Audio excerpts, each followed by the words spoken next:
Come on now. Up. We're going live right now on YouTube.com. We are live on Twitch. We'll be going live on TikTok at 3 p.m.-ish. 3 p.m.-ish. Because we have the Power Hour right now. The TBWZ Power Hour brought to you by coffee. It's so hot in my room. It's 1,000,000 degrees. But there's nothing I can really do about it at the moment. And you're like, hey, Vini, well, you're drinking hot coffee. I don't think that's going to help your internal temperature. You're right. You're right. 100%. But need it. I need it bad. And I want it, and I want it bad. JD Walker's in the chat. Big Hunt Dog is in the chat. I saw Jen in the chat. Yes, sir. Oreo and Ruli XD1, all of the homies. JD Walker is in the chat. Ladies and gentlemen, I'm ready to get absolutely after it. We have Tony Casillas coming at 2:45 p.m., so in about 43 minutes, we'll be doing Tony Casillas at the tail end of the Power Hour, and then we're going to be going into a 5-minute break, and then into calls and talking ball on TikTok. I have my score prediction for the national championship game tonight. That's what I'm going to be going live on TikTok with. I have Michigan winning by like 21 points tonight. I know. I have Michigan absolutely destroying UConn, so I should get some very, very angry UConn fans in the chat. This is the day the Lord has made. Let us rejoice and be glad in it. Absolutely, Bryson, FaZe God. Everybody knows about the Jones Girls. If you know that song, shout out to you. If you don't, well, guess what? You are probably not 75 years old. You are listening to the TBWZ Power. That was a horrible start. All right. So I don't edit anything out of this podcast, by the way, or this video that you're watching right now, the Power Hour. I don't know where you're listening to it. The only place it is on YouTube, so I don't know how you're listening to a podcast. But I don't edit anything out of it. So I'll try that again. You are listening to Take Back with Zach, where we cover the hottest topics in the sporting world, including deep dives into the greatest teams to ever exist, the Lakers, the Chargers, and the Anaheim Angels. Oh, what? Huh? Rest in peace, my granny, she got hit by a bazooka. This money turning me on. Hey, JD Walker with the sub at the 1 month. Come on now, bro. Yay. Andres is in here as well. JD with the sub. You are the absolute man, dude. What an animal you are. Thank you so much, JD, for joining the show, for being a part of this thing. The TBWZ universe, and of course for subbing. It helps me out, helps me grow, it helps me show. We're growers, we're showers. We do everything in betweeners. Veenies, weenies, everything in betweenies. What up? This is the slowest, worst start to the Power Hour of all time. If you're still watching, shout out to you. I absolutely love you. This show is available everywhere that you get your podcast. The video is available on YouTube. That's a lie right now because I haven't even set up the Spotify or the podcast. Apple, whatever. If anybody wants to help me with any of that, you're awesome. You rule. The Lord will give you plenty of blessings. I will pay you money one day. This is the first hour of a 4-hour live show on Twitch and YouTube. So if you like this, you're going to love the full live show. Tune in Monday and Wednesday from 2 to 6 p.m. and Friday from 1 to 5 p.m. Side note for us, the Veenies, the Weenies, everything in betweenies, we have no show on Friday because Dr. Brett is getting married. Dr. Brett is getting married on Friday. Woohoo. Celebration. Shout out to Dr. Brett.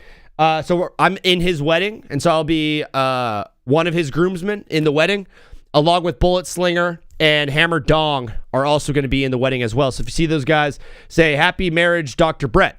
But we will not be going live on Friday. We will, however, starting next week, be going live after every single NBA postseason game in the TBWZ NBA postseason post-game show. Too many posts, too many B's, too many A's.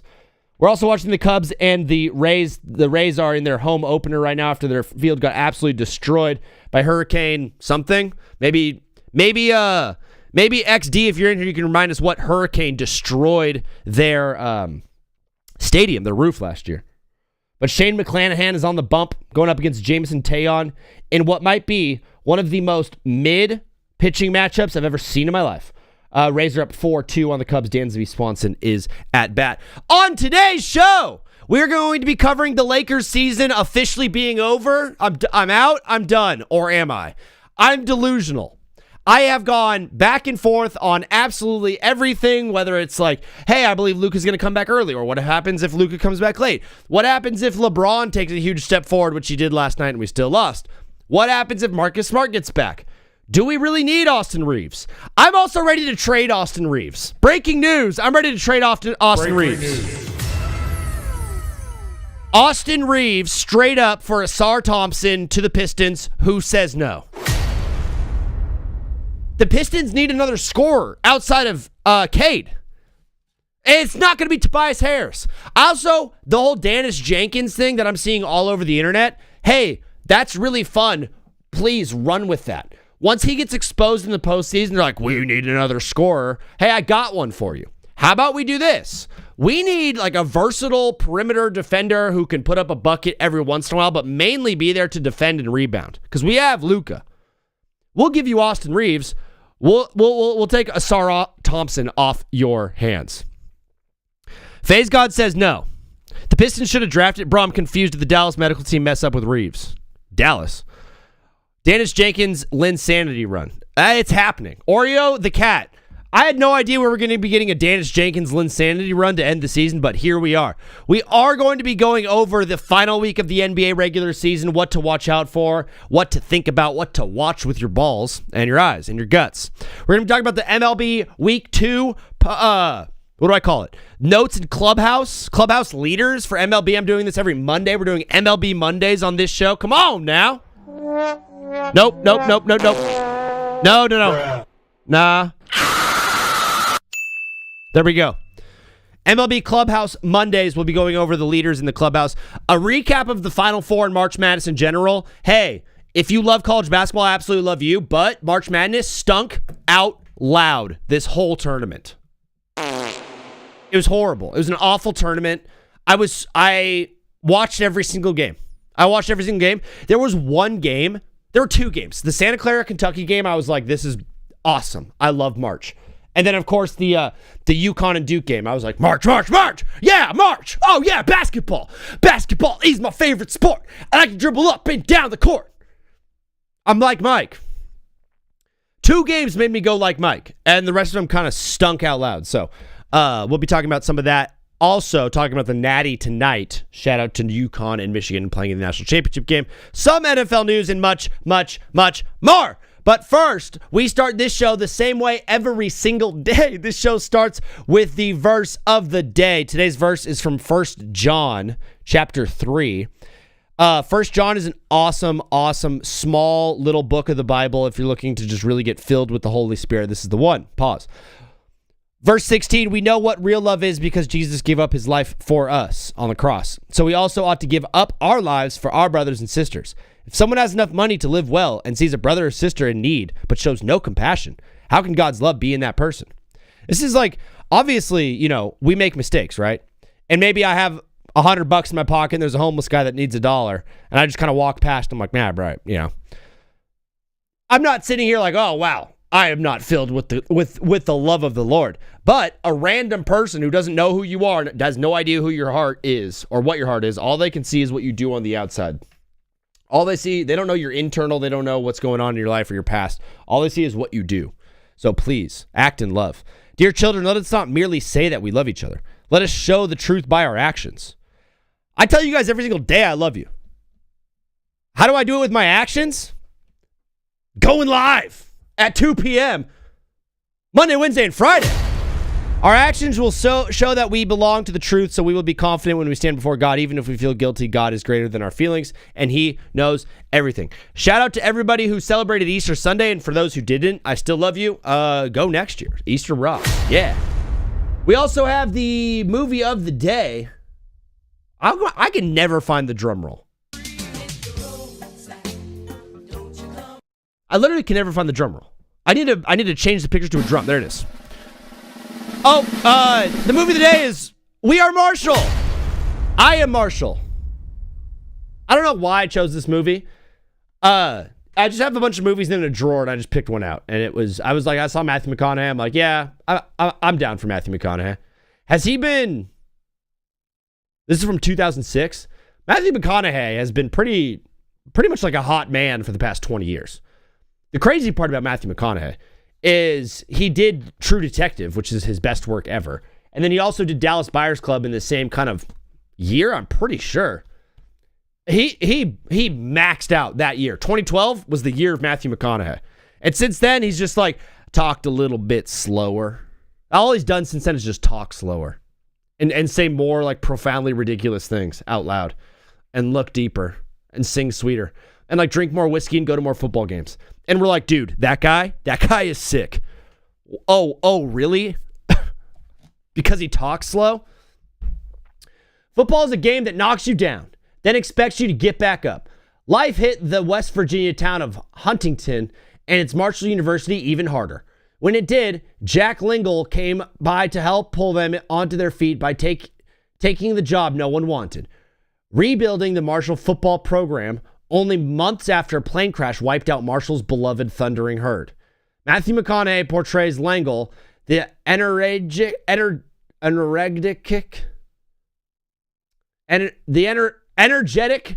compassionate coach of inexperienced players whose chances of victory are slim and none. They'll go with the slim. And as they'll go with the slim.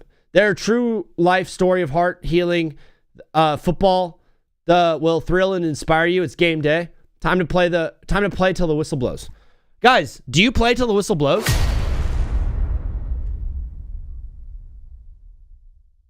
Do you guys play till the whistle blows? Because I do. Do you guys play till the whistle blows? Because I like to play till the whistle blows.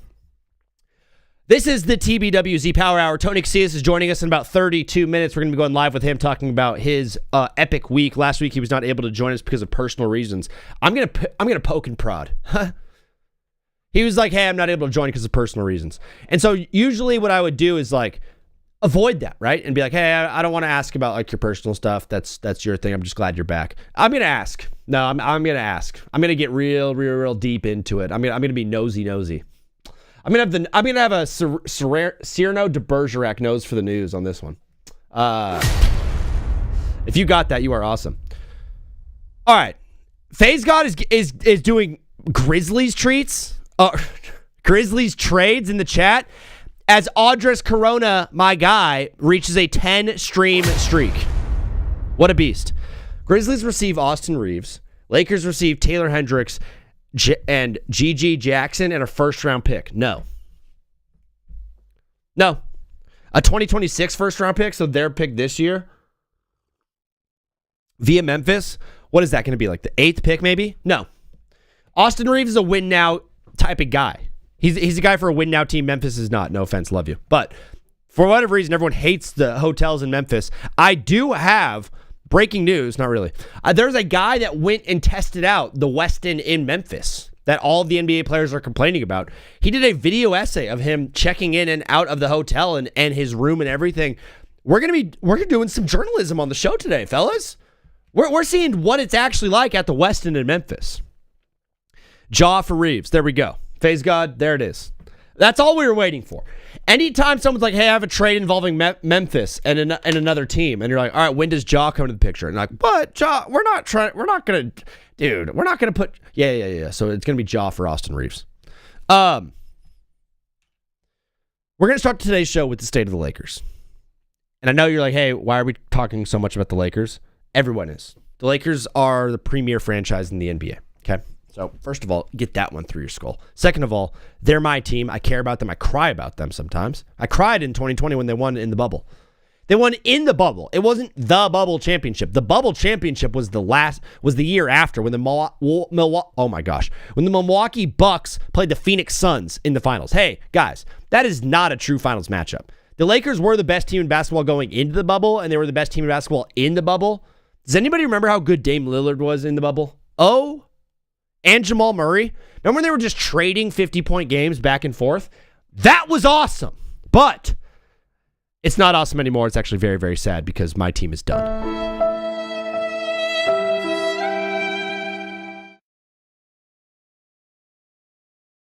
The 1970s do count. Do count. Laker Nation got news this weekend that Austin Reeves would be sidelined the next 3 to 4 weeks with a grade 2 oblique tear And Luka Doncic is going to be seeking treatment on his grade 2 hamstring tear.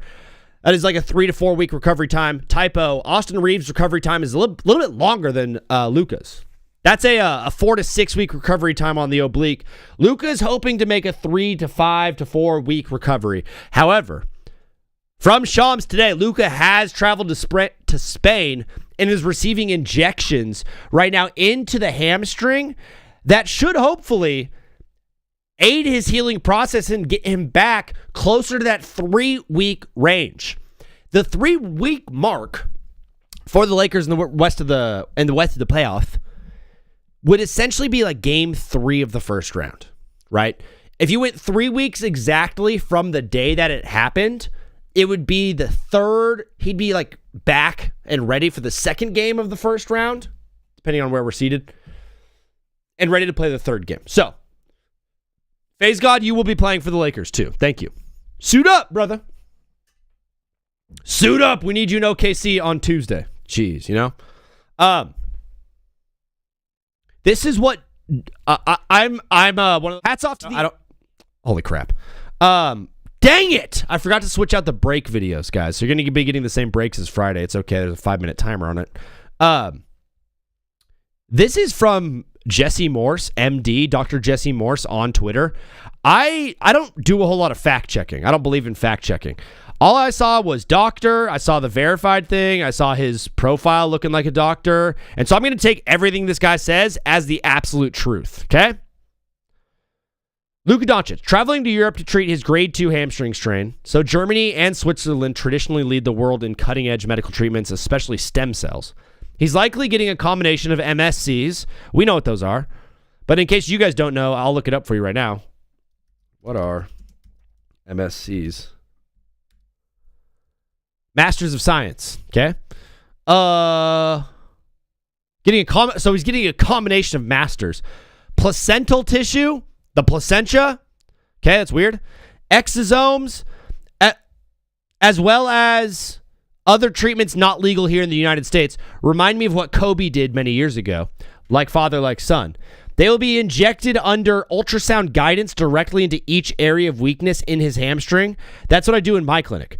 Additionally, he's probably using various modalities to speed up the healing process.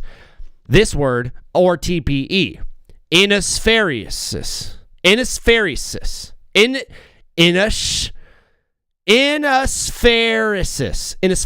or TPE. Wouldn't be surprised if they use peptides on him over there, as there is a specific type called nanopeptides from Switzerland. That I know the manufacturer of. Hey, douchebag alert. Wee-oo, you're dumb. That I know the manufacturer of. Of course, there are banned here in the United States, but if he gets them there and is able to get them cleared for his system before he returns, no issues, hence the TPE. When I alluded to throwing the kitchen sink at him the other day, this is essentially what I meant. I did a deep dive on different types of stem cells earlier today, not reading this. There's a very good chance that Luka will be back and ready to play in 3 to 4 weeks. Modern medicine is amazing. We're going to shoot for that 3-week mark. We're going to shoot for that 3-week mark. That would be game 3 of the first round of the playoffs. Okay. I would have been a lot more confident in this team to retain the 3 seed, which is kind of what they're battling for right now. When we look at the NBA playoffs, or when we look at the NBA standings right now, we're going to be going and doing like a deep dive into like where every team is sitting, but just looking at the West really quickly. The Lakers do currently have the 3 seed. They are only 9 games back on San Antonio for the 2 seed, so that is mathematically impossible. Also, because the Thunder keep winning and the Spurs lost to the Nuggets in epic fashion on Saturday, I think the OKC only needs to win 1 more game to lock up this 1 seed. So 1 and 2, call them locked in, okay? 3, 4, and 5. Dude, even 6. Throw Minnesota in there. I think Minnesota will stick at the 6 spot. But 3, 4, and 5, brother, we have no idea what's going on. I'd be a lot more confident in the Lakers. I can't click today. I'm horrible at clicking. I'd be a lot more confident in the Lakers retaining the 3 seed, right? With LeBron as our main option. Should we not have gotten pretty much walked by 19-year-old Cooper Flagg on the road last night in Dallas, okay? Cooper Flagg went off last night and destroyed LeBron and the Lakers, even though LeBron had I think it was he was responsible for 63 points of the Lakers' points.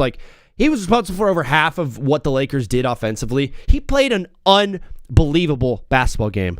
It was not enough because this team overall, without Luka and AR, are pretty much worthless. I think it's 2 more because the Spurs own the tiebreaker.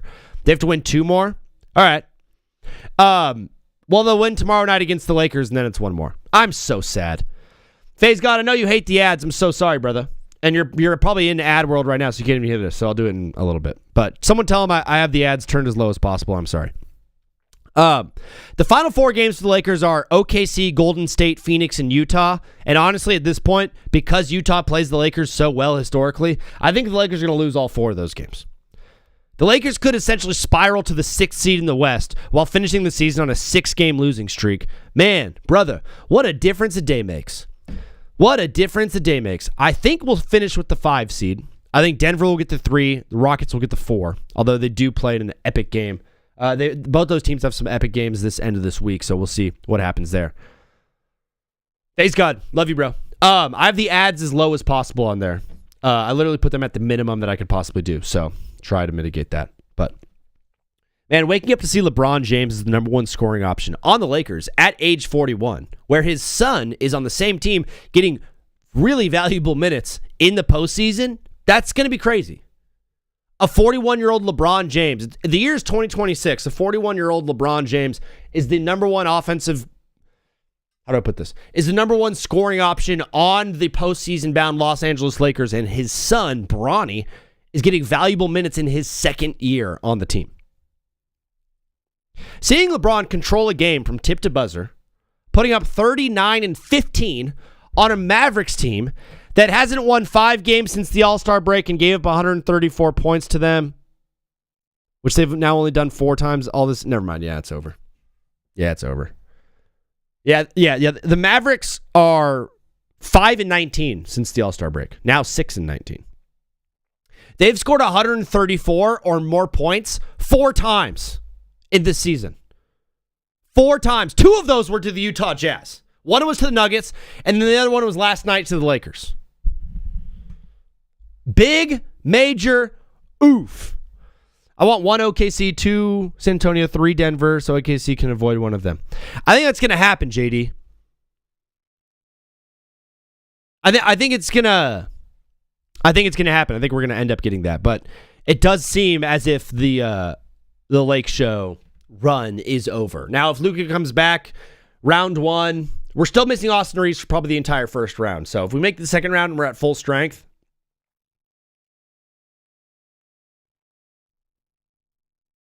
dare I say it? No. This season's over for the Lakers. I'm already moving on to next year. I'm already trading Austin Reeves. I'm already making moves for next year when we have all the cap space. LeBron signing the vet minimum. He's playing for another 5 years, okay? We heard it this way. You heard it that way. Coop is trying. Who is Coop? Cooper Flagg? Yeah. The Mavericks are really bad. But, dude, the funniest thing in the world can happen. Obviously, last year the Mavericks traded Luka Doncic and then got Cooper Flagg with the number 1 overall pick because they won the lottery somehow with the number 1 overall pick. They have a 7.5% chance of winning the number 1 overall pick again this year and a 25% chance of picking in the top 5. Like, could you imagine if they get the number 1 pick again and get AJ DeBonsta? They have Cooper Flagg and AJ DeBonsta on their team. The Mavs, they have a lot of things to fix. We haven't seen Kyrie Irving all year. Kyrie Irving is still a good basketball player. Dude, Kyrie Irving's a Hall of Fame basketball player. He's going to add something to that team. You add in a top 5 pick from this year's draft to that Mavs team, man, we could be looking at a battle in Dallas every single year between the Spurs and the Mavericks. Sorry, Rockets. Little too old. Little too old. The Thunder game last night was fun. It was so loud in there for Easter Sunday game. JD went to the game. Shout out to you, JD. I'm glad you had a good time. That place is always so loud on TV. I bet it was crazy loud in person. If they do get it, yeah, Oreo's about to crash out. If the Mavs get a good pick in this year's draft, which they're going to, it's going to be crazy. I have a little take on Cooper Flagg and Con Knipple at the end of the show, but we'll get to that. Let's dive into the final week of the NBA as we see Tony Casillas in about 19 minutes. Let's just take a look at the Eastern Conference. We just did the Western Conference, so we're going to take a deep dive into the East. All of the teams, this is it. The top 10, these guys are making the playoffs or play-in. Everyone else is eliminated in the East. Okay?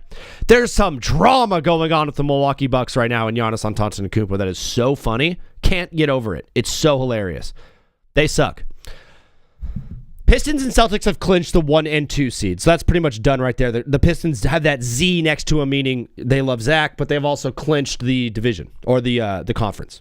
Celtics, 3 games up on the Knicks. They need to win 1 more, and then they're going to be good and get that 2 seed. Detroit's played really good basketball, even without Cade Cunningham out there.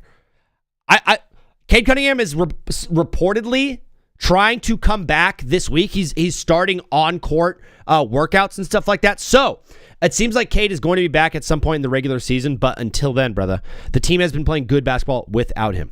Only a single game separates New York and Cleveland, as you can see, as they battle it out for this 3 seed, this ever-important 3 seed, which means home field advantage for the first 2 rounds of the playoffs. And honestly, usually I'd say I want to take the home field advantage. I'd love you guys to let me know what you think here too. If you get the 3 seed, you get home court round 2. But in the semis, you'd be lining up probably against Boston. In my head, wouldn't you rather have the 4 seed so you'd play the Pistons, then get the 3 seed and play the Celtics? Would you rather have the 3 seed in the East and play the Celtics in the semifinals? Or would you rather have the 4 seed and play the Pistons in the semifinals? See in a bit, Bryson. I'd personally rather play the Pistons. The Hawks had a great week and hold the 5th seed, but they have a really tough prove-it Final 4 games against New York, Cleveland twice, and Miami. Are the Hawks going to maintain that 5 seed? I do not know. But they do have a 2-game lead on Philly, which is good, but they do play, like I said, the Cavs twice. They play New York, and then they play Miami. So expect them to lose a couple of games. The Raptors absolutely did choke, and now they're looking like a play-in team. They had that 5th seed pretty secure the entire season. Philly currently holds the 6th seed, but only 2 games separate them and the 10 seed Miami. We can see Philly slide all the way to the 10 seed this week, and we can see Miami jump all the way out of the play-in. There is a lot that still has to happen in the East, and it's all going to shake out. We have Orlando, Toronto, and Charlotte. They ran out the play-in teams fighting to get that 6th seed. Charlotte, brother, man, they're playing some good basketball a couple of weeks ago. They've slid a little bit. Expect them to come out absolutely swinging. I'd rather play the Celtics if Cade comes back. Interesting, Oreo. Interesting. Are you doing that just because you don't want to face the Pistons' defense? You think you can beat the Celtics a little bit easier? Because the Pistons' defense is nice, obviously. But Cade being their only option is why I'd want to play them. As Ian Happ rounds first, he's going for second. He's going to be safe. That's a leadoff double in the top of the 6th for the Cubs, down 2-4 as new pitcher Seymour relieves Shane McClanahan in Tampa Bay. Let's move on to the West. We did it a little bit, but we'll just go back over it. I believe the Thunder only need, like we said, they need 2 wins or San Antonio to lose a game for them to clinch the 1 seed. With the Spurs being 3 games back, it's going to take quite a miracle for them to get that 1 spot. So I don't think it's going to happen unless the Thunder lose out and the Spurs win out. That's not going to happen, brother. The Lakers, Rockets, and Nuggets are all separated by just 1 game, so the 3, 4, 5 seed are still far from determined. This week is going to be, dude, I'm on standings watch all week. Huh? What is that? Huh? I'm on standing watch all week. Every single NBA game, I'm going to be locked in, figuring out who's getting what seed. Minnesota has a difficult week ahead, so I don't see them moving on from the 6th seed. Plus, Anthony Edwards, his health is still up in the air. Merrill Kelly drives a ball deep into the gap that's going to score Ian Happ pretty easily. Never mind. Ian Happ hangs up at 3rd. I'm an idiot. Hit the road, Zach.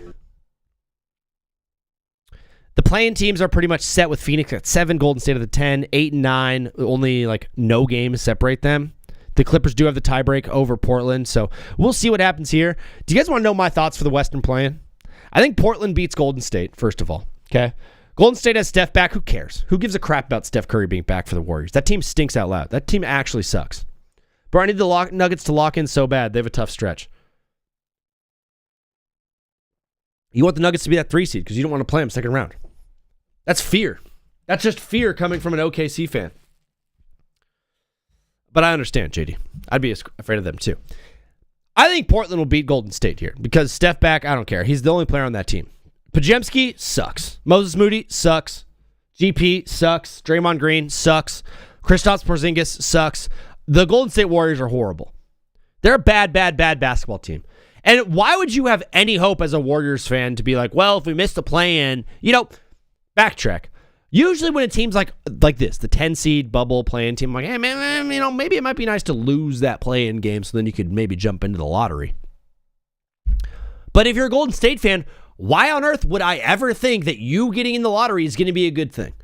Look at Golden State's lottery picks over the past career with Steph Curry there. James Wiseman, hey, guess what? That didn't work out. Jonathan Kuminga, traded him, and now he's balling out in Atlanta. The only one that you kept from your lottery picks was Moses Moody. And I don't even think that kid is very good. Matt Bush, sack fly, drives in Ian Happ, 3-4, Tampa Bay. I just want those matchups for chance to go to the finals. I feel like we beat the Nuggets in the second round. OKC would be too hyped, but then have to play the Spurs. I don't know, JD. Here's my thing about the Thunder, and you're going to absolutely hate this, and I'll just spend 1 minute on this before we jump into the Final Four recap. They played 23 games in the playoffs last year. That is over a quarter of a season. So right now, they had the least amount of rest of any team that's in the playoffs. They played the most playoff games of any team that's in the playoffs last year. They played a whole quarter extra of a season. Guys have been hurt a ton already for this OKC team. I don't see the injuries slowing down in the playoffs. I'm not sitting here saying, I think Shea's going to tear his ACL. I don't think that the injury problem that's happening in OKC, because that's what it is.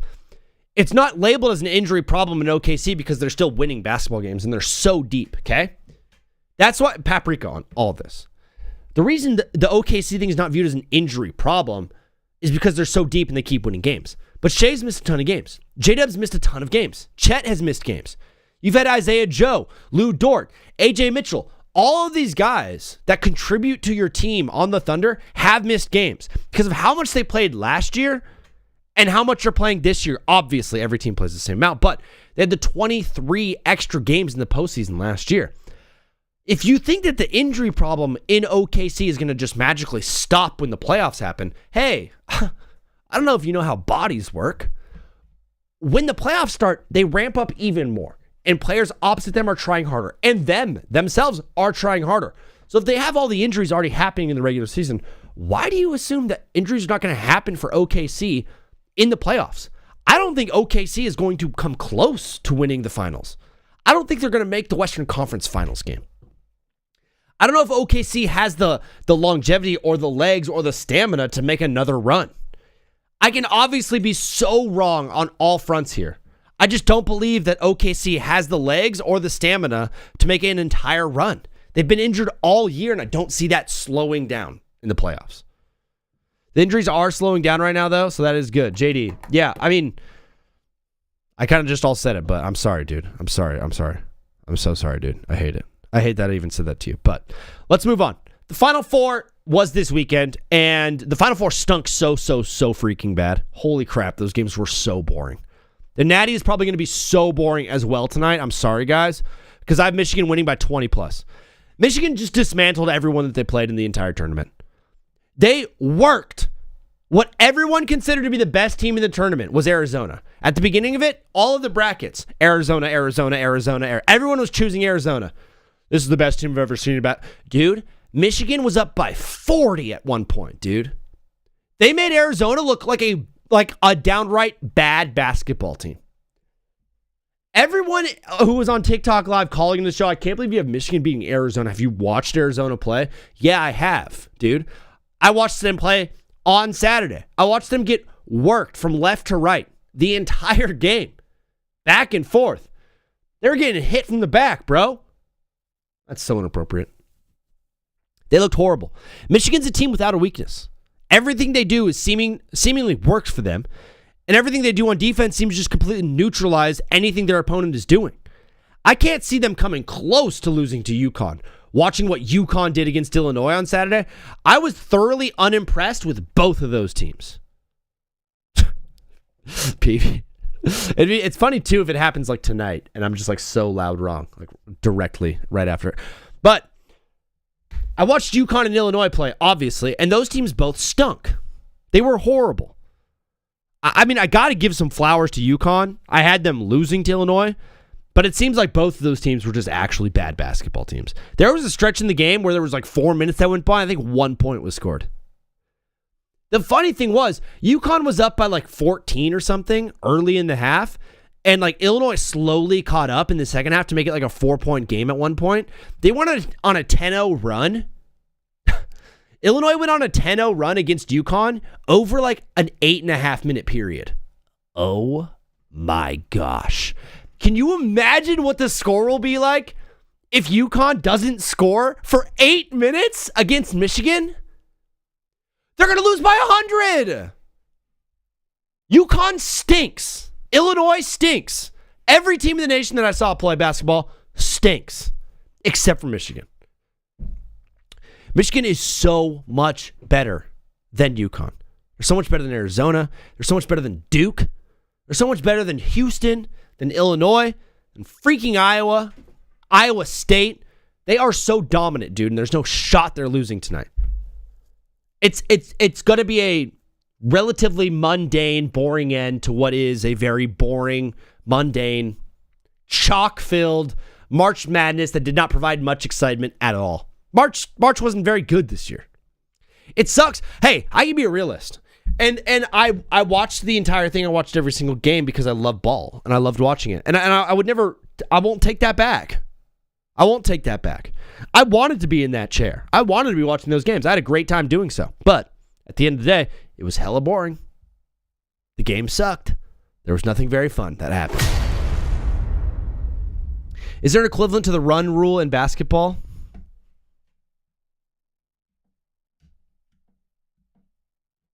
I don't even know what the run rule is. PV, explain. Lendeberg was Jalen Green's recruiting class. That's nuts, dude. Lendeberg's an old cat, dude. Yaxel. Even if he's hurt tonight. Hey, he was hurt in the game on Saturday. He barely played, and they absolutely dominated Arizona. Reed for UConn is going to have to be insanely physical. Yeah, I watched him play. He's not very good. You know who's the best player on UConn is Braylon Mullins. He's the only dude that's going to be good in the NBA. Let's jump into the MLB Week 2 storylines as we're going to see Tony Casillas in about 6 minutes. I should be able to wrap this up before then. The Yankees, Brewers, and Dodgers are all sitting at 7-2, and they seem to have not skipped a single beat after last year. The Yankees starting pitching is one of the biggest stories in baseball right now. They've been incredible. They've got a 4-man rotation right now because Garrett Cole and Carlos Rodon are still hurt, and they're still in the IL. They have a 4-man rotation right now.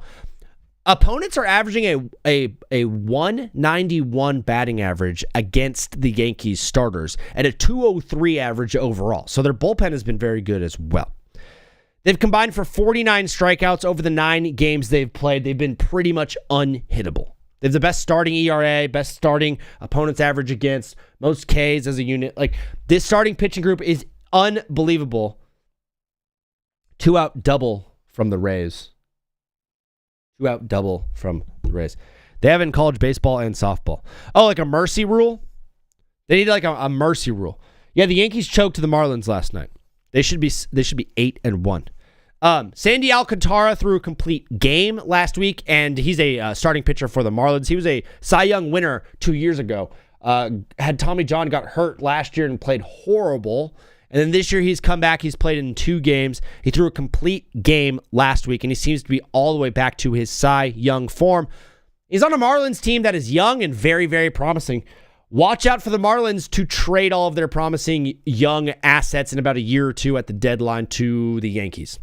The White Sox just swept the AL champion Blue Jays.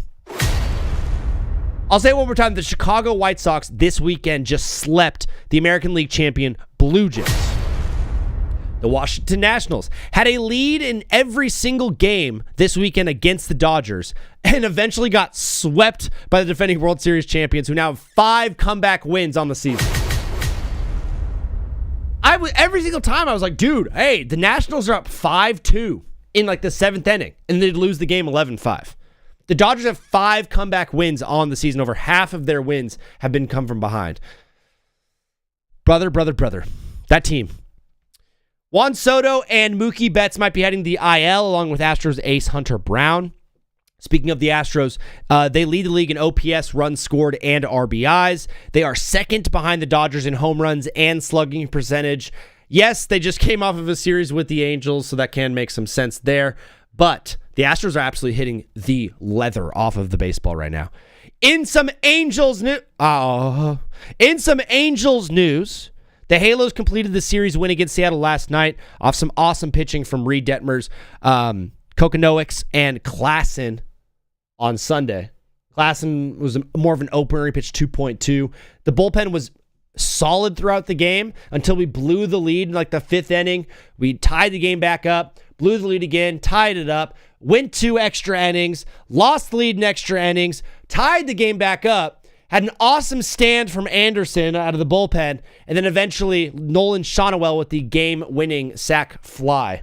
Angels won the series against the defending American League runner-up in Seattle, who's having a slow start to the season. But the big news, on Saturday, Joe Adell robbed 3 home runs in a single game. That has never happened. That will never happen again in your lifetime. One player robbed 3 home runs in a single game that the Angels won 1-0. If he just misses one of those, the Angels lose the game. It was unbelievable. Jose Soriano continues to not given up a run yet. He's pitching really, really well. Mike Trout might be missing some time after taking a nasty fastball to the hand, in which Brian Wu and the Mariners were pitching him up and in like a jerk. The Angels look quite mid, yes, but they do offer the slightest bit of fool's gold in the form of hope. Like Angels are the Halos and the Pirates are the Bucks. Yes. Why is baseball the only sport with team nicknames? My Chargers, what do we call them? They called them the Bolts. My Lakers were the Lake Show.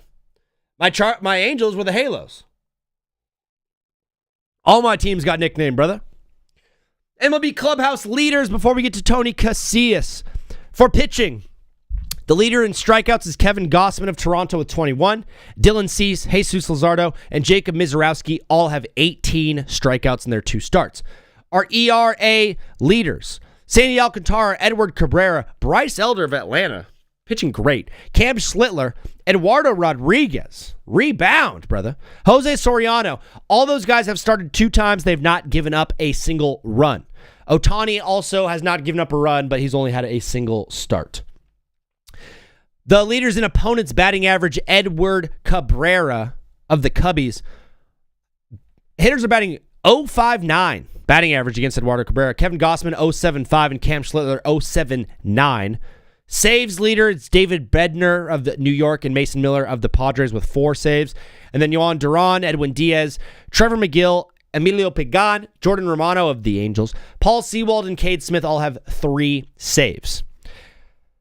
Home run leader right now is Chase DeLautner and Shane Langoliers. Shea Langoliers, they both have 5 each. Yoran Alvarez, Drake Baldwin, O'Neal Cruz, Ian Happ, and Motakara Murakami all have 4. Dude, the Chicago White Sox have an absolute Japanese samurai on their team hitting home runs, long bombs away. The leader in OPS is Yordan Alvarez with 1.478, Ben Rice 1.38, and Willie Abreu with 1.30 OPS. Nasim Nunez from Washington leads the league in stolen bases with 5. Luis Angel Acuna, Carson Benj, Jazz Chisholm, David Hamilton, Nico Horner, Jake McCarthy, and Bobby Witt all have 4. And the leader in strikeouts, the worst thing that we could have, a guy striking out. Cal Raleigh has 20 strikeouts so far. Ian Happ has 18. What the heck? And Jorge Soler has 18 as well as our guy, Matt Wallner. Those are the leaders in Ks. Bro, you see that people got offended with the White Sox player's nickname? What was the nickname? Was it the Samurai? Select the microphone. Was it what I called him? Samurai Jack? Samurai Zach? Bro. Now that's something to think about. Samurai Zach would be so, so cool. Tony, I'm coming, brother. That is the MLB Week 2 Clubhouse. That is what we do. That is who we are. We are Dobus PR. We are Dobus PR. Only 2 weeks into the season. I know I'm a little bit jumping the gun a little bit early on like the ERA and that kind of stuff and some teams. You can't win in April. You cannot win anything big in April, but you can absolutely lose big things in April. And the Angels are slowly but surely doing that to themselves. The Yankees are clearly the best team in baseball, though, moving forward, along with the Dodgers, who just seem absolutely impossible. But, ladies and gentlemen, as we do every single day at the 45-minute mark in the hour one, the Power Hour, ladies and gentlemen, give it up, make it loud for Tony Casillas. Hey, Tony. What? How you doing? Hey, Tony, how are you? I'm doing good. I'm parked by a Denny's and a Motel 6. I saw a couple of little toots walking by. I'm gonna check my back pocket, see how much cash you got. Okay, were they pretty? I'm talking about the pancakes. Oh, okay, yeah. Yeah. Do you remember the 2468 menu at Denny's? Yeah, was that Denny's or was that IHOP? Denny's had the 2468 menu, and so they had like unlimited pancakes were $4, the short stack was $2, cup of coffee was $2. Me and my buddies would just like go to Denny's and we'd get unlimited pancakes and a cup of coffee for $6 and just spend like 3 hours inside of a Denny's. It was awesome. But that would be like $150 nowadays. Story? Dude, we have some sad Denny's stories. Sad Denny's story? See, yeah. It shouldn't have been sad. This was a couple years ago on my birthday, and we went out like drinking the night before, and I woke up and I was feeling pretty good, and I was like, oh shit, at Denny's they give you like a free breakfast. So my buddies were still sleeping, so I just get my car, drive to Denny's, I order the Grand Slam or whatever that's free, the pancakes, and I was like, oh, this is free, by the way, it's my birthday. And the lady looks at my ID and she goes, and do you have nobody to eat with you? Oh. And I just go, oh, no, my friends are sleeping. And she goes, it's okay, honey. I'll make myself a plate too, and I'll have breakfast with you. And I was like, I do not want this. No, she was just trying to go on a date with you. At my table with a plate. Yeah. She was just trying to rizz you up. Hit it. Did you hit? Ask me if I hit it. Yeah. I hit. Okay. Happy birthday, Tony Casillas. What age birthday was that? How old were you turning? College, probably 22, 21. Did you, for your 21st, did you do anything crazy for your 21st birthday? Because for me, I was the first one of my friends to turn 21, so there wasn't a whole lot to do. You know what I mean? Yeah, you don't want to just go out by yourself. You're like, hey, guys, can you drop me off at a bar real quick? No, but that did start happening quickly. Really? Well, I mean, the funny part was in college, Did you just ask your younger friends? Go for it. No, go. So you would just ask your younger friends to like drive you to bars, and then you'd be like, "Bye, I'll see you in a couple hours." No, by quickly I mean like when I went to school in Boston, I was 23, and so there were like so when I got to Boston, I didn't really have like any friends. It was like a whole new school, and so I would like every once in a while go to like Bleacher Bar, which is like in the wall of Fenway Park, so you can see into the stadium from this cool. Like. It's so cool. And so I just go there and like roll up solo. But, you know, you're like, dude, going to a bar alone is horrible. It's so sad. And then I'm like, dude, this is so fun. I don't have to talk to anybody. I can put my headphones in. It's great. It depends on the bar. Like a divey bar, a sports bar, yeah, you can go solo. But if they're playing like Pitbull and people are dancing and you're just alone, that's sad. No, yeah, Pitbull alone at a bar is like the worst thing to be hearing. I hear that's how they tortured like Osama bin Laden with Pitbull. Put him in a bar, played Pip. Yeah, dude, with a real Pitbull and the singer. Speaking of torture, Ori the Cat and XD want us to let you know we did successfully destroy the Long Island Boys. We did it. Yeah, what happened? I don't know. I just ignored them. It worked. There is one of them though that shows up to the TikTok Yeah. live every single day and is now like become a fan. And then the dude who was the original perpetrator, Andrew Rizzi, he shows up every single day in Twitch and is like, he just says like, "What's up, guys?" And then Oreo's like, "Get out of here!" Like screams at him, and he's like, "Whoa, whoa!" It's so funny. But yeah, we did destroy them. Tony, I love that you. go. I love that you got the rest of the chat to bully these kids. That's fantastic. They were just as mad as me. They're like, "Hey, we're trying to watch Zach talk sports. We're trying to call in. We're trying to talk ball and hang out." The hard part is, since it's coming from the phone lines, every single phone call I'm nervous to take. So I'll answer. I'm like, "What? What's up? What? And it's like some 9-year-old kid like, what's wrong? I'm just screaming. Do you think Wemby's actually really tall? Dude, the funny part is because on TikTok I say like, "Give me a hot take." And so these kids will call in and it's like, I'm like, "What's up, brother? What do you want to talk about today?" Super fast. He's like, I don't know. And I'm like, "Hey, how about you call back in once you have like a hot take for me?" And then you're like, "Okay, bet." And then 5 minutes later they'll call in and they're like, "LeBron is not as good as Shea." I'm like, okay. All right, cool. Let's talk about it. It's really good. But Tony, we missed you last week. I have a hot take for you. Yeah, let's do that, and then we'll ask about your week. I'm gonna poke and prod. I think Burger King's better if you eat it up your butt. Yeah, if you put it in the microwave before, it's a lot better. But yeah, I missed you last week too. Sorry about that. It's Going all through good. Some life stuff. Tony, on most shows, they'd be like, "You know what? You were going through some personal stuff. We're not going to talk about it on the show." That's not me. I'm poking, I'm prodding. I'm getting into your personal business. What happened last week? Oh, me and my girlfriend broke up, which is such a Bro. sad sentence to say when you're 31. I don't have a girlfriend anymore. Like, dude, what? Can I ask you something? Like, did your parents marry like early? They were like 30 and 33-ish. They were later. Later, but still, they got like. I'm 31, and I'm just like, I don't have a girlfriend. My grandpa had like PTSD by the time he was 31, brother. I can't even get a girlfriend. Yeah, my grandpa had real life issues that he had to seek therapy for. Yeah, he had to get a wife. Did they like each other? No, but he had a wife to come home to, you know? He at least had someone to scream at. Because I don't, have you ever, because it was like a mutual thing, right? Where it's like, have you ever like broken up with someone at like a restaurant? Or gotten dumped at a restaurant? I've never done it at a restaurant. I've always like, when I want to break up with a girl, I plant seeds for like 3 or 4 weeks. And they're like, "Why have you been so distant recently?" And I'm like, you know. See, that was the thing. I think we both were planting seeds. It was kind of, it was good, but we both planting seeds. It was like a good mutual breakup. We're still friends, but like we met up for lunch, and it was like we're laughing at first, and then we're starting to broach the subject, and she's getting teary-eyed. I'm getting teary-eyed, and then every few minutes a waiter comes. "Is everything okay? Hey, is everything okay?" And I'm like, "Yeah, could you get like ranch and can you still make her love me?"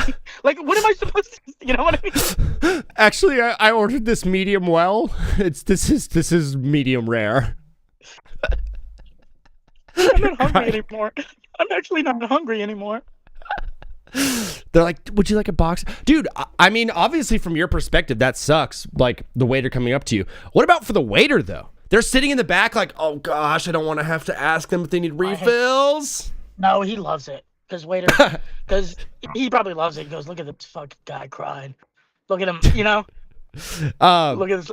Or maybe the waiter is like, is he crying about his food? Is that fat guy crying? Like, is he so fat that every time he takes a bite? Dude, that guy's so hungry he's crying. But I didn't cry at the restaurant. I'm proud of myself. I didn't cry at the restaurant. I held it in because I don't like crying in front of waiters because I don't have a lot of money or power. But when I'm at a restaurant, it's the one time I feel like I have power. Yeah. I read this in a book. You don't cry in front of the help. You don't want to show them that you're weak. So we held it in, but it was funny. We're getting teary-eyed. The waiter kept coming. We were laughing about it, blah, blah, blah. And then we drove off from the restaurant. She got in her car, got my car. And I drove downtown and I parked, and I was like, I put on John Mayer like a dumbass. Yeah, So now I'm just now I'm just sad. Yeah. And I parked my car, and honestly, on the way there, I started bawling. So I'm bawling. I parked my car. I'm still crying, and I'm just like, oh, fucking shit, Yeah. man. Just going through it, getting all the emotions out. And then there's like a knock on my window, and I look over, and it's like a homeless guy, half naked. And he's like, "Hey, man, you got any cash?" Yeah. And I go like this. And he sees me, just tears, and he just goes, "Ah, man, you're going through something. I'm good." And he just walks off. You crack the window down to say no to him, and it's like, daughters, be good to your mothers too. Your body is a wonderland. Your body is a wonderland. How can I help you? And he just looked at me. He's like, "You're good, man." And I just saw him walk and then yell at a white woman. Hey! Oh. Dude, that's crazy. So I think I'm gonna start putting teardrops in my car. Anytime, like I'm in Austin. Yeah, fake tears. It's just fake tears. Well, that could be like, because you're an actor yourself. You're actually a very talented actor. Thanks. So close to a big break. But when they're like, "Hey, can you cry on command?" You're like, "Dude, I've been practicing. It's my defense mechanism against the vagabonds of Austin." I cry every time I see a homeless person. "Oh, that's so empathetic of you." Oh, it's not. It's so I don't have to give them money. Tony, you are a comedian, and every great comedian takes their pain, internalizes it, bottles it up, and then turns it into comedy. Have you made or written jokes yet off of this breakup? The ranch, the waiter thing. I was like, because I don't really sit down and write. I just think about it. Sure. And I was like, that is so funny. The idea of a waiter keep coming and you're just like, "Oh, no, Super can funny. I go to a ranch and can you still make me love her?"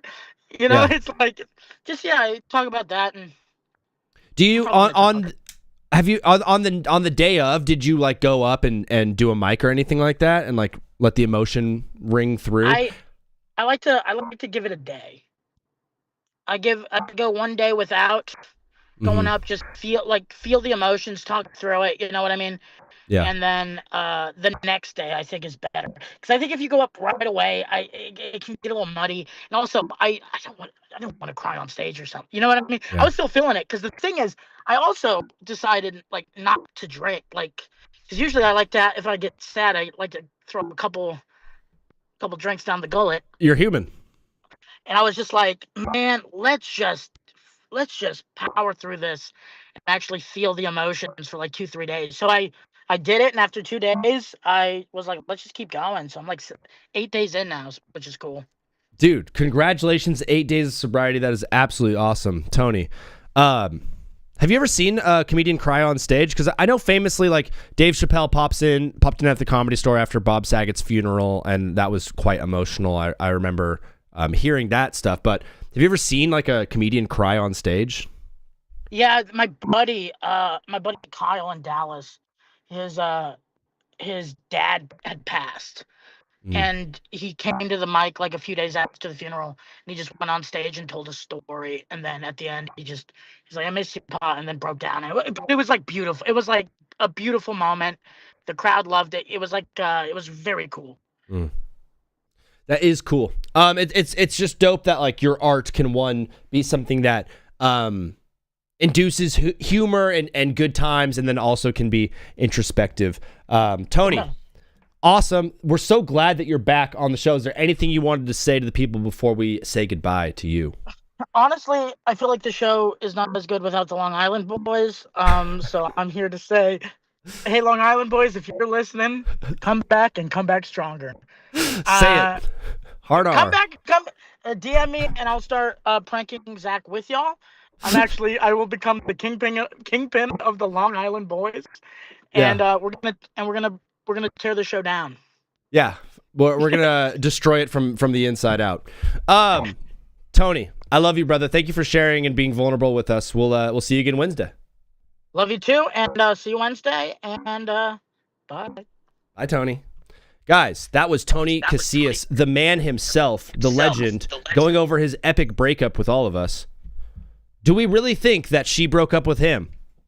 Do we really think that he broke up with her? We're gonna decide that on our own and let that one sit. But the idea of Tony crying at the restaurant but still needing more ranch is something I will probably never forget, because no matter how sad you are, you will always need more ranch. This has been the TBWZ Power Hour featuring Tony Casillas. We're gonna be back in 5 whole minutes. I love you guys so much. I will see you in 5. Peace. Hats off to the NFL. That was an amazing regular season. This season should have already messed up. First sentence already messed up. Okay. This season, should it have been a movie, would be considered a frontrunner for Best Picture. It kicked off with a thrilling comeback win for the Bills over the Ravens in Week 1 that would prove to be a bit more foreshadowing than anyone in Baltimore would have expected. As last night, the NFL season was bookended by tragedy for the Ravens. A perennial playoff team now sits on the couch with some very familiar foes.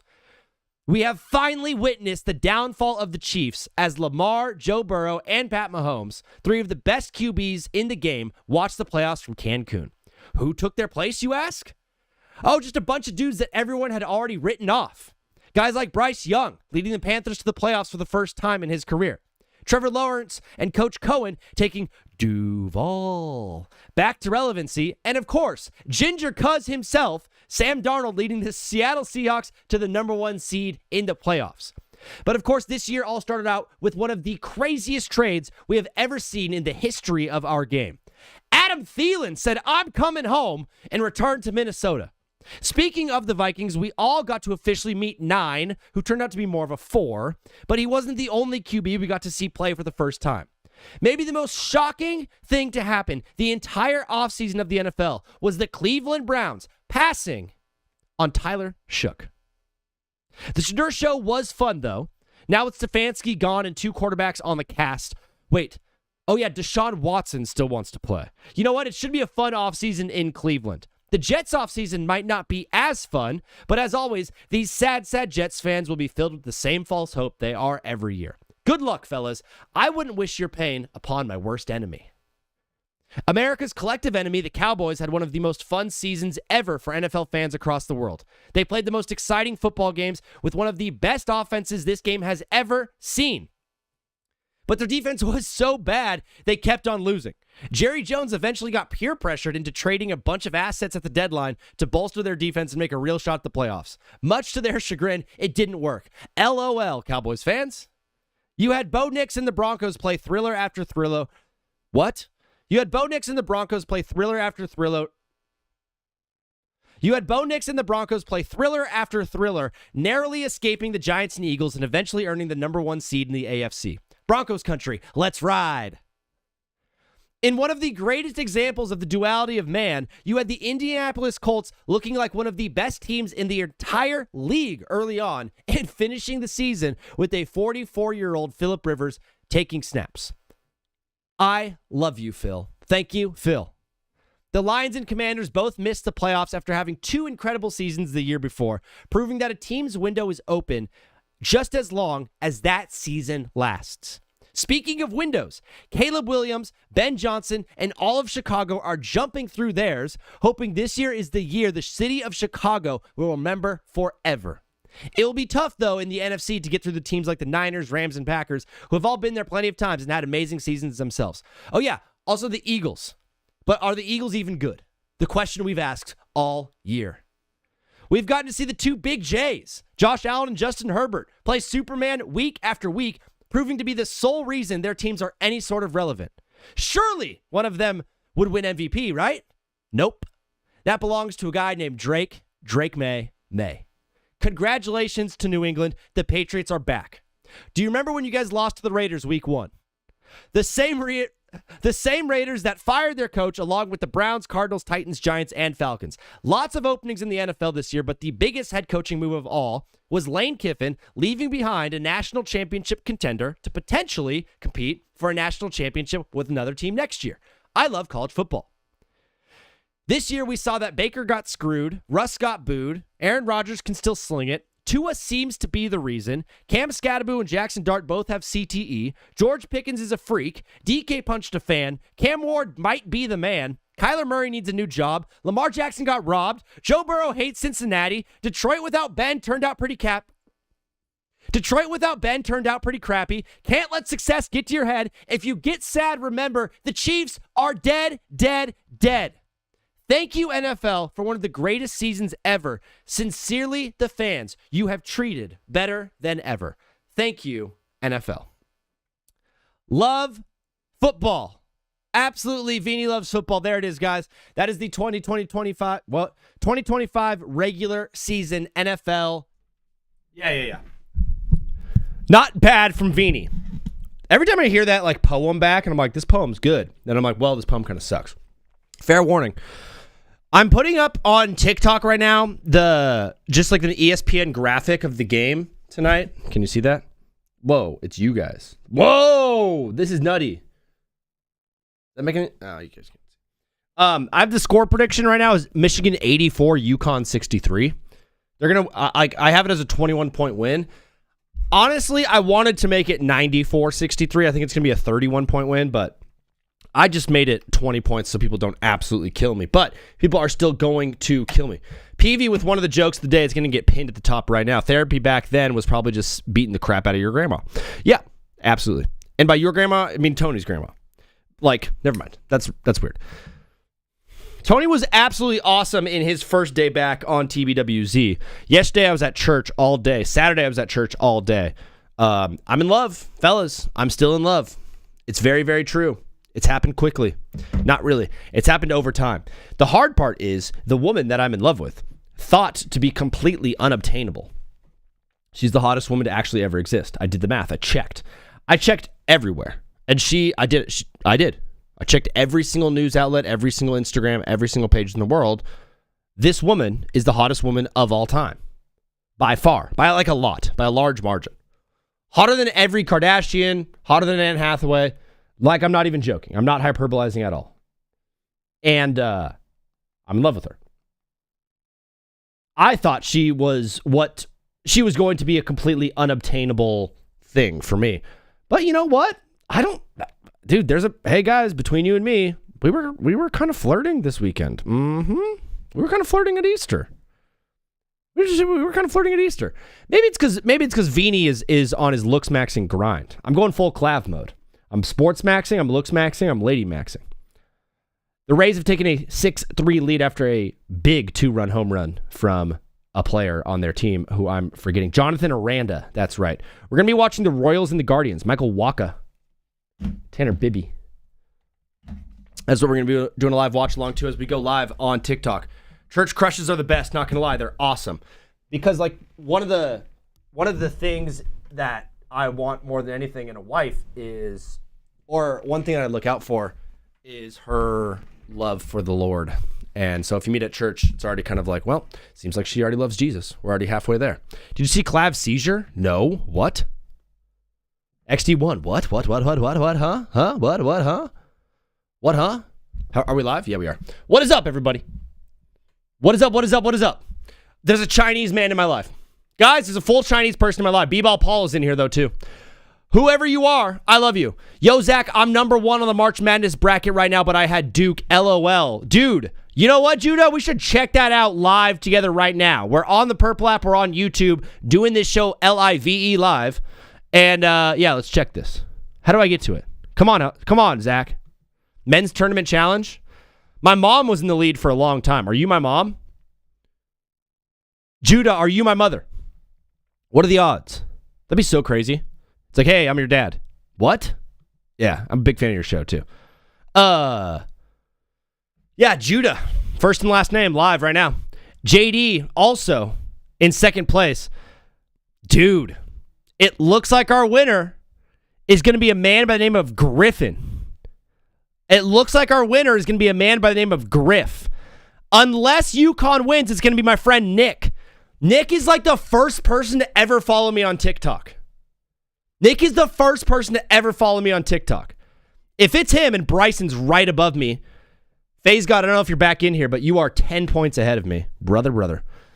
Yeah, it looks like it's either going to be Griff or Nick Silvestri. That's so sick. I'm in Indy right now for the national championship game. Basketball Paul Indianapolis is one of my least favorite cities in all of America. I don't know if you're actually from there. I apologize if you are. But that is so insane. Are you going to go to the game, Basketball Paul? If you are going to the game, it'd be super sick if you called into the show. The number's at the top of the screen. It's 213-352-5216. Whoever is the person who's liking the live with the Chinese lettering as their name, reveal yourself. Show yourself. I don't know who you are. In my head, right? Because the reason if you don't reveal yourself, I'm just going to think that's TikTok. No. Okay. That answers that question. It's officially TikTok is watching my live, and they're like, we need to blow this guy up with C4. You're in the car right now? That's sick, Basketball Paul. That's actually crazy, dude. To go to a Natty is got to be nuts.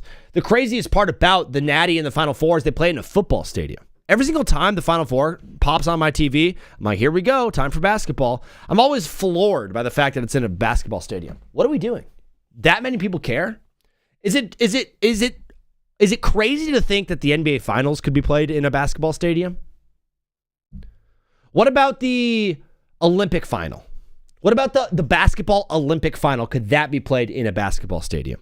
Hot take, but these big games at NFL stadiums suck for the fans' viewing pleasure. Are you talking about for the fans inside the stadium or for us? Because for us, the elevated court does add a little bit of oomph. It does like elevate the game slightly, but ultimately it is kind of weird to see like the angle in which the seats are. It's such a flat angle. Like there's so many people at the game. Basketball Paul said, I'll call in and talk about the game Wednesday. Let's do it, Paul. Absolutely love that. That sounds so fun. I have tonight's final score. When is the game? It's tonight, Judah. Tonight. Billy Nguyen. I know. I wanted to make it 90-63 so bad, Billy.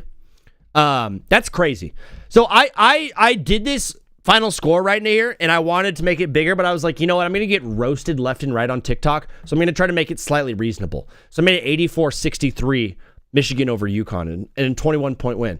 I was expecting all of the comments to be like, idiot, you don't know ball, UConn's so good, Dan Hurley's not going to lose this game, you're an idiot, you don't know ball. The first comment I got that was negative towards my pick was Billy Nguyen saying Michigan scoring 90+. I didn't make it a big enough blowout. That's something so unexpected, and that's the miracle of Christ. We're going to call right now. For fans in the stadium, on TV it looks good. I'm with you, dude. I would have rather watched it on an iPod Touch. XD1 bringing us back to the iPod Touch days. I was an iPod Nano myself.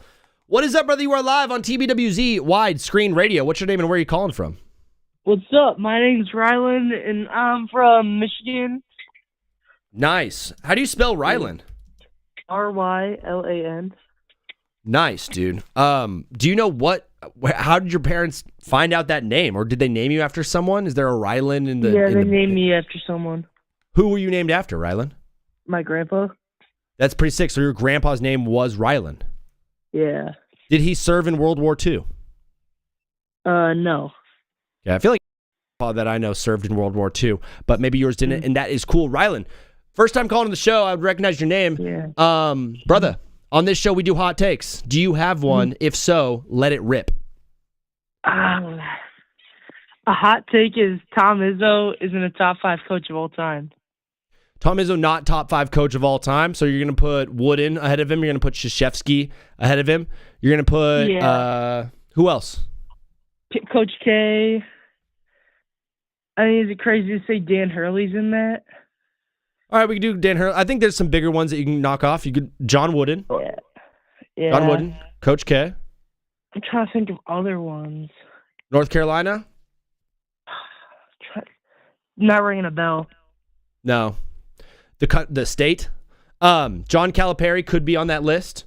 Oh, yeah, John Calipari. What do you call Who's the guy? St. John's head coach.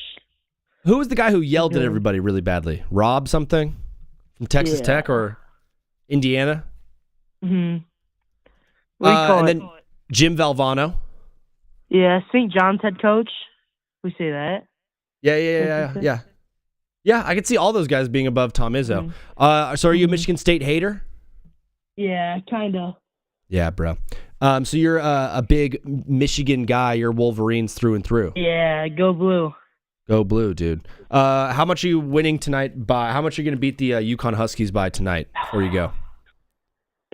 I'll probably say 71-92. 71-92. Same as me, 21-point victory. Each of them scoring a little bit more points. Rylan, Yeah. brother, we're going to keep things moving because I got some more calls on the line, but thank you for calling in, dog.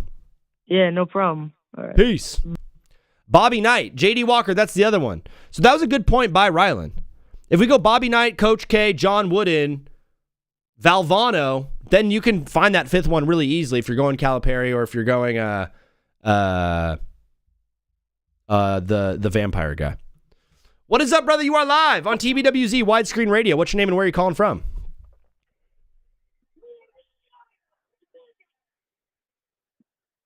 Brother Bear, where are you? Hello? What's up, brother? You are live on TBWZ. What's your name and where are you calling from? Oh, my name's Maddox. I'm calling from Maryland. You said Matt? Maddox, like Greg. Are your parents from Atlanta? Yeah. Dude, I knew it. You're named after Greg Maddox, aren't you? Yeah. That's How'd you know? so sick. Bro, I would recognize the name, so this must be your first time calling into the show. What did you want to talk about today, dog? Oh, well, I'm still a Wolverines fan because my parents went there. So my hot take was going to be that once Michigan destroys Arizona, they're going to go back-to-back with their recruiting class they got. Trey McKinney's going to go top 10 next year, and Merez might even stay. So that's my hot take. Merez Johnson, right? Yeah. You're guaranteeing the win tonight, but then you're also going a step further to say we're going to do it again next year. Oh, yeah. Do you have any of the metrics behind any sort of NIL stuff that this team is playing, or is it mainly guys that Coach May has recruited? Well, I know they got a 6'10" do-it-all guy named Quinn Costello. He's coming in. He can shoot it. He's really good. And they just landed Brandon McCoy, and then they got Trey McKinney's going to start next year. But my only worry is, like, you know how they got LJ Casey on their bench, right? Who's injured. Yeah. Don't you think like he has a chance of transferring because Cadeau's 100% staying, and I feel like Kaysen has potential, but he's not going to want to stay at Michigan until he's a senior to get exposure, you know? I totally feel that, and I understand if he would. Listen, I mean, sometimes I'm watching the game. I know Lindenberg and Maya, they get a lot of love, but Cadeau is probably the best player, like, consistently throughout the entire season for that Michigan team, who is so deep and so good. The crazy part about, like, Lindenberg, you know, he was in Jalen Green's recruiting class, so he's an older dude. Yeah, because he transferred up from JUCO. Do you think he's going, of like the guys who are going into the draft this year from this Michigan Wolverines team, who do you think is going to have the most success in the NBA? I mean, I think Yaxel could have some instant success because he's older, but sure. that's a little biased, I think. But at the same time, I mean, when Dalton Connect went to the draft before he was like, before they flipped the trade, before he got traded, he was doing pretty well on the Lakers. So I think Jackson could do the same because he's an older rookie. Dude, I'm a Lakers fan, and we completely nuked all of Dalton Kincaid's confidence in like the course of 2 days and completely ruined that kid. So hopefully it doesn't happen. When I see Adi Maya out there, I think every team in the West should be going after him. It seems like he might be the only guy that could stop Victor Wembanyama. Is he that kind of dude, or do you think he's a little bit too fragile for the NBA? I think he's that kind of dude. I mean, he could definitely put on some weight, but he's shown his toughness. Like, even though he's not the biggest, like, you saw it against Arizona. He was getting those and-1s, getting bumped, and he was still making stuff. So he was great. I think he's gonna handle Terrace Reed as well. I mean, he's gonna send some shots back for sure. That will be the that's how we judge it. If he can shut down Terrace Reed, then he's gonna be a great player. Maddox, unbelievable call, brother from Michigan or Maryland. Anything you wanted to say to the people on the way out? No, just watch out for the Wolverines. Go blue. Thank you, Maddox. You're the man. We'll talk to you soon, all right? Yeah. Okay. Peace.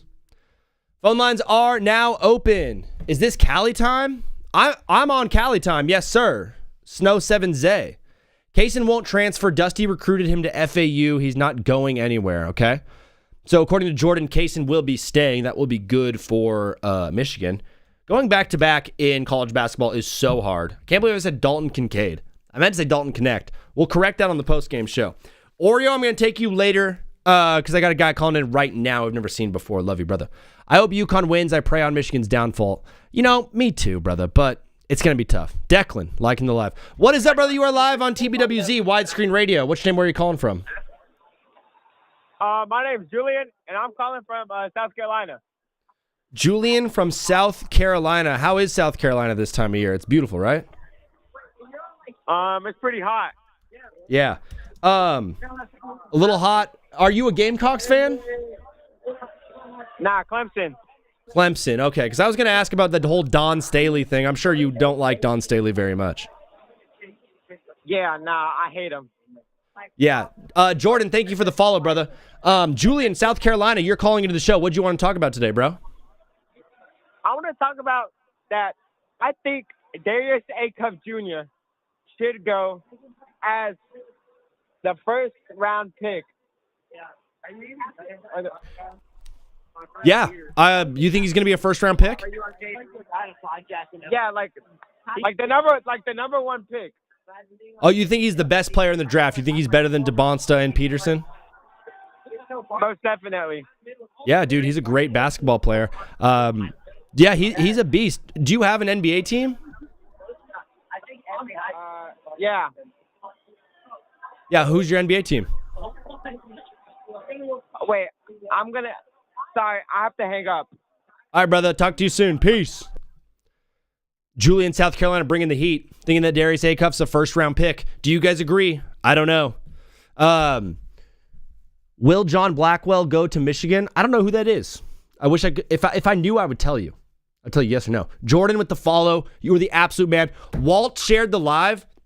Dude, if you guys know someone who would be a good caller or does sports radio type stuff and has good takes, share the live with them and have them call in. But right now, we're going to call for my buddy Oreo. Oreo the cat, mod on Twitch, beast of a man, longest stream streak of anybody. What's up, dog? How are you? What's good? Dog, we're just excited for the Natty tonight. How about you? How are you feeling about it? I'm excited. Today was my last day of spring break. So. Last day of spring break on a Monday, so you start the school week on a Tuesday? Yeah. Huh. What did you do anything special for spring break at all, or were you just kind of rotting and chilling and watching ball? Well, I just stayed in. I went out and played a little bit of basketball. There you go. Well, brother, you're calling into the show. We're doing hot takes today, as you know, because you like it all the time and you watch every day. Robert Sweeney, what up? You're calling in the show. What do you want to talk about today, Oreo? Well, everybody's talking about that one guy was talking about all the recruits Michigan got, and I was looking into it. Watch out for Maryland next year. They didn't get a lot of high recruits, but they got my favorite player in the recruiting class. Who is? Baba Oladoyin. Dude, that's a great name. I don't even know if he's going to be good at basketball, but I hope he is because that name rocks. And you said he's going to Maryland? Yeah. So you're high on Maryland already for next season. You got your eye on the ball. Do we know yet, Oreo, who is going to be like the big prospect for the 2027 class, or who's that, like the freshman phenom for next year? Honestly, I'm thinking Baba Oladoyin because he was a really high recruit. I mean, at one point, I think sophomore year, he was the number one rank, and then there's been some other emergers. I don't know if he's still number one. Mm. But I don't know this recruiting class as well as obviously this past year because everybody was just like everybody had the hype around this class and last year's class. So I wasn't really able to look at this year's class. But obviously, yeah, that one guy that the guy that was talking about Michigan said that they got.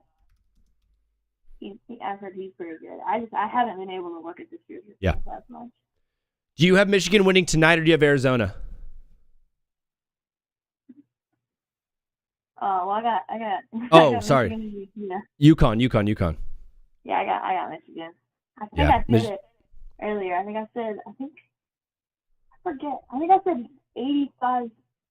85-76 for the score. I think it was closer than. Everyone's picking up a big victory because we saw Michigan absolutely dismantle Arizona, and then UConn did not look great against Illinois.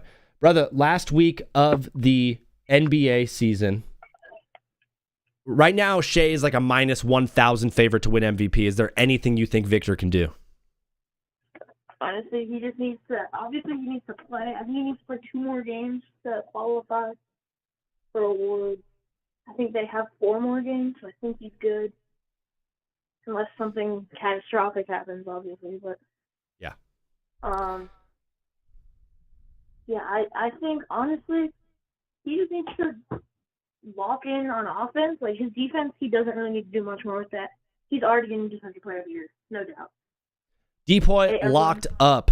Depoy locked up, and you might be MVP by the end of this thing. You might be a 3-time MVP, most valuable boy. Oreo, thanks for calling in, bro. We'll see you in the chat. Peace. My guy Oreo, Philly sucks mad, says, UConn is winning. Do not doubt Dan Hurley. There it is. JD Walker, how do I make you a mod? Add moderator. Confirm. JD Walker's just been made a mod, guys. Watch out for him. Yeah. What is up, brother? You are live on TBWZ Widescreen Radio. What's your name? Where are you calling from? What's up, Hello? man? I'm Johnny from Utah. Johnny from Utah. I've been to Park City. I've been to Salt Lake. What part of Utah are you in? Oh, man, that's cool. I'm in Salt Lake City. Yeah, Salt Lake City is like low-key pretty beautiful. I know a lot of people from California are moving out there. Are you more of the BYU fan or Utah? BYU. Yeah, dude. Man, Provo is absolutely gorgeous. When we went over to Provo, I was just blown away by the mountains. The school is so beautiful. Did you go to school there? No, I didn't. I actually moved away. Oh, where did you move to? I'm in Atlanta right now. Dude, in Atlanta right now. Atlanta's a great city. The one time I was there, we did get some wings at a very popular establishment. Have you been there? Okay, and what are your thoughts on the game tonight? I have my thoughts on TikTok Live right now of Michigan winning the game 84-63. Watching Michigan dismantle what everyone thought was the best team in the nation in Arizona was quite eye-opening. They were up 40 at one point in that game. UConn did not look great against Illinois. They got the win. I don't think that they have enough bodies to just stop whatever Michigan is doing these days. So I think Michigan wins by 20+. Okay, I honestly have UConn. I have UConn winning tonight, so. Nice, dude. You got UConn winning. Any like big reason, or is it just like Dan Hurley? You can never count him out. Yeah, pretty much not counting him out. Yeah, he's probably the best coach in college basketball. They might win 3 of the next 4. I mean, correct me if I'm wrong, Johnny, but that puts him in like John Wooden territory, right? I believe so, but I have $5,000 on UConn money line, and then another $5,000 on their spread at +8.5. Doug, I am now just going to be rooting for UConn just to support you financially, brother. I appreciate that. I Yeah, appreciate that, man. We're going to be sweating it out for sure. Yeah, we are. Are you a fan of any of the Atlanta teams? No, I only like that betting because my friend's last leg on his parlay was Michigan. You're hedging your friend's positivity with just a big old wager on UConn. It's the last leg of his parlay, so it's he's got a bit of a curse. Yeah, and those never hit. The last leg never comes through.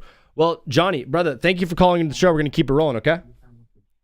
Yeah, my friend wants to give a word to you if you can hear him out for a sec. Yeah, what's your friend's name? I just want to talk ball, man. I just want to hear your takes.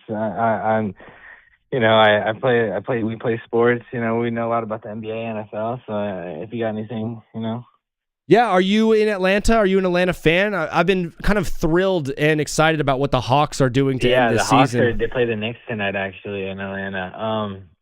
I think the Hawks are really good. I'm from Miami, so I'm more of a Heat fan.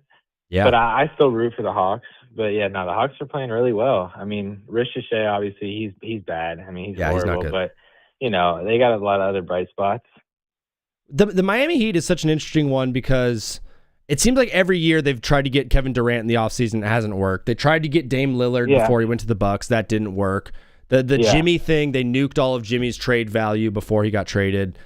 I think the move that would make the Hawks title contenders would be Giannis. I think if they got Giannis, they would instantly be title contenders because of how good they are defensively. Absolutely. If the Heat go out and grab Giannis, they could. No, I was saying the Hawks. I was actually the Hawks get Giannis. So what are they trading to get Giannis? Are they getting rid of? I don't know, but they have a lot of pieces. Like they do have a lot of pieces. And I mean, I think Giannis might want to stay in Milwaukee. I don't know what's going to happen there, but we'll see. Dude, I have absolutely no idea what Giannis is going to do. That whole situation with Milwaukee looks horrible right now.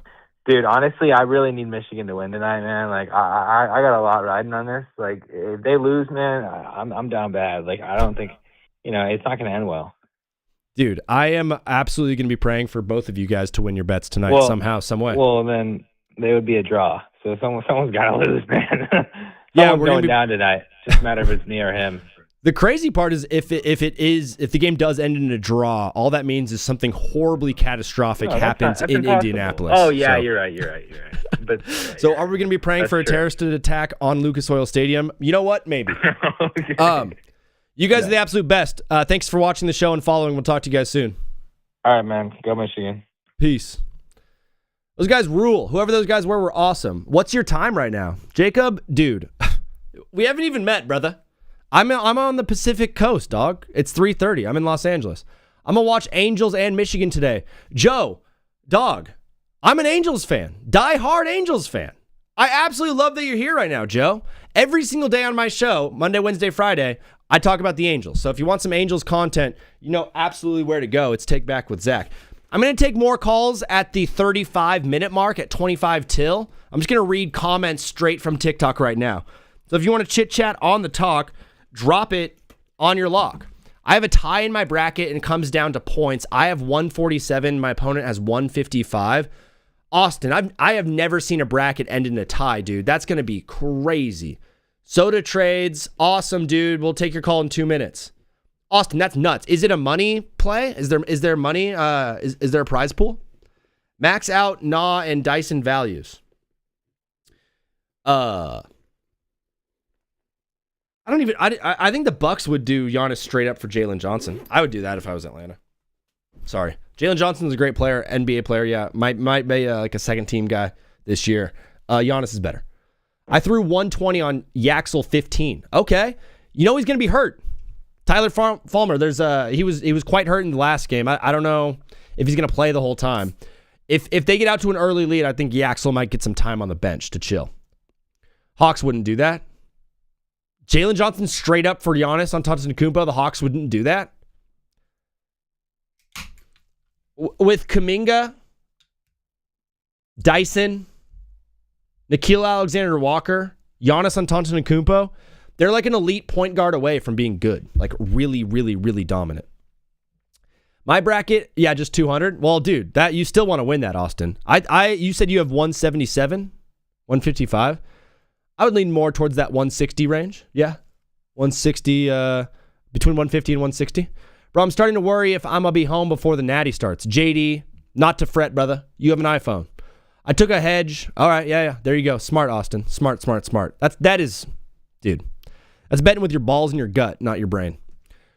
He will be all right, bro. They need him tonight. I don't think they need him at all. I think they could win without him. By like 20 still. Gupta, that seems to be where I'm going with my final score prediction. Yaxel could barely walk, bro. UConn about to win it. I don't even think they need him, dude. Yaxel didn't play half the game against Arizona. UConn 81, Michigan 77. Michigan scoring less than 80 would be crazy. If you said 81-80 RR Cisco, I'd be more into it, but I don't know. Phone lines are officially open. If you guys want to call in, the number's at the top of the screen, 213-352-5216. But it's not the same. I need my TV. I know, JD. I know. On Sundays, I serve at my church. And on the way back, I prop my phone up in my little cup holder thingy on my hour drive back home, and I just watch ball. It's not the same. It's still great, though. What is up, brother? You are live on TBWZ Widescreen Radio. What's your name? Where are you calling from? My name is Sawyer, and I'm calling from Michigan. And I got a couple hot takes for you, bro. You said it's Sorin, S-O-R-I-N? Sawyer, S-A-W-Y-E-R. Sawyer from Michigan. Have you ever seen the show Lost? Because there's a character named Sawyer. I have not. It's really cool. Brother, you're calling in. You are from Michigan. I assume you're a Michigan fan. Dog, what do you want to talk about today? No, I'm actually the opposite. I want to talk about how you... Sawyer, I think we lost you for a second. What was that at the end?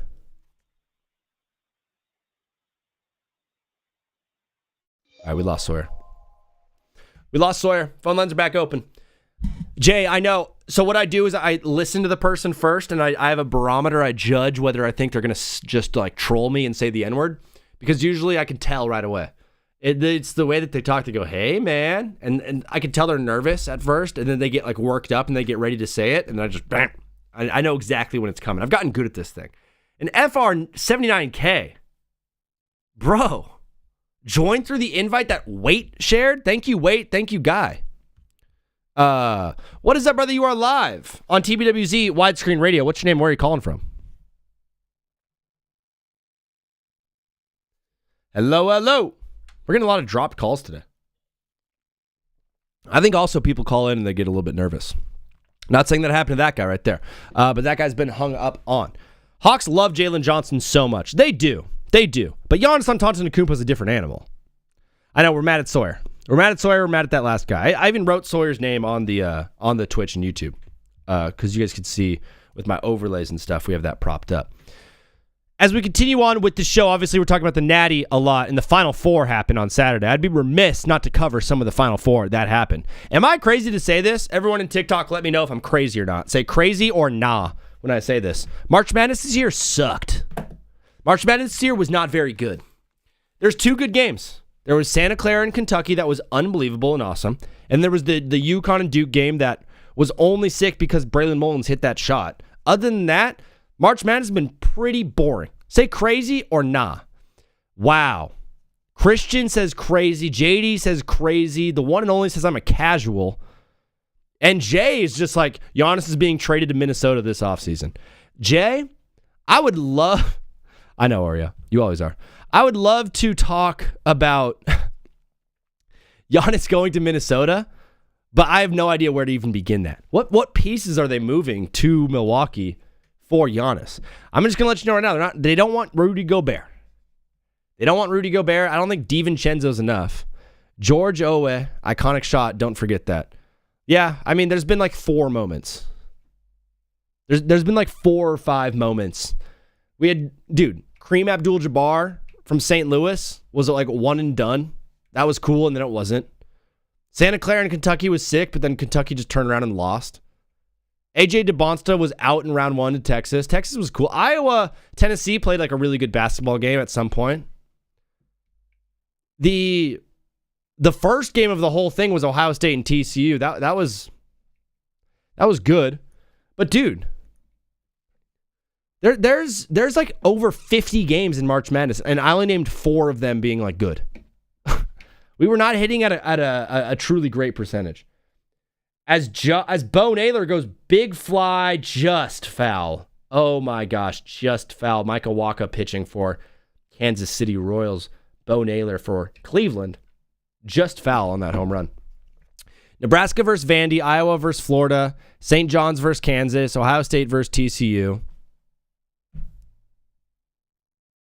It was not a great March. It was not a great March. High Point University versus Razorbacks was amazing. Nebraska versus Vandy, Wisconsin versus High Point, UNC versus VCU. Yeah, they were good games. They were good games, but nothing was blowing me out of the water. Remember a couple of years ago when St. Peter's made a run all the way to the Elite Eight? That's what I'm talking about. That's March. We didn't really have a crazy amount of really gnarly upsets. We had what? Florida losing to Iowa was probably the most shocking game of the entire thing. That's probably the most shocking game of the whole tournament was Florida losing to Iowa. Because of NIL though, so it's not going to be the same. My one thing that I realized, Siena almost up, dude, Jay, that probably was the best moment of the tournament. Day 1, game 2, Siena was up at the half against Duke. I was freaking out. That's what I'm talking about, though. Like, all of the great moments were, like, almost really, really, really cool. But if you love high-level basketball and watching domination, this has been a great tournament for you because you've just seen Michigan do their thing. Dude, Duke didn't look good in a single game they played. They almost lost to Siena. The St. John's game wasn't good. They eventually lost to UConn. They had that one game in between in the round of 32, I believe that was a good game, but where they won handedly. But other than that, it was a tough stretch for Duke. I'm going to do some harmful things if Duke lost to Siena. Oh, dude, yes, you would have. UConn not winning, pal.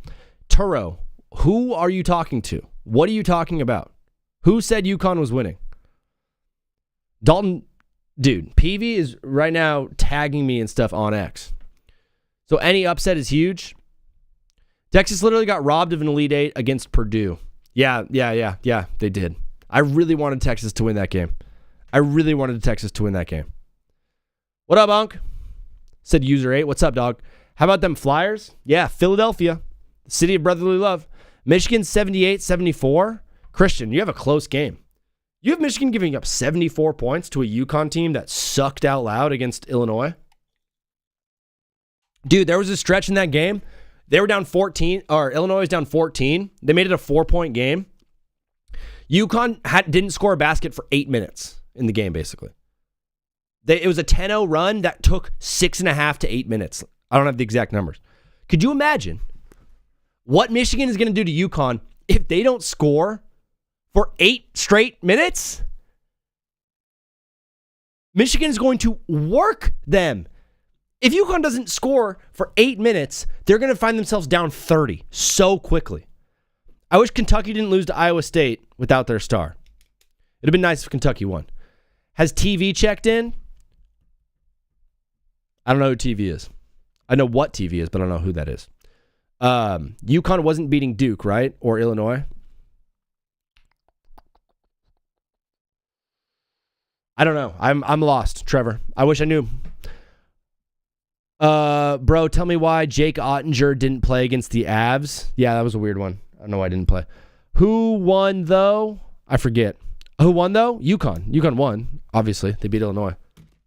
But if there's a stretch where they don't score for 10 minutes, dog, they're going to lose by 75. What is up, brother? You are live on TBWZ Widescreen Radio. What's your name and where are you calling from? Lucas Fernandez from Florida.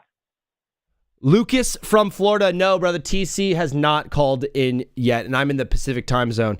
Lucas from Florida. What part of Florida are you in, dog? I'm in the Tampa area.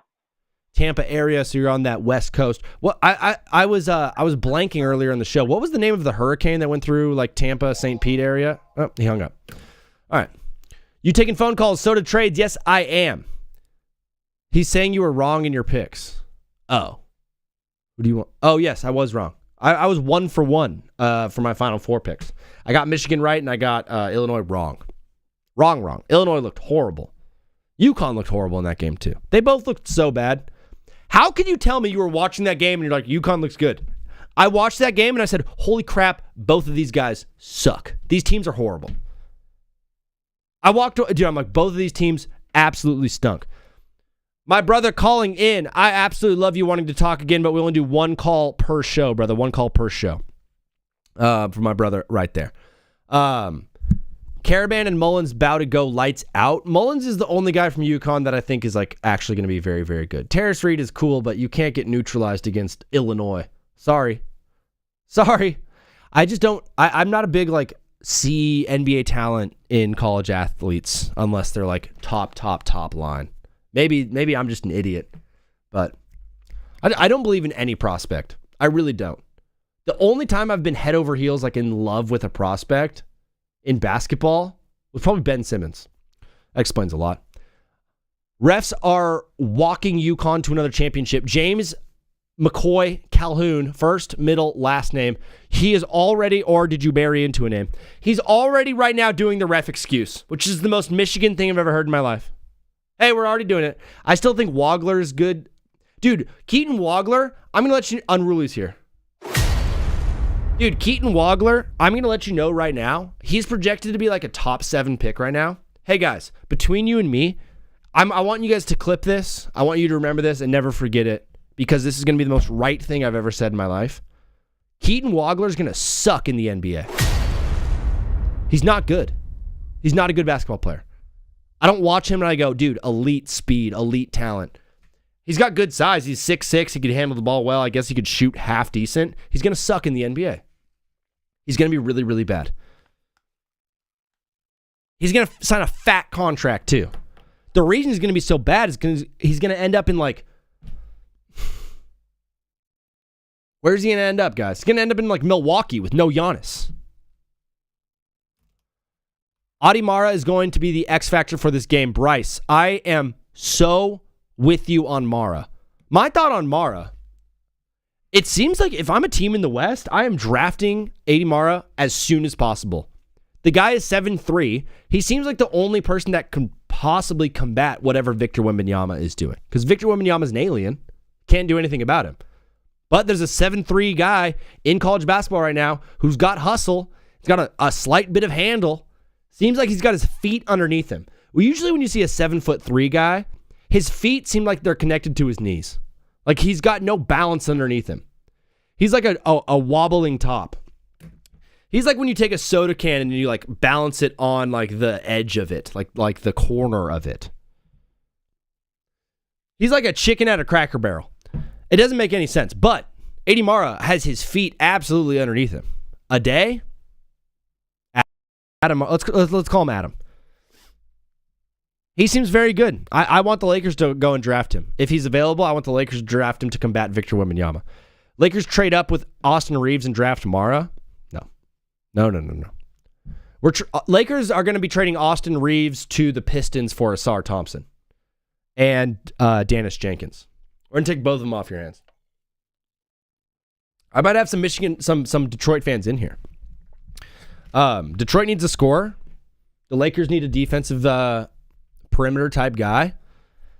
Asar Thompson, Austin Reeves, flip-flop. Who says no? He's going to go 7th overall. Most likely not going to be a horrible team. Yeah, Dale, you're right. Michigan or UConn? Alex, I got my score prediction right here above my head. Score prediction, Michigan 84, UConn 63. I got Michigan tonight. Adi Mara to the Thunder, count it. Get rid of Chet or Hart. Or L. Hart? Hartenstein. The interesting thing about the Thunder, I'm not super concerned about the Thunder moving forward, because here's the thing. You got Shea signed to the max. You're going to have to pay Chet fat money. You're going to have to pay Alex Caruso. You're going to have to pay Isaiah Hartenstein. You're going to have to pay J-Dub. You're going to have to pay AJ Mitchell. You're going to have to pay Lou Dort. You're going to have to pay Cason Wallace. All the talent that the Thunder have accumulated, a lot of them are younger rookie contract type guys who are playing on extensions and things like that. The Thunder eventually are going to have to pay a ton of guys. I think next year is the year where we start seeing some of those Thunder pieces move. Can we see Isaiah Joe and Cason Wallace go for picks? Or are the Thunder going to be packaging guys for better players? The Thunder thing cannot stay together forever because they have so much talent. They have so much talent. They cannot possibly pay all of those guys to be on their basketball team. If they would, they probably could, but there's a salary cap. Brother, from another. M-O-T-H-E-R, mother. What game am I trying to put on? I'm putting on the Reds and the Marlins game. Why? Because I'm an absolute sicko. I love baseball. So many people have UConn winning. I'm surprised. Solon, I haven't seen a single person have UConn winning. I heard one guy said UConn was going to win, but that's it. Everyone else has been like, So many, Michigan by at least 20. Justin Mandel, you and I are cut from the same cloth, brother. If you guys are in here, do not follow. You don't have to, but it helps me out a lot. I know it sucks. I wish it was like the MLB so the Thunder could get everyone. Thunder would be good forever if we did not have a salary cap in the NBA. Jibby the Baller, thank you for the follow, man. That means a lot. Super. Hey, Justin, thank you so much. Solon, thank you guys so much. I'm out here grinding, bro. I'm out here putting in a ton of work, so you guys just hitting that follow button is incredibly helpful. You guys don't even know. Michigan has one of the best teams in a while. Dude, it might be the best team in college basketball ever. If they win by 20 tonight, they would have won every single game in March Madness by 20 plus and scored. I think they'll end up scoring 90 plus in every single game. That's never happened before. We've never seen a more dominant champion. It makes me feel like such an idiot loser. Like the R word, hardcore. Hard R word. It makes me feel RETARDED. Really, really, really stupid for picking Houston to win it all. Oh, dude, I wanted to be like, I'm not going to go with the favorite. I'm not going with Duke. I'm not going with Arizona. I'm not going with Michigan. I'm going with Houston because I pick Houston every year. To watch Michigan just be as dominant as they are, everyone who picked Michigan in their bracket is probably like, hey, I'm the smartest guy in the world. Everyone else is, yeah. What taught it? Everyone else is stupid. Bottom of the first. Brandon Williamson is on the bump for Cincinnati. Threw 4.2 against the Pirates and got the L and giving up 6 runs. Miami Marlins got a good little lineup, dude. Do not count them out. Bro, my Wi-Fi sucks right now. All good, dude. JD, I just needed a mod in here because someone kept saying Hail Hitler. Ah, dang it. That probably got me banned. Let's see. Oh, just my guy. Just Mandel with the rose from the top bench, from the top roof, from the top rope. Hey, yo. You are the absolute man. I picked Michigan because I'm a Michigan fan. Andre Drummond, #1 fan. Dog, do you remember when Andre Drummond was dating Sam from iCarly? Can we talk about that? Are we allowed to talk about that? I feel like I'm gonna get banned for like bringing that up. Is there any reason that you guys can think of?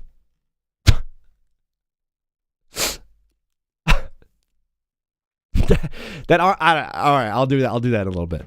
What is up, brother? You are live on TBWZ widescreen radio. What's your name and where are you calling from? They hung up. They just wanted to make sure I existed. They're like, oh, dude. The weirdest thing in NBA history is not it's not Michael Jordan quitting to play baseball, right? It's not LeBron playing for 41 years. It's not the frozen envelope. It's not Luka getting traded and the Mavs getting Cooper Flag. The weirdest thing in NBA history is Andre Drummond dating Sam from iCarly. This is going to sound so horrible. Shout out to Jeanette McCurdy. You seem like such a, actually, no, you don't. She seems like a weirdo freak. I don't know how to put this. Dude, this is going to sound horrible. Never mind, I'm not going to say it. She doesn't seem like the coolest person in the world. She doesn't seem the most chill. Also, hey, not really someone who I would consider to be super attractive. Okay? She's not ugly. I'm not saying Sam from iCarly is ugly, but I am saying there were 2 women that she was acting opposite that are ranks above. Miranda Cosgrove has only gotten hotter since that. Since she was 13. And obviously Ariana Grande has blown up to be quite something. But the fact that Andre Drummond was like, yeah, I'm going to be dating Jeanette McCurdy. I want Sam from iCarly. She's quirky and silly. Hey, where's Gibby? Dude, what are we doing? Why did that even happen? The picture of them holding hands, every single time I see it, it makes me laugh like this. I laugh out loud. I'm so shocked by it every time I see it. Something weird was happening there, right? That's it. Michigan 94, UConn 71. You have a 23-point win. Blah, blah, blah. Chasing has got some big dollars out there. People are throwing big dollars on this game. I'm getting texts in the middle of the show, and I don't want to look at any of them. Is that Xavier Edwards on second base? I picked up a new guy in fantasy baseball. I picked up Xavier Edwards, second baseman for the Miami Marlins, and he's been kind of balling. He's pretty good. Carter with the follow? Dog. Oh! Carter, thank you so much for the follow. You are the absolute man. We are live Monday, Wednesday, Friday from 2 to 6 p.m. Pacific time. I'm also live on YouTube and the Purple app at the same exact times. Friday, I do 1 to 5, but there's no show this Friday. Guys, if you like NBA ball and you like call-in shows and people talking ball, or you want to get your takes off, starting with the NBA postseason next week, I'm going to be going live daily or nightly, if you will, after NBA postseason games. I'm going to be here hosting a full-on talk show. So if you want to watch the games and then tune in live to TBWZ and call in and get your takes off right away, I'm your guy. So hit that follow button here, subscribe on YouTube, follow on Twitch if you can, so you'll be notified when I go live for those games. Jibby the Baller is liking the live up. He's the absolute man. Michigan 89, UConn 70. So you got Michigan getting very, very close to that 90 mark. They've scored 90 in pretty much every single game. I know, Oreo. We'll figure out some special exemption for you.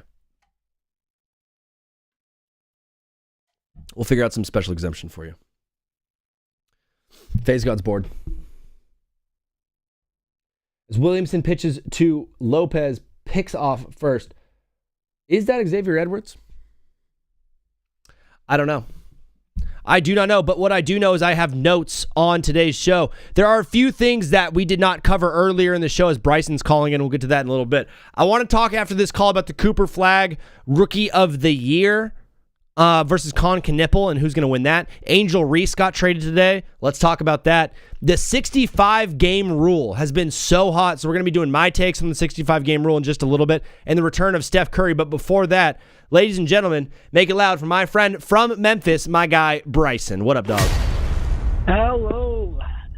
Bryson from Tennessee. Whoa. Sorry, I went crazy on the soundboard right there, Bryson. Dog, how's Memphis treating you? Is it a nice day? Beautiful? Yeah, it's a nice 70-ish degree day. Yeah, it's pretty cool. It's pretty nice. How many people in the Memphis area work for FedEx? Half the population of Memphis. Wow. So, dude, a lot of connections to FedEx. That's obviously where the Grizzlies play. Brother, thank you for calling the show. Thank you for watching along. Thank you for being there at the start of it. We're doing hot takes today. You always come with one. What are you wanting to talk about today, brother? I think the fact that UConn has the greatest chance to beat Michigan, I think, out of anybody that was in the March Madness tournament. You think even more than Arizona's chance? Yeah. You're high on UConn. Is it because of the players, the personnel, or is this a Dan Hurley thing? Honestly, I feel like it's more of all of it. Honestly, because the players are very talented. Obviously, they made it to college. They're one of the best college teams in basketball. Dan Hurley's a great coach, and I just feel like even the fans, they're just like they bring electricity to the stadium. Every stadium they go to, you always see a couple hundred, maybe even a couple thousand UConn fans. Yeah, absolutely. UConn travels really well. What's up, Swaggy? Yeah, they do travel well. Watching Michigan absolutely dismantle Arizona has got me worried, man. That team is very, very good at basketball. Yeah, and the thing is, I feel like the one thing I'm worried about with UConn is UConn starts off a little slower, and I just feel like if they start off slow this game, they're going to get dismantled by Michigan. But at the same time, though, they have the 3-point shooters. I just don't know if they know how to utilize them as well as Michigan does. But I'm still very high on UConn, and I'm very high on Dan Hurley and the players and the fans, that they'll get it together and they'll find a way to beat Michigan. That's why I'm so high on them. Yeah, I think if UConn was to win this game, I don't think they're going to win it like 70 to like 71. I think they need to. This needs to be a low scoring game if UConn is going to pull off the upset, and they need to hold Michigan to under 70 points. For me, that's going to be the most difficult part is holding this offense back. Yeah, and especially with the holes in the UConn defense, I feel like when they let Duke put up 70-ish points, I feel like after that their defense wasn't as good as it was supposed to be, especially against who they played. Illinois last round? Yeah, Illinois has a not the greatest offense, but a good offense, and I think they let them score, 60-ish points, something like that? Yeah. It was like 60. I forgot what the score was. I fell asleep after the third quarter. I mean, after the first half. I'm so used to quarters. I fell asleep after right after the first half, so I don't really know what the score was, but I know it was a lot closer than anybody thought it was. It's all good, brother. Nothing, dude. One of the best naps in the world is like you're wanting to watch a basketball game and like falling asleep in the second half and just knock out and feel so good. I think it was like 71-60 or something like that. It was somewhere around there. And I just feel I did watch what was his name? Terrace Reed. Terrace Reed. Yeah, Terrace Reed. I did watch him play a little bit. He had a good double-double. I think he's had like 18 points, 12 rebounds, or 13 rebounds, something around there. Yeah. And I just feel like if UConn can if they could out-rebound Michigan and get a lot of defensive or offensive rebounds, if they can catch Michigan on a bad shooting day, UConn's definitely going to win. But I just feel like with the win probability in Michigan's favor by almost 75%, I just feel like I'm still going to root for UConn. I'm still rooting for UConn. I'm going to scream at my TV for UConn to win. But, and fun fact, by the way, the last time UConn and Michigan played each other was in 2015. Wait, one more time. Set that one up for me. UConn and Michigan, the last time they played was in 2015. Wow, they haven't played in 11 years? Yeah, and UConn did win that 74-60. Wow, and was Dan Hurley the coach back then? I don't. Maybe? I don't even know, dude. It's been that long? I want to say maybe, yeah. Wow. Bryson, you got UConn winning tonight. You're going to be cheering for them loudly. I absolutely love that. Do you have them in your bracket or anything like that, or you're just a UConn guy? Oh yeah, I had them losing. But now. No, okay. Actually, matter of fact, I think that Dan Hurley. I don't think he was coach. I think he was Rhode Island's coach, and then he came in like 2018, 2019, and coached to coach UConn. Yeah.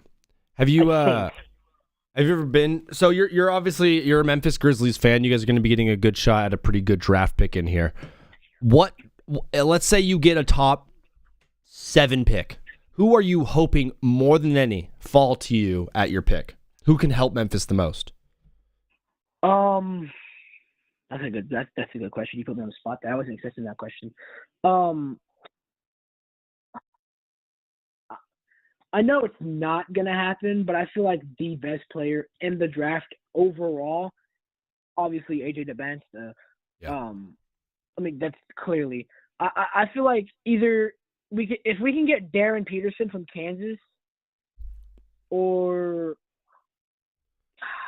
I want to say Caleb Wilson or Nate Arnett from Tennessee. Yeah. All of those would be sick. Lendeberg, too, would be a guy that I think can fit well in Memphis, given the fact he lost J.J. Jett. I know somebody who would really help. He's a taller and he's an efficient shooter. That one point guard from Illinois, isn't that like Keaton Wagler? Keaton Wagler. Like that? Yeah, Keaton Wagler. Yeah, I think he would help. He's like, 6'5", 6'6"-ish? Yeah, he's 6'6". He's going to be a beast in the NBA. I have him rated really, really high. I feel like either a tall point guard and we can move them to the 2, or keep him at the 1 and move Jaw to the 2, or we can just get a tall power forward in Caleb Wilson and go for some size. Have him be the new Jaren Jackson. Bryson, thank you for calling into the show. You are the absolute man. Bryson is active over on Twitch and YouTube, hanging out with us, brother. You are the absolute man. We'll talk to you again soon, okay, bro? Yep. Peace.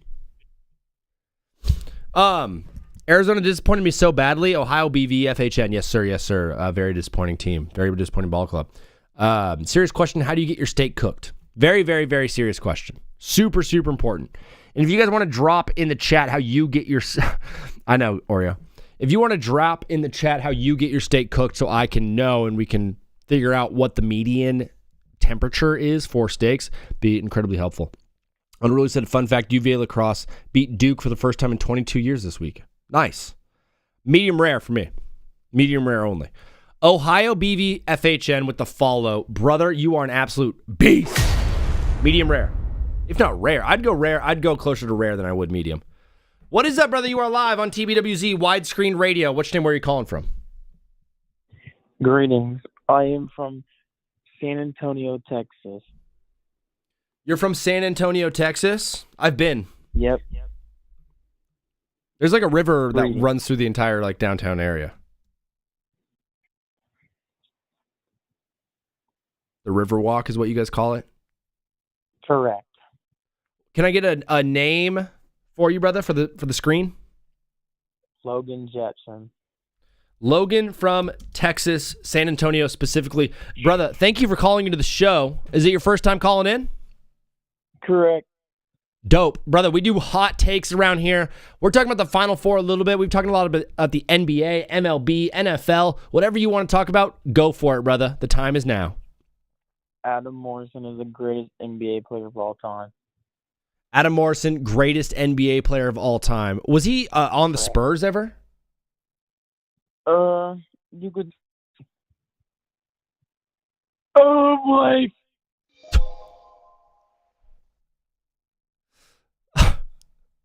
A-Cuff on Memphis would be tough. A-Cuff would be really, really nice, yeah. Hot take, Virginia Tech will be at 10-win. What? Christian, what? 10-win team? Virginia Tech will be a 10-win team. Dude, with James Franklin, absolutely. The recruiting is going to be awesome. They've already stolen so many guys from Penn State. I'll put it this way. I'll take your hot take and I'll raise you this as I do this stupid crap CAPTCHA thing that TikTok makes me do.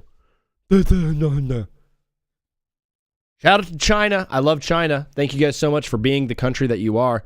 Shout out to communism. Shout out to oppression. China! TBWZ. Live from Beijing.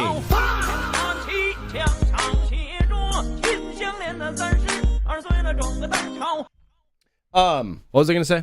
How do I end up on the call? Jake, you call in. If you have a outside of the country phone number, I don't know if I'm gonna get it. Low key Bryson, yeah. Andre Drummond shared the live, unbelievable. If you guys know someone who would be a good caller on the show, share the live with them. VTech, oh yeah, okay. So Virginia Tech, I think they're going to be. Let's say 3 years from now, Virginia Tech will be a better football program than Penn State. I think James Franklin getting fired by Penn State has set that program back at least 2 years. I think Penn State will be a losing program over the next 2 years.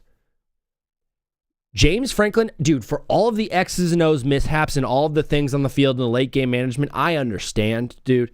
The guy's a fantastic recruiter. He is such a good recruiter. And so you want to know how you can tell? Because darn near 12 of the 15 recruits that were coming to Penn State flipped to go follow him to Virginia Tech. They flipped to follow him to Virginia Tech. Oreo, are you a Penn State fan, Oreo? Oh, no, brother. Oh, no. They're going to be very good. Virginia Tech's going to be a great football team in the next couple of years. Will they be good enough to win the ACC? I don't know, dude. The funny part for me, we had a guy earlier who's calling from South Carolina. I forget his name. I'm sorry about that. He was like, I'm a Clemson fan. Hey, dude, Clemson's so bad. What happened to Clemson? Remember when Dabo? Oh, no way.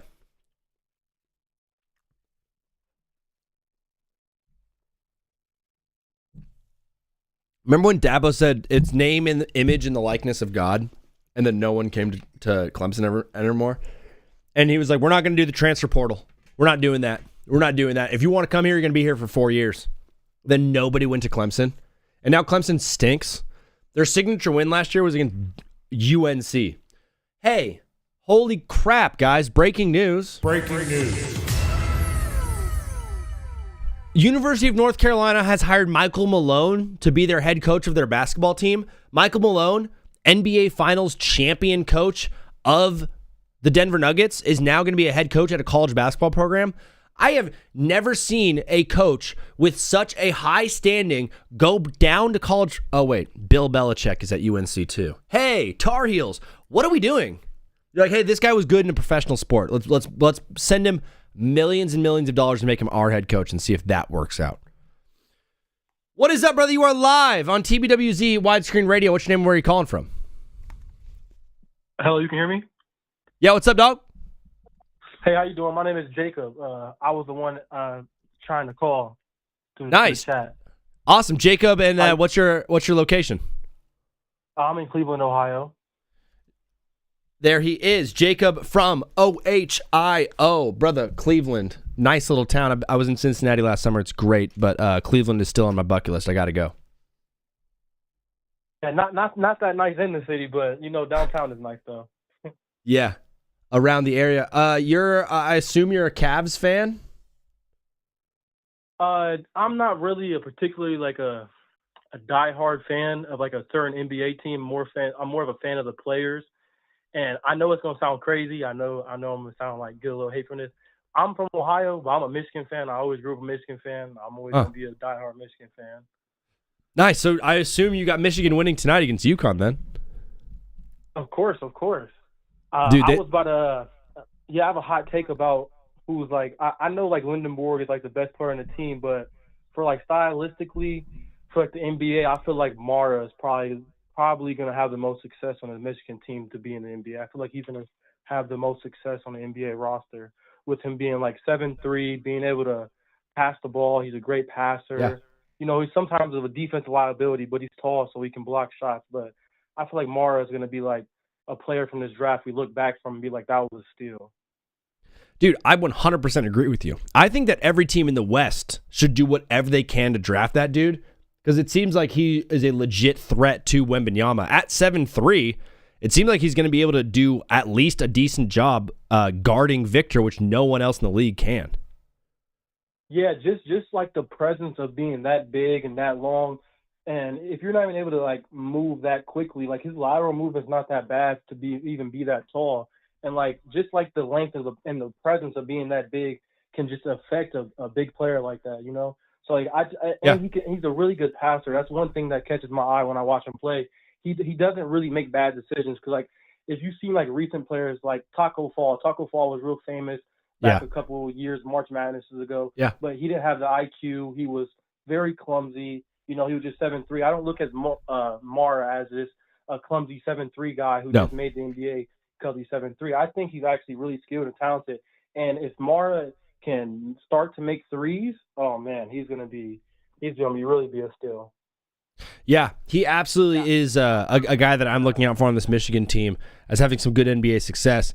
I don't know if it's going to translate to the NBA, but it seems almost like one of the most consistently good offensive players for this Michigan team has been Elliot Cadeau. His rebounds in the March Madness tournament, he had 9 against Howard, 7 against Bama and St. Louis, and then 10 against Tennessee and Arizona. He's the heart and soul of this offense. I feel like when he goes, the rest of the Michigan offense goes. Yeah, I was just talking to a buddy of mine about this. When you're a smaller guard, you don't have to affect the game by scoring. You can affect the game by being a smaller guard if you're aggressive and a great playmaker. If you can go out there and make free throws and draw some fouls and make good playmaking for your teammates and pass the ball and have a good handle, you can affect the game. Like Elliot Cadeau, he doesn't really ever have the best percentages games and the highest scoring games, but his presence is just felt because he's so aggressive. He has a great handle and he's a fantastic playmaker, and he gets to the free throw line and makes his free throws. So, yeah, I feel like he is the heart and soul to this offense, honestly. Yeah, he's very good. And Jacob, I know you've got all the confidence in the world in your Michigan Wolverines. We have another guy named Ari who's in here. He said he's very nervous about tonight. If UConn does win, what is going to be the reason they win? I can't see a reason, but you know this team maybe better than I. What if Michigan does lose? What is tonight going to look like for Michigan? If Michigan loses, it's going to look a lot like the game of Michigan versus Duke. Michigan versus Duke, that's how the game will look. And what I mean by that is Michigan was not hitting the three-point shots, and they was off as a team. They just looked very off. I mean, it's going to take one of those type of games, and that's one of the games where Michigan didn't even – I think we scored like 60-something against Duke. I don't recall, but it wasn't really that high scoring. It's going to have to be a very low-scoring game. And as you've seen this whole tournament, Michigan has been very scorching red hot, and it's really going to take like a masterclass defensive performance from UConn. I just don't see it happening. Honestly, I don't like this matchup for UConn. Honestly, I I don't see a world where UConn honestly can win this game. But the only way I see them winning this game is if, it's going to take a lot of defense, or UConn just surprisingly gets super hot and able to keep up with points with Michigan. Dude, the best part about sports, we talk about it all day, and then we actually get to see it. We're about an hour and 40 minutes away from tip-off. Just paint the picture before you go. What are you doing for the game tonight? About to have some buddies come over, eat some food, and have a good time. Play some bets on FanDuel. Already placed one, so. Of course, dude. You got to rep your team with your wallet. Jacob, we're live Monday, Wednesday, Friday, dog. Thanks for following, and thanks for calling. We'll talk to you again soon. I bet. Appreciate you, man. You have a good night. Thanks, dog. Peace. Harbaugh 2, Niners to Michigan. Yeah, PV. I mean, right when I said the take, PV's like, yeah, I'll poke holes in this. Oh, yeah, Zach's an idiot, by the way, guys. Here's all the reasons why. So what I want to do, OMG, what I want to do going forward is I want the last hour of the show, I need a note taker. I need someone to come in and be like, hey, here's all the things you said wrong. Lorenzo, Justin, guards being a horrible guy. Lorenzo, JD in here, you guys are the best. And Sweaty got the mommy. Yeah, that's crazy to say. OMG, haven't talked to you in a little while. My brother, Trey from Virginia, is on the phone. Dog, what is up? What is up, bro? How are you doing? Good. It's good to see you, man. We are deep into baseball. We're a whole 2 weeks into a 22-week season. It feels like the sky is falling down in the baseball world because the Yankees are so good. But my eyes remain steadfast on the national championship tonight. Dog, we're here. College basketball is over. So sad, man. I was so close in the bracket challenge. I just needed Arizona to win, and I would have won. Mm-hmm. But they failed me. Yeah, and I've one guy in here. His name is Nick. He was my first follow on TikTok, pretty much. He has UConn, and then there's a dude named Grayson, I believe, who has Michigan or Griffin. Yeah, shout out to them, man. I shouldn't have bet against this Michigan team. I didn't quite realize how far ahead of everybody they were. Dude, I have a guy in the TikTok right now. His name is Guards World. He predicted a Yaxel Lendeberg ACL, and everyone's mad at him. And he said he's 1 for 1 on ACL tears. And he just got muted by a mod. Dude, predicting ACL injuries, that's the worst guy move in the world, right? That's actually got to be one of the most diabolical things I've ever heard in my life. Oh, man. Guards World. Shout out to you. This is the place for you, dog. Trey, it's been an awesome tournament. NBA's coming down to the wire. Couple seeding things left, but most likely we're set for playoffs. Dog, the floor is yours. Where do you want to start right now? I mean, there is actually one thing.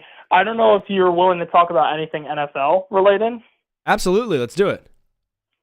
So I was curious what your thoughts are on the Eagles kind of in an extension war with Jalen Hurts where they don't want to sign him to an extension yet.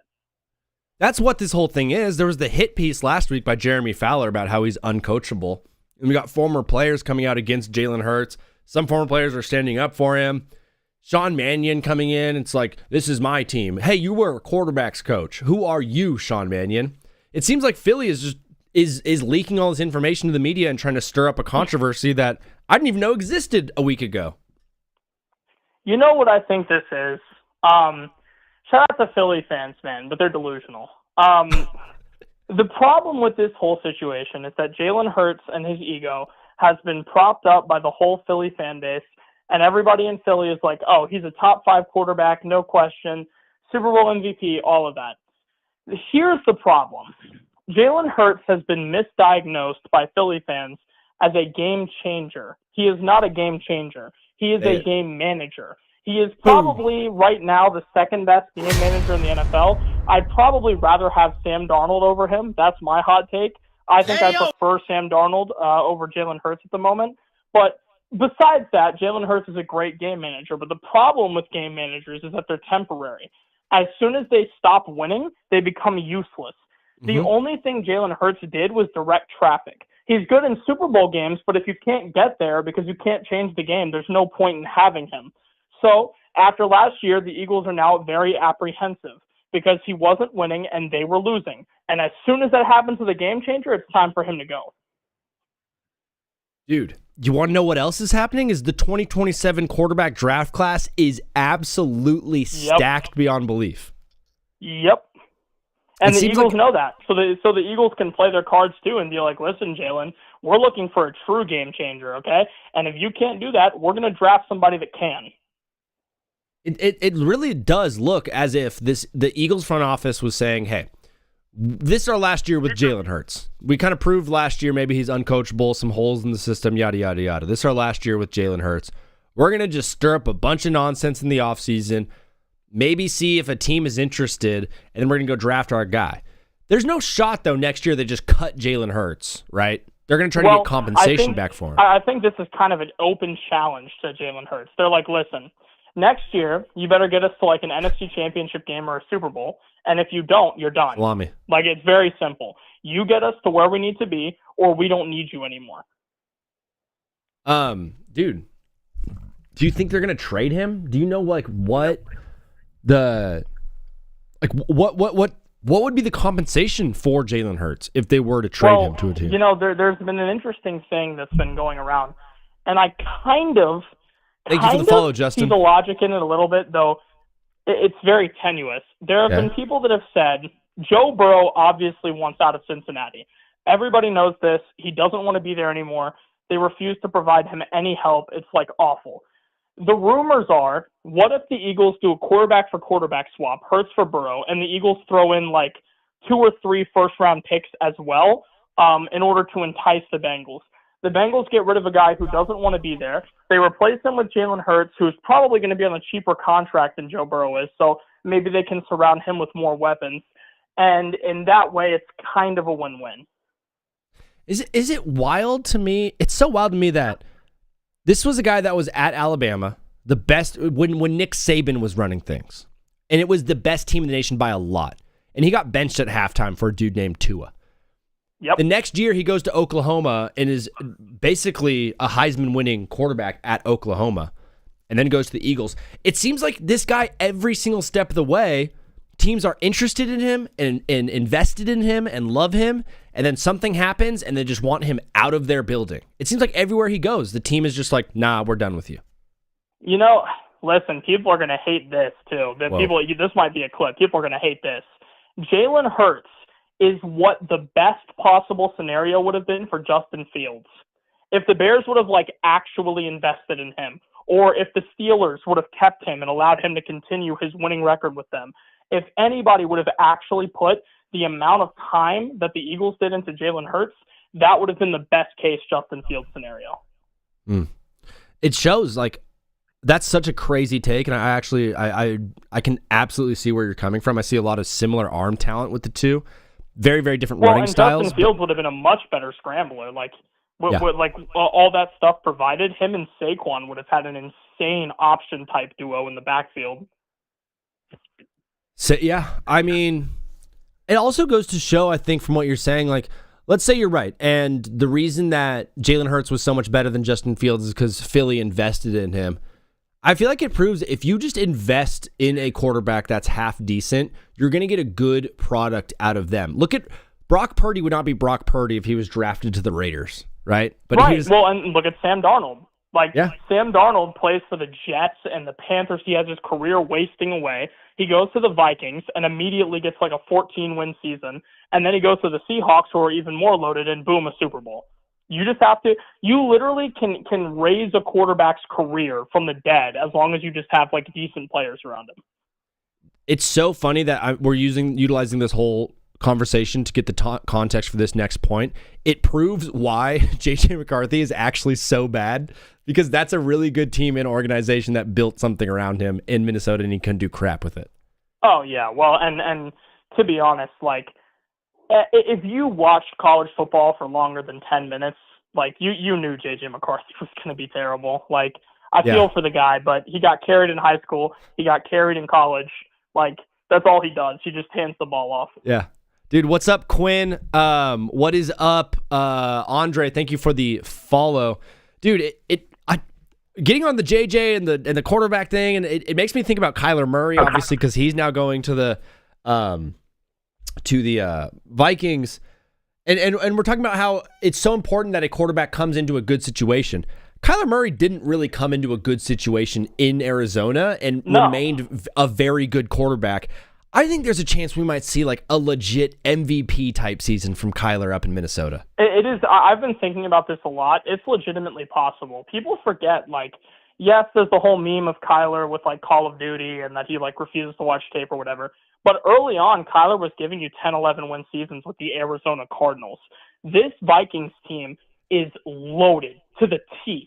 You've got Justin Jefferson. You've got Jordan Addison. Ty Felton was a great ad from last year. They've got a great running back room. Like, they have an amazing defense with a great head coach and a great defensive. They literally have, like, all of the great workings of a team. That's why Sam Darnold was able to do what he did. And, like, now you're adding in a guy in Kyler Murray who he has insane talent. Like, yeah, I could definitely see him having an MVP caliber season. Like, definitely top 10. He's I know we're getting so far ahead of this thing, but he's definitely worth, like, you know, not drafting a quarterback till the 10th round. If you can go and get Kyler Murray at your 10th or 11th pick, I mean, might be looking at a good fantasy player. Yeah, well, right and let J.J. McCarthy, like, you know, rest and watch another year. Maybe, I don't know, maybe that'll do something for him. Yeah. My friend Quinn, I just want to let the record show, my friend Quinn over in Twitch is saying, we do not tolerate J.J. McCarthy hate. We're talking about 9 now. 9 is a different. Yeah, it's I a was whole gonna different say, human. Yeah, I mean it's not even hate. It's just honesty. Listen, like, Yeah. I assume your boy is probably a Vikings fan. Listen, bro, you should know better than anybody that besides that one fourth quarter against the Bears, which I don't know where that came from. I don't know what happened there. Yeah. That was insane. Outside of that, he was absolutely horrendous.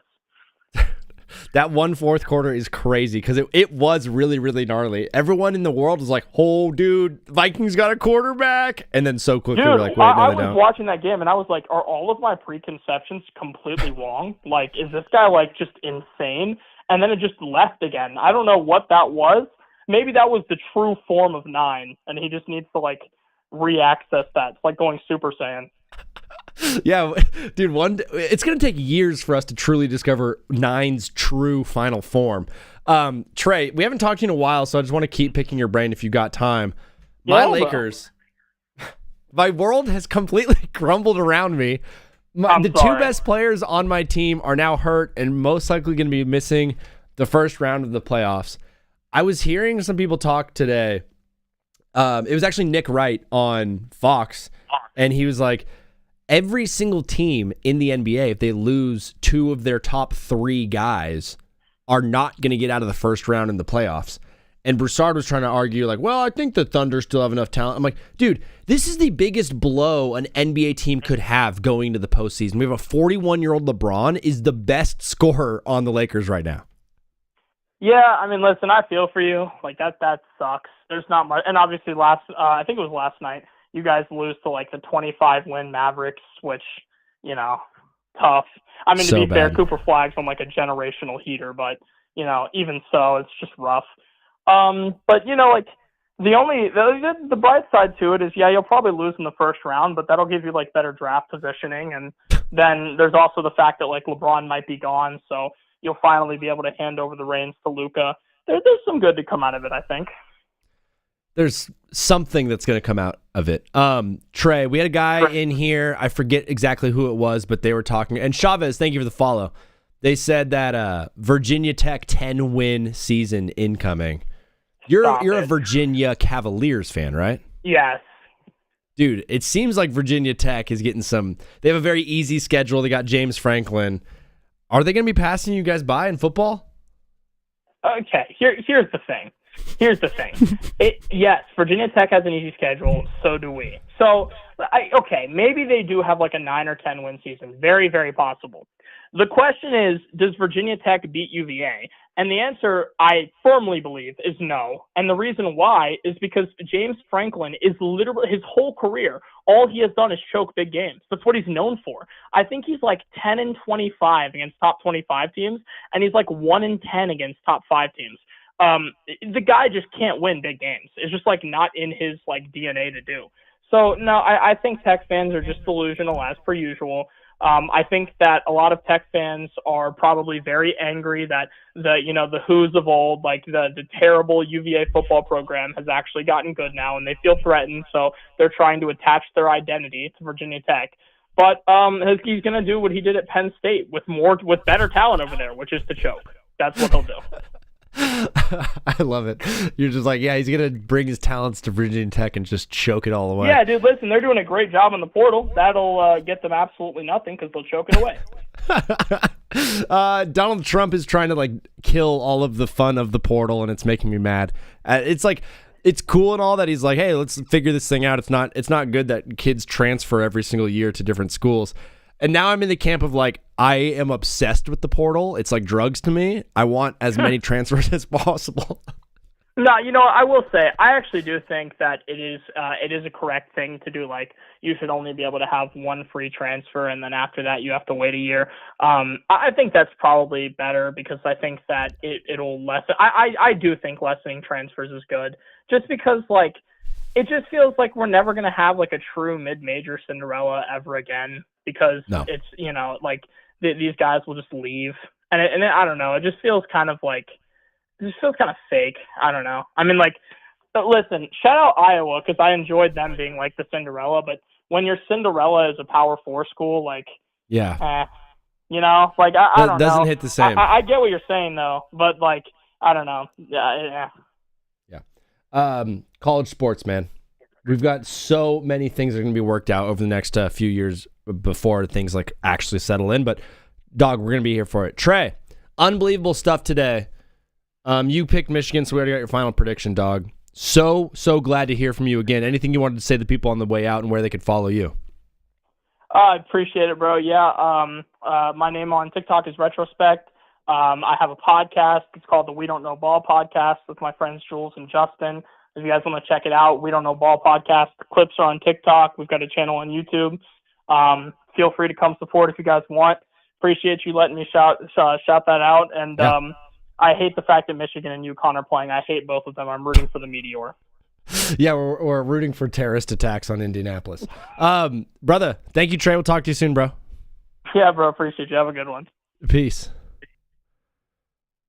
Nine's final form is going to be Gardner Minshew. Bro, the fact that Luke Kennard had 15 or more rebounds and 8 and had 4 is diabolical. Yeah, that game last night was really rough. Justin Romer, new fan of the show, new listener, new watcher. He thinks the Thunder are going to three-peat because they're so young. Maybe, dog. Maybe, dog. But we're going to call right now from a friend of the show. What is up, brother? You are live on TBWZ Widescreen Radio. What's your name and where are you calling from? Okay. I know. I probably got the government watching me after I said there's going to be a terrorist attack in Indianapolis tonight. If it actually does happen, I'm going to get in so much trouble.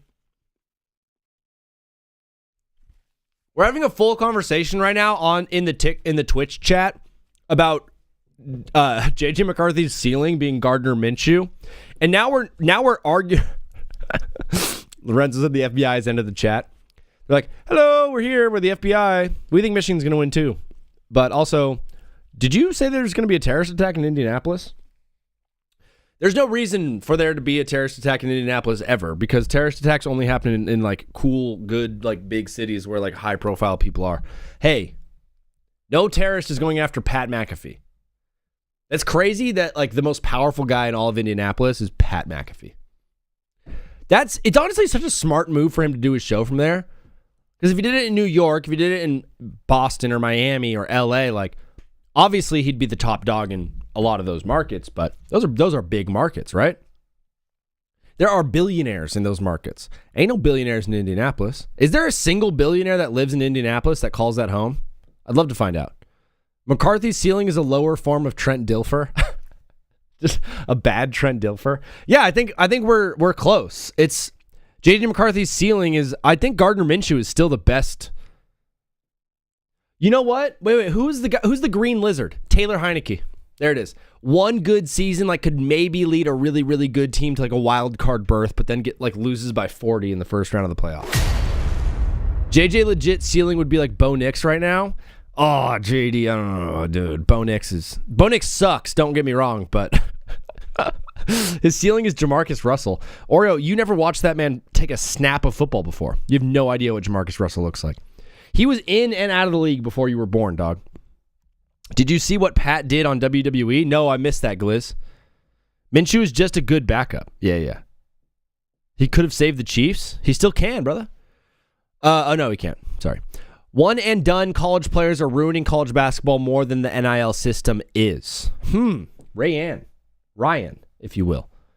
Dog, welcome to the show. I've never seen you before. I don't know if you follow. I don't know if I missed it. I'm sorry, but thank you for following. Thank you for watching the show. It's a great, hot take. I thought because of NIL that this college basketball March Madness, there was going to be a lot more, what's the word?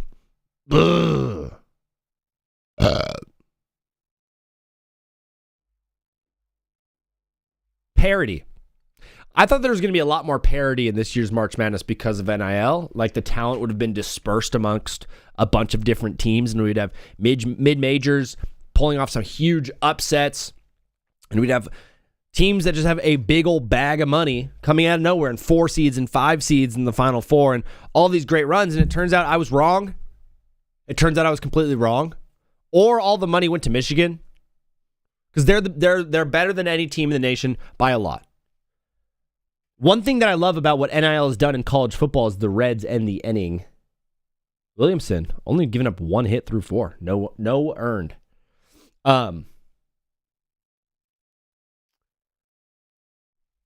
NIL has provided a ton of parity to college football. I know Indiana was so dominant last year, but Miami was the 10 seed, if you remember, they were the 10 seed. They were the 10th ranked team going into the playoffs. And they ended up going all the way to the Natty. Ole Miss didn't even make the SEC championship game, but they proved to be the best team in the SEC. What NIL has done for college football is great parity, where you have all of these teams that are coming out of nowhere and turning into really, really good football programs. Look what North Texas did last year. Now that coach got a new job, and all of those players that he recruited there are going somewhere else, and they're all getting a bag. What Texas Tech did this year, they paid for a team. Is that going to work every year? Probably not. I thought what we were going to get in college basketball was a ton of upsets and a ton of new teams and mid-majors and all of these different teams coming out of nowhere and a really, really, really fun March. And ultimately, the March we got was incredibly boring. It was cookie cutter. It was chalk. There were like 4 or 5 games that I'm like, these were awesome basketball games, and the rest were just like existing. It wasn't great. Like Trey said, your Cinderella being a mid-major Iowa cannot be good for March Madness. Your Cinderella should be a mid-major team, not a G4 power conference team. But I digress. Brother, what is up? You are live on TBWZ. What's your name and where are you calling from? This is Alex from Denver, Colorado. My guy, I'm such a loser. All right. I will officially save your number after this call, Alex. All right, that sounds good. It does sound good. Brother, an absolute thriller between Jokic and Wemby. Jokic hits the game winner over Victor Wembanyama. It seemed like he essentially let young Vic know, bro, you might have played a good game and had a good season. I'm still the man. Was that the feeling that you got from that game or what? Oh, I got that feeling, man. I got that feeling like, hey, if you're Victor Wembanyama, don't beg for an MVP to Nikola Jokic because he's going to show it in your face. And that's what he did. I feel like Nikola, he balled out there. I mean, holy cow. I mean, I thought it was cool to see. I mean, Wemby over Wemby's head, too, which that made it even cool. It Wemby, did. I thought Wemby was going to block that. But you highlighted the best part of it all. It was like, Victor Wembanyama has been doing press conferences around the country after basketball games saying, like, I should be the MVP and here's why. I think I deserve to be the MVP and here's why. He's staking his case and his claim. And Jokic is like, I don't care at all. I want to go see my horse. I don't care about this whole thing. Yeah, and that's the thing. I think that's the funniest thing ever, like, about how Nikola Jokic is as a player. I mean, he's a funny guy. He likes to just be chill in the locker room. He's the funniest guy in the media. He does some funny pranks to us. Oh, he did some good pranks on the altitude. One of our corresponding reporters for the Nuggets, she got pranked by him really good, man. Where Nikola, like, sometimes he has a spray water bottle. Sometimes he sprays the media away. Sometimes it's funny. He does some funny things to the media that I think are funny, and he likes to joke around a lot. That's why he's the Joker. And he's the Joker in basketball. Dude, that's why he's the Joker. It all makes sense now. Everything is clicking. It seems like things are clicking right now for this Denver team, with the Lakers absolutely tumbling into an abyss of nothingness and L's left and right. It seems like the Nuggets will have enough firepower to get the 3 seed and get that home court advantage. That's a good spot for them, because then they get the Spurs and miss OKC until the Western Conference Finals. Yep. Oh yeah, definitely. I think that's something that the Nuggets want to have here. I mean, you had Aaron Gordon. He came back in that Spurs game. I mean, everyone, and he played big. He played some good defense on Victor Wembanyama. I mean, Wembanyama could have made a game-winning shot if Aaron Gordon wasn't on him. So Aaron Gordon, he stepped up big. I mean, the Nuggets, they play tonight at 7 o'clock against the Trailblazers, which I think if they win that game, and they got the Grizzlies. And then the last 2 games of the year, I'm excited about the Thunder and the Spurs. Who knows? The Nuggets could win out here. If they win out here, I would say they're one of the hottest teams in the Western Conference. I would agree with that. I would completely agree with that. And I think it's a team that has gone through some injury issues throughout the season. So I'm really hoping that we don't see that again in the playoffs. But OKC has gone through a lot of injury issues as well this year. San Antonio seems like it's probably the healthiest. And then obviously the Lakers just completely fell off a cliff this weekend, which is really tough. But dog, we've been talking a lot about March Madness. The Natty is tonight. Do you have a dog in the fight tonight? I got Michigan. I think they're the best team in the tournament. Again, Dan Harley, it's going to come down to coaching, in my opinion. But I think just Michigan, they're a bigger, faster, stronger team. And I think that's my take. I think Michigan's going to win this game. I think they're going to dominate it. Maybe. I mean, the line's right now 6.5 on Michigan. I would take that, but I would take the under, though, for the points. I don't know where it's at, but I would take the under. I think it's going to be a defensive battle game. I know that for a fact. We see that a lot, too, in national championship games. Offenses just completely freeze up and can't do a thing. Alex from Colorado. Unbelievable stuff. Daily caller. One of the best that we have. Anything you wanted to say on the people on the way out? I would say, hey, we got the NFL draft coming up here. Yeah. I'll tell you right now, there's a team that I'll tell you watch out for. The Denver Broncos. There's been some stuff coming out about what the Broncos are doing. I mean, we could possibly maybe trade back in the first round. Don't think it would happen. But again, we've been meeting with a lot of people. Again, or we could possibly trade back. Or we could possibly make a trade for somebody. I don't know. This Broncos team's been crazy. They had a crazy offseason getting Jalen Waddle. They've been I'd say the chaos team of just calling teams up and just saying hi. And then I'd say that's the thing. I would say watch out for the Broncos. And also the Avs. They're in first place. They got the Western Conference. They got the 1 seed. So that's the team to go out there. And I'll just give a shout out to the Buffalo Sabres for clinching a playoff spot. That's really cool to see. It's been over a decade since they've clinched for a playoff spot. I think that's the coolest thing to see. It's just cool to see these teams. Now it's the Jets' turn. I mean, come on. The Jets need to go and make a playoff run. It's their turn now. Dude, it was all lining up to be like a great call, and then you said now it's the Jets' turn. Brother, it's never, ever going to be the Jets' turn. I mean, that's true. It's true. It won't be the Jets' turn. But you know what? 15 years is a long time, though. They've been in misery. I feel bad for them. I mean, they've been in some big misery. I mean, we had almost had 10 years here in Denver.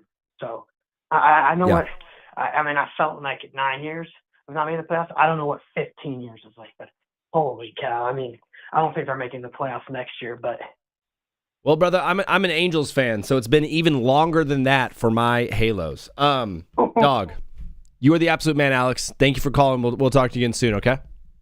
Talk to you again soon, Zach. All right, peace. It's not the Jets' turn. It's never been the Jets' turn. Bro, you know what sucks is that Duke had a 19-point lead on one of these teams and beat the other. Duke had a 19-point lead on... Was that the call that was just... Yeah, that was. Great contact. Alex. CO. Boom. Saved. Alex Colorado, you've been saved.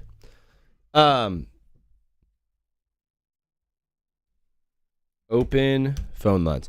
The Jets are not going to be a good football team anytime soon. But to finish a little bit on some of the Michael Malone stuff that we talked about earlier in the show, it's hilarious that UNC is hiring Michael Malone, former NBA champion head coach Michael Malone, to coach their basketball team. when they hired a former NFL Super Bowl winning head coach to coach their football team, and that worked out really well. I think it's easier to go from college to the NBA or college to pro sports than it is to go from pro sports to college. You're telling me now I have to listen to 18-year-old kids about their worries and what's going on with them in their life? There's been very, very few coaches who've been able to do it, and it's usually coaches that start in college, go to the pros, and then go back to college. Guys like Jim Harbaugh has done this flawlessly. He was at Stanford for many years. Comes to the NFL, has success, goes to Michigan, wins a natty, goes back to the NFL. Nick Saban. Nick Saban was a head coach at Miami for a while. He was a coach under Bill Belichick over in Cleveland at one point. He went back to college. Never went back to the NFL, but he was able to do it because he was originally at a head coach at a college before the NFL. Michael Malone, going to now, like, from coaching professional athletes like Jamal Murray and Serbian freak horse guy, he's now going to be going and trying to recruit 18-year-olds to go play at North Carolina, a school that recruits itself. He's not going to have trouble getting recruits, right? He's going to be fine there. But if you're choosing between Duke and North Carolina and St. John's, and you're on the East Coast and you're a kid over there, obviously, let's say all the NIL is completely even. Do I want to go play with John Shire at Duke, who has a proven track record of being a very, very, very good coach? Do I want to go coach? Do I want to go play at St. John's and live in New York and be up there? Or am I going to go to North Carolina and Chapel Hill and coach with Michael Malone, former Super Bowl winning, former NBA Finals champion head coach Michael Malone? It seems like the AD at UNC is just going full unk mode, literally for us. He's going full unk mode. Where around the entire league, the goal is to like get younger and to get quicker and to get faster and to get more advanced. What we're doing is now just leaning on like, hey, this guy was old and he won on the pro level, so we're going to just grab him. My guy with the 817 number, I believe you already called into the show, but we'll take you right now. What is up, brother? What's your name and where are you calling from? It's JD calling from Texas now. JD from Texas. I thought you called in the show already, but you did not. You were probably like calling earlier. JD is in the TikTok chat modding it up. I needed a mod so bad, and you jumped in, and we had that one kid that you timed out for saying, what did the kid say? He just was wishing on people's ACL tears. I was like, dude, I'm just going to time you out for 5 minutes. Yeah, give him a little bit of punishment. 7-5 is in here, and CJ, good to see you, bro. I've been doing good, man, grinding my butt off. But JD, famous Thunder fan, famous Duke fan. You beat, like you said, you were up 19 on UConn, and you've beaten Michigan this season. Does it feel like you're the third best team in college basketball? I still feel like we're the best team in college basketball, but that's just me. Of course you do. Tell me why. Because we just had bonehead mistakes. And also, Cameron Boozer's face is fractured, and they didn't even call a foul on that play. Is he going to be good in the NBA? I don't know, because he doesn't really have like a bag, really. He just backs him down and then misses his layup, his first layup, and then gets the rebound and then dunks on him. So I don't know. Are you going to be losing recruits to North Carolina now because Michael Malone is the head coach of the Tar Heels? Heck no. Not at all? We saw how a former NFL coach went to North Carolina, how that went. So yeah. When you got the notification today from Shams Charania that Michael Malone was going to be joining the UNC basketball team, first thought, were you saying, oh no? Did you laugh? Where was your head at when you saw that notification? I was like, same old North Carolina. We're going to beat them anyways. So absolutely. It doesn't matter who's their head coach. We're going to win. No, unless it's the Final Four 2 years ago. Okay. Dog, you're also a huge Thunder fan. You ruined my entire season as a Laker fan last week when you guys purposefully hurt Luka and you purposefully somehow, I think you sent in some sort of syringe on Jalen Williams' dreads and leached that into Austin Reeves' back to hurt him. No. It's If it was against Lou Dort, then there's a chance that was on purpose, but it was J-Dub. There's no way. Yeah.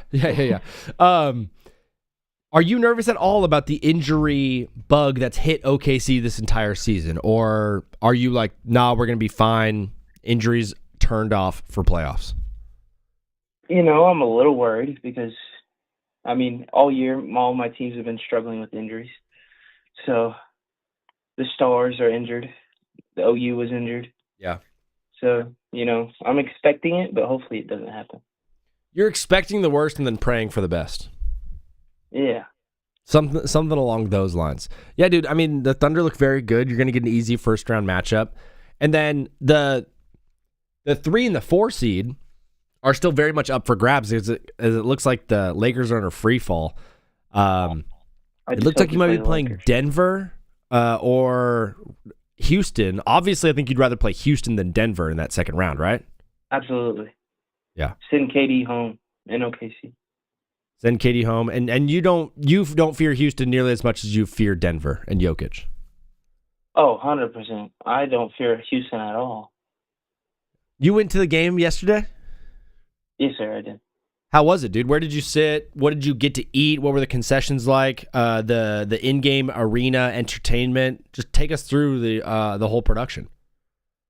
So basically, I sat on in my opinion, I don't like sitting on the first deck. I like sitting on the middle deck is what it's because there's 3 decks at OKC, and so I sit in the middle one, and then the concessions aren't that good, so I didn't get concessions. But other than that, you either on offense you chant OKC the entire time, and then on defense you just say defense. There's those chants go on the entire time. You didn't need any help with those instructions? No, it's just you'll hear the beat going boom, boom, boom, boom the entire time. There was no extra explanation for you? Like, hey, brother, by the way, you're supposed to yell defense when we're on defense. Yeah, no. It gets a little annoying because, you're in the third quarter and we're up by 40 and we're just yeah, I'm not going to do that anymore. Can you imagine what that place would look like for a playoff game? Yeah, I really want to go to one this year, but I don't know if I'm going to be able to.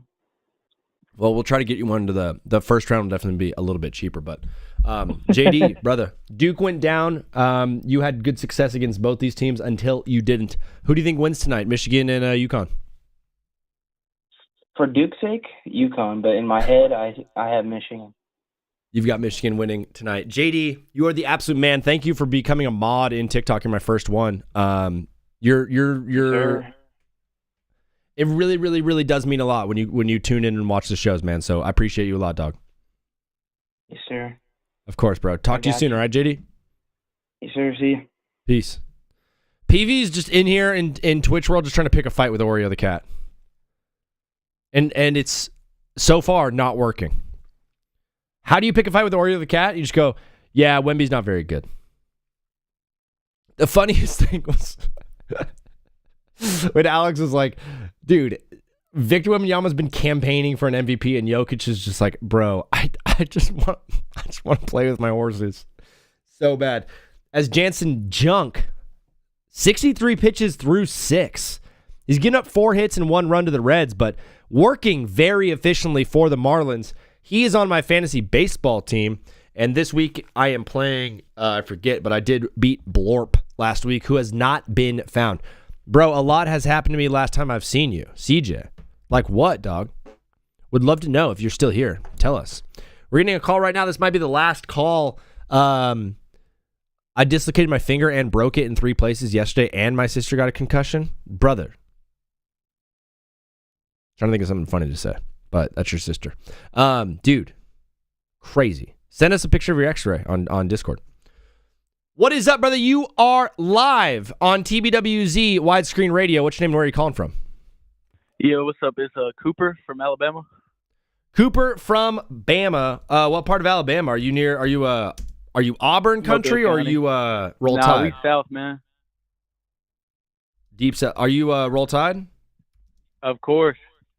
Dog, you guys had a great basketball team this year. Kind of just fell short at the end. Aiden Holloway got arrested on drug charges and stuff like that. If he plays, do you guys go further? Honestly, I don't think so. I don't Huh. think so. I mean, he's a great scorer and all, but I watched the game against Michigan. I felt like we had him pretty good in the first half, and then they just started overpowering us. And Yeah. Michigan's just that crazy. Dog, I don't know if you even want to talk about this. I'm so excited for college football. Are we seeing a good Bama team this year? Boys are back? I think so, man. Austin Mack, we watched him come in a little bit In the Rose Bowl. play against Indiana, Yeah. but I think I'm sold on Keelan Russell being the starter. Really?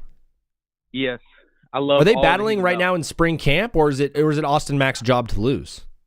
Oh no, it's been a battle. I think Kalen DeBoer came out and said like it's one of the toughest quarterback battles he's seen as a head coach. Dude, Kalen DeBoer, if you really look at it, like he's been successful. He's made the playoffs now. He made it to a Rose Bowl. He made it past the first round. Is the seat still super hot this season, or does he have another year or two? I think it's cooled down a little bit, especially getting the playoff win against Oklahoma. Yeah. And that was a good Oklahoma team with a good defense. Just kind of missing out on offense. They're always going to have a good defense, though. Yeah. In the SEC country, it just means more. Listen, I'm an Ole Miss fan. My brother was a equipment manager. We just lost Lane Kiffin to LSU. Is LSU going to be the favorite in the SEC this year because of what Lane's bringing, or am I way off? I think Lane Kiffin's trying to build an LSU team, an LSU type team at Ole Miss, and for the past 3-4 years at Alabama, Jalen Milroe ran all over them. Yeah, we saw Ty Simpson light them up. I don't think that they're going to be a top contender. I do think it's going to get just a little bit better, but I don't think they're going to be in the running for a while. Yeah. I would absolutely love to see that happen. Go to hell, LSU. Brother, you're calling into the show, Cooper. First time call, if I remember correctly. What did you want to talk about today? We got this is the second time I called in, but that's fine, man. Second time. Let's get it, dude. The Timberwolves. Interesting. Very interesting Timberwolves, team. I mean, we don't have a lot of basketball popularity down here, but the Timberwolves, I just love them. Dude, they're so great. Anthony Edwards is the man. Is he going to be fully healthy for the playoffs, though? Do they have even a chance to get out of the first round?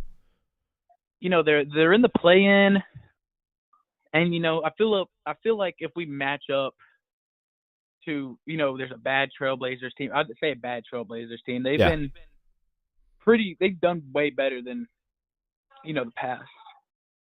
But kind of an old Warriors team. Yeah. But I think if Naz Reid, Rudy Gobert, Jaden McDaniels, I think they got a good chance to get out of the play-in. Well, right now they're the 6th seed. They're the 6th seed right now, with 3 up on the Suns. So I think they're going to avoid the play-in. Right now, if season ended today, odds are the Denver Nuggets are going to be getting that 3 seed, so you'd be getting Denver in the first round. You guys usually play Denver pretty well, if I'm not mistaken.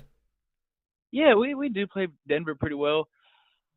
My fear is, I know the last guy you had on, he said he doesn't really fear the Rockets that much, but the Rockets, I think they're just something else over there. Dude, Kevin Durant can take over a game at any moment.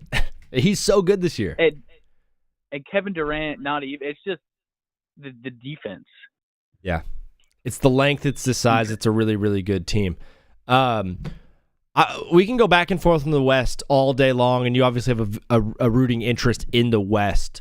Who do you think comes out of the East this year before we let you go, Coop? The East, oh, dude, that's a good one. I know my heart says to go with the Celtics. Mm-hmm.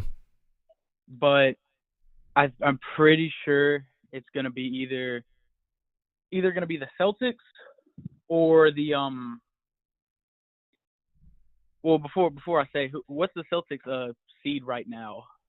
The Celtics would be the 2 seed. Detroit's the 1 seed. And then you have New York and Cleveland are really good as well. Knicks fans are loud about their team. Yeah, I don't think Detroit's going to make it too far just based off of lack of experience in the playoffs.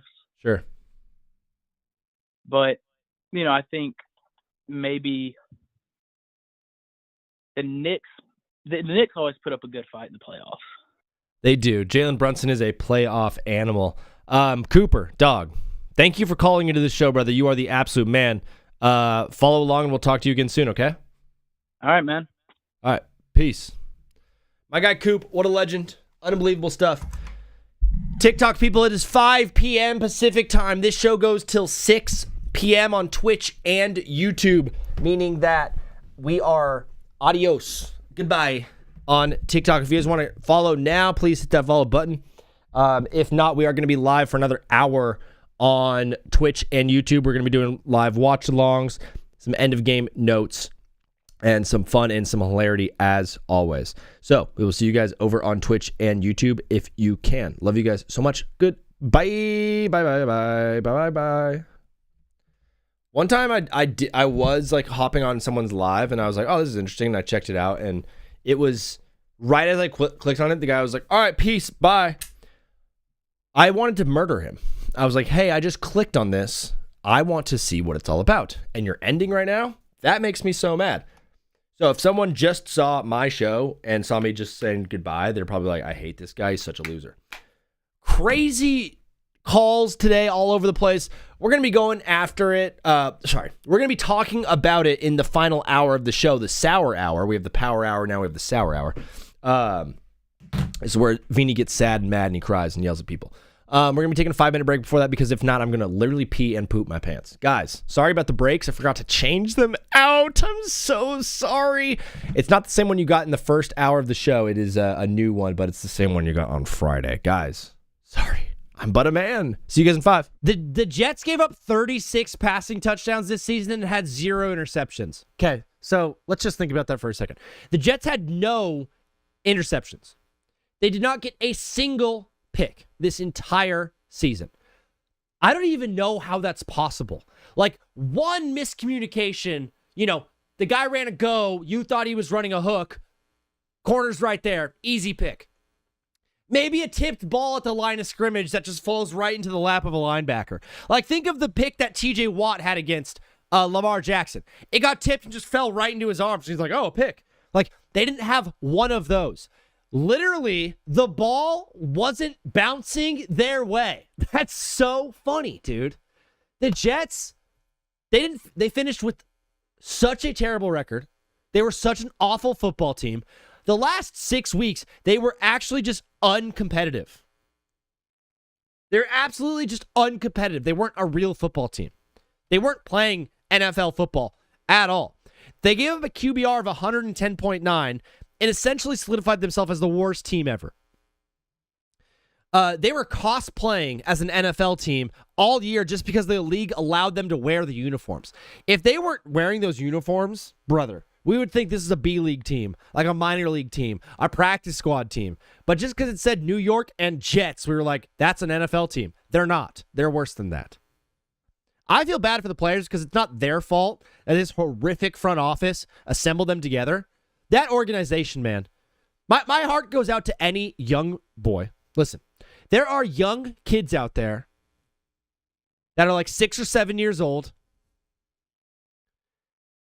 that aren't old enough yet to enjoy football. We all started watching football when we were, 10? Maybe 11, 12? I don't know. Some probably started younger than that. And we were watching football like with our dad. We were sitting there and like, yeah, I watch football. But you weren't really like watching football, if that makes any sense. There are young kids out there that are watching football. There are young kids out there that have no idea that in about 5 years, they're going to be diehard Jets fans, and then for the rest of their life are going to experience pain and suffering because of their football team. The fact that you're born into an allegiance to a team that causes so much pain and so much suffering, I feel so terrible. I feel so awful for anyone born into what the Jets are. That is awful. That is horrible. If I'm Fernando or Dante Moore, if I'm Fernando Mendoza or Dante Moore, I try as hard as I can to avoid going to the Jets. You know, it looks like Fernando's going to be the number 1 pick, which means Dante Moore might go number 2. I legit, like, will probably play college instead of go to the Jets. Yeah. I would much rather probably just play college than go to the Jets. Sugo dropped a stat in here. Oh my gosh. Look at this. Thanks, Mr. Wolf. See you later, bro. This was the Jets this season. League leader in the team leader in passing was Justin Fields with 1,200 yards. Breece Hall barely had 1,000 yards rushing. He had a decent year. Garrett Wilson was their leading receiver with 395 yards. This is just horrible. What's a middle of the back team? Let's compare that to just the let's compare that to the Bucks. Didn't even make the playoffs, okay? Compare that to the Bucks. I don't do that. Here we go. Baker had 3,903 yards passing. That wasn't a very good example. But, you know, hey, you can't bat 1,000 on this show.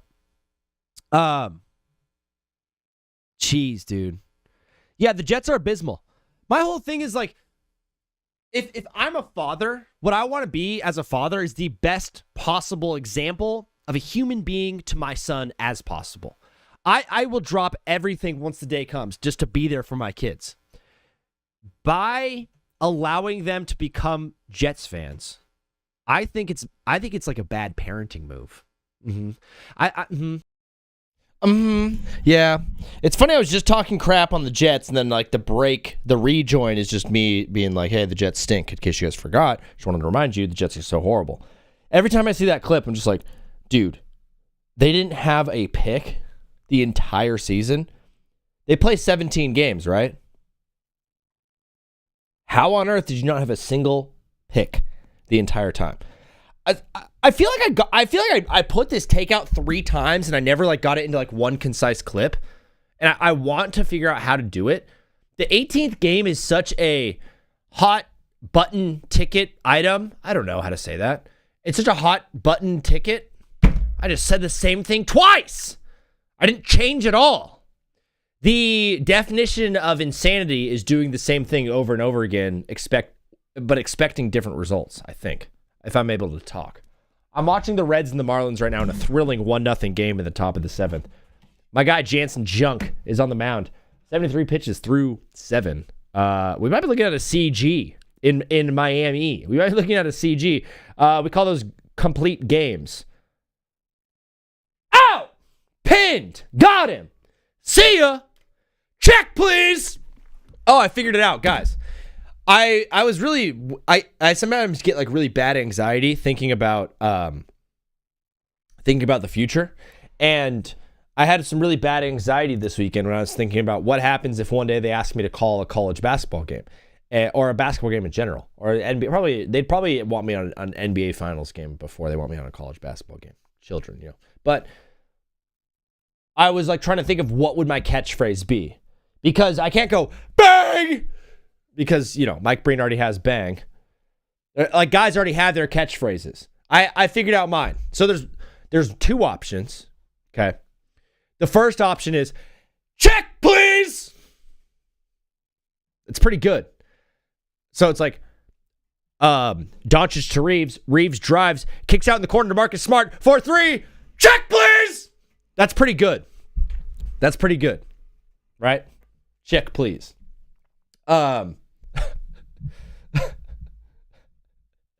The other one is like, can you take a picture?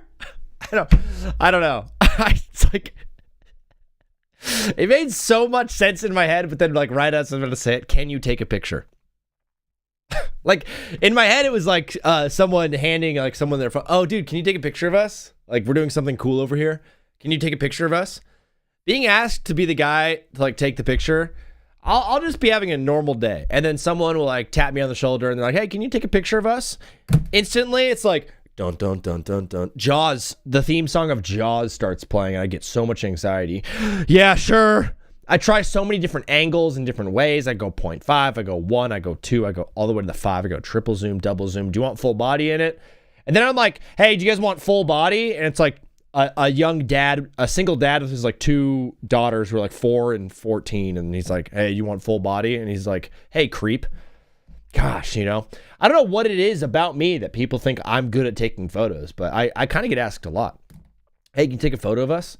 Who do you target, and Paprika, on all this, who do you target when you need someone to take a photo of you? I exclusively go to women. When I say, hey, if my family is, doing our thing and we are, for whatever reason, all together for like a birthday dinner, we're celebrating mom down at Newport Beach at a birthday dinner, and, we just left the restaurant and dad's like, hey, we need to take a picture. The lighting's horrible right now. Let's take a picture. Oh, dude, the lighting right now, the sun's out. We should take a picture. This is great. We're sitting at a restaurant that has very moody, low lighting because it's a vibe and it's a bop, and we're in Newport Beach and we're feeling good. We're having so much fun. The sun is down. It's nighttime. The adults are out. And my dad's like, hey, this is a great time to take a picture. The lighting's horrible. Hey, the lighting is so horrible right now. Let's take a picture. I always look ghastly, ugly. I've never looked uglier than in family photos. And maybe that's a me problem. But who do you target when you need someone in public to take your photo of you? It's also like something that we ask for, and I never, ever, ever, ever expect anyone to say no. I've never once, hey, can you take a photo of us? And someone's like, nah. Never had that before in my life. It's like the ultimate form of courtesy is just like, yeah, like, of course I'll take photos of you guys. What? I'm never ever talking to strangers. You never find me like, dude, I will. The whitest thing I do is say hi to my neighbors. Hey. Or not neighbors. I'll just be at like Target. And I'm just, hi. Hey. Leave that person alone, Zach. Hey, leave them alone. They don't want to talk. Maybe. But I've never once handed someone my phone, asked them to take a picture, and expected anything but a, yeah, sure, totally. Has anybody anybody in the comments gotten rejected before when asking for someone? Oreo said you just choose the nearest person. Haha, dude, I say hello to everyone, and everyone at work says it's such a white thing to do. Bro, PV, I'm just like, I was with like 3 of my buddies, and we had to park decently far away from his house because there's no parking by his house. So as we're walking back, we're having a conversation, and some lady's walking her dog, and I just went, hello. She's just walking her dog. And I'm like, hello, hey. Here I am. I'm acknowledging you. That's basically what it is. Hey, I'm here. Whenever I'm walking with a brood of men, I always feel like we're slightly tall and maybe scary looking. And so if there's a woman who's alone walking past us, I like to always say hello. Now that I'm saying it out loud, this is all getting weird. I can't walk past someone and not say, how's it going? Or hey. You ever just hit the Bad Bunny little A thing? Yeah. Hey. I'm more of a hello guy. Hello. Hey. Yeah, how's it going is really good. How's it going? Like, how's it going? Like, I'm already finishing the laugh. How's it going? You know what I mean? Like, you're saying it at the tail end of the laugh already. You've already prepared that part. You're smiling for whatever reason. I'll be in a horrible mood. Hate everybody, hate life, hate myself. Feel ugly, look ugly, doing bad things, making poor choices. No money in my bank account. But I see someone walking by me, they're walking their dog, and I'm on my way to a Target. I'm smiling ear to ear. I'm hitting it with a, how's it going? Yeah. The worst, though, is when they start to talk back to you. Like, oh, actually, it's pretty good. I was actually outside. Hey, shut up right now. Hey, this is just called common courtesy. I don't actually want to strike up a conversation with you. Don't know who you are. Stranger danger. But asking people to like take pictures of you, who do you target? I exclusively target women. Young women, too. Something about like a younger, like 20s woman. 20s and like younger even. I'm like, they know how to take good photos. If you see like a 13-year-old with like one headphone in on a family vacation, that person is going to take the best picture of your family that you've ever had in your whole life. Target that person. Are they seen? Are they goth? Yes. Tap them on the shoulder. Hey, hello. Can you take a picture of me and my family? It's such a funny concept. Hey, can you take a picture of us? It's going to last forever. You're the one that's going to press the button. You are the one. That person is always forgotten. If someone like came up to you and like, hey, can I use your phone? No. But if someone's like, hey, can you take a picture of us? Here's my phone. Yeah, that doesn't make any sense.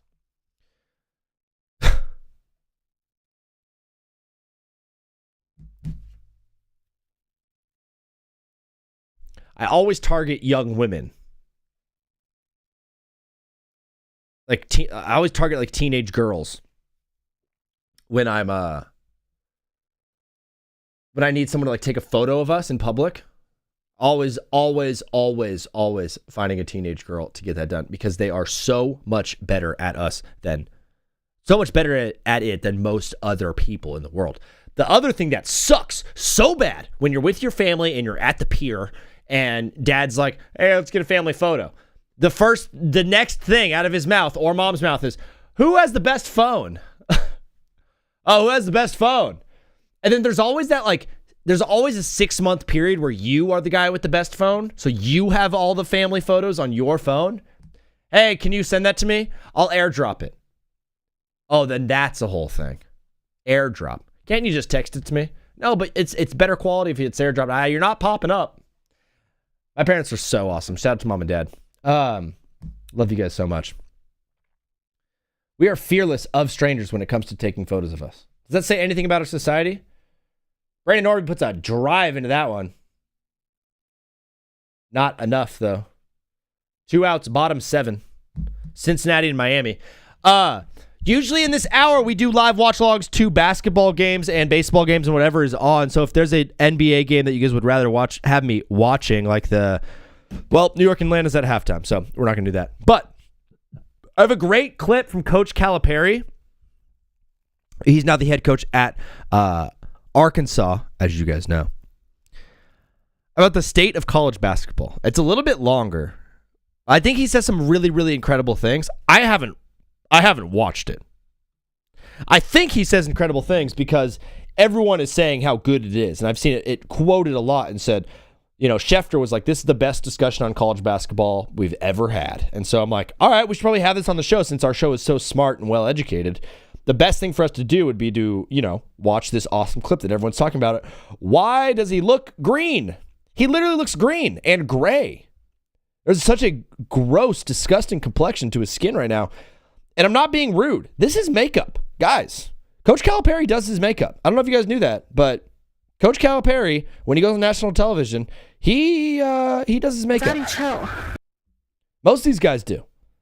I'm going to be wearing makeup sooner than you guys could possibly imagine. They're like, dude, once Zach popped off, he started wearing makeup and started acting all gay and started doing all these things that suck. Hey, I'm going to do that well before I pop off.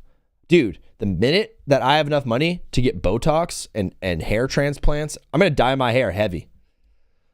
I'm going to dye my hair jet black. I'm going to dye my hair brown like Jimmy Neutron. Or you're the cat clipping the stream. Brother, you are so awesome. We're all waiting on older players.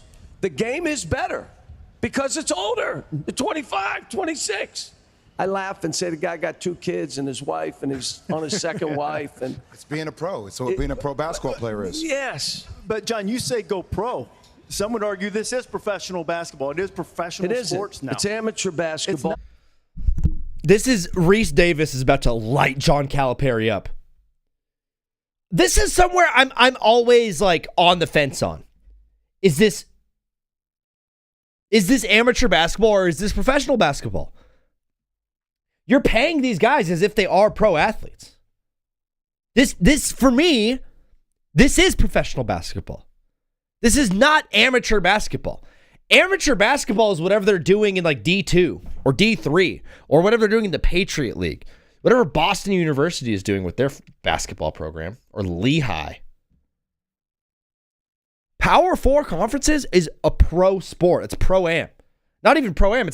It's like the minor leagues of the NBA. It's a higher competition for me than the G League, personally. And they're getting paid. They're pros.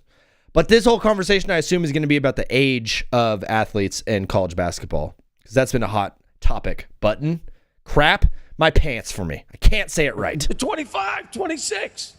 I laugh and say the guy got 2 kids and his wife and he's on his second wife. And it's being a pro. It's what being a pro basketball player is. Yes. But, John, you say go pro. Some would argue this is professional basketball. It is professional sports now. It's amateur basketball. It's not. No, it's not. No, it's not. No, it's not. But, well, then They're piling on Calipari. let's just call it pro and let it be a pro. My favorite part is this is like a really serious conversation, and there's like these kids in the back. They're just like, "Hey, I'm on TV, Dad. Hey, Dad, record Sports Center right now. I'm on TV, Dad. Dad." I would do it too. Basketball. Well, but when first of all, it was pro basketball before NIL, and I'll tell you why. Shut up, Jay Billis. If this isn't the best take ever, hey guys, if this isn't the best take of all time from Jay Billis, I'm gonna ban his bald butt from this show. Amateur sports don't. It's amateur. Just because he said amateur instead of amateur. Hey, Jay Billis, you're banned from TBWZ. Make billions of dollars and pay their coaches and administrators millions. There is nothing about this that has ever been amateur once the money jumped I say it right, or don't say it at all. up. And it started in 1984 with the U.S. Supreme Court ruling that allowed the conferences to sell their media rights. Have you ever been having a conversation with a friend and they bring up a Supreme Court ruling before? You ever be having just like a full-blown, like normal conversation with your homie and he brings up, well, in 1994, it's Supreme Court ruled, hey, I don't ever want to hear anybody utilize the Supreme Court in an argument that they're making. Get out of here with that. I don't argue with facts and logic. Why would you? That's no fun. Why would you argue with facts and logic? And like case studies. Dude, argue with your butt and your gut and your balls. Use the eye test. What is on my screen right now? The Masters is this weekend. We're going to be doing a live Wednesday. We're going to be doing a preview of the Masters. But if you utilize Supreme Court cases, and whatever. I lost my train of thought when I saw that commercial. I just saw like green, and I saw the like yellow Masters logo, and I was just like, There is no difference between the media rights contracts with the NCAA from a media company like ours and the NFL, the NBA, Major League Baseball. Zero difference. And right now, when we're talking about this, we're kind of taking an old school mentality of, hey, it used to be a certain way, and that's fine. But if we want players to stay, then sign them to long-term contracts and put buyouts in them. But the NCAA doesn't want to do that because they don't want them to be employees. They want to beg Congress for an antitrust exemption, and they're not going to get it. What other multi-billion-dollar industry is getting an antitrust exemption from Congress? There isn't one. I don't know what that proves. Because the programs make so much money that they're professional sports is what Billis is trying to say? What the NCAA Who are these losers cheering for Jay Billis right now? should do is make rules that don't violate federal law. The rest of American business has to do it. They can do it too. Well, that's the one major difference then, right? Like that's the difference between being an NBA or NHL. There are rules and regulations. Also, there's a CBA. The players have a voice. The coaches have a voice. We don't have any of those guidelines. Because they don't want it. Exactly. What is this guy doing? This guy's a Looney Tune. The NCAA does not want it. And like when it drives me crazy when people say, well, we used to talk about education. What's stopping you from talking about education? If a player's not interested in education, then don't take the player. Yeah. You know, and if you don't like transfers, don't take transfers. Yeah. But you know what everybody wants to do? They want to win. Like none of these schools is going, we have the highest GPA. They're going, we've been to 6 Final Four. So true. Schools do not care at all about their GPA. They don't care about kids graduating. And a lot of people are like, they don't care anymore. Dude, I can argue right now, they never really cared that much at all. they cared, quotes, because the American public cared about the idea of these kids not being paid. For whatever reason, the American public was very, very, very adamant about they're getting an education. And it was very important for them to tell the people of the American public, hey, this is their GPA. They are getting an education. And so now we can go to bed at night resting peacefully, knowing that they are not indentured servants to schools, that these guys are, oh my gosh. Tyler Stevenson just went yard O on Jansen Junk. Second of the year. Ooh, Junk might be getting pulled right now. 2-0 Cincinnati. Dang it. Crap! It's not what I wanted at all. Not what I wanted at all. That's a horrible, horrible result for me. This is Monday. This is day 1. This is the most important day of your fantasy baseball matchup. I got the... Oh, man, crapola. He's not even lined for the win. He's gonna take the L, too. An unbelievable start is just going to get completely neutralized because the guy had no Ks. Ah, man, whatever. I forget what I was saying. They want to win, and they're going to pay what's necessary to win. But you got to find a balance because I don't care what. With collective bargaining, it's a professional sport. All those things sound great. But in the end, these are 17 to 18-year-old. Why does he look so yellow? This is his skin tone, guys. This Seth Greenberg's skin tone is whatever you see on the top of his head. See how it's like peachish? There's a lot of hints of magenta in here. This is normal looking skin. This is flat, yellow, jaundice looking foundation skin. Why are these guys getting so much makeup done to talk about college basketball? Quit being so self-conscious and be hot or not! They're not kids. Well, yeah, it's called men's college basketball. They're adults. That's just rhetoric. No. Why do we have like a town hall cheering for points they like and booing for points they don't like? They're adults.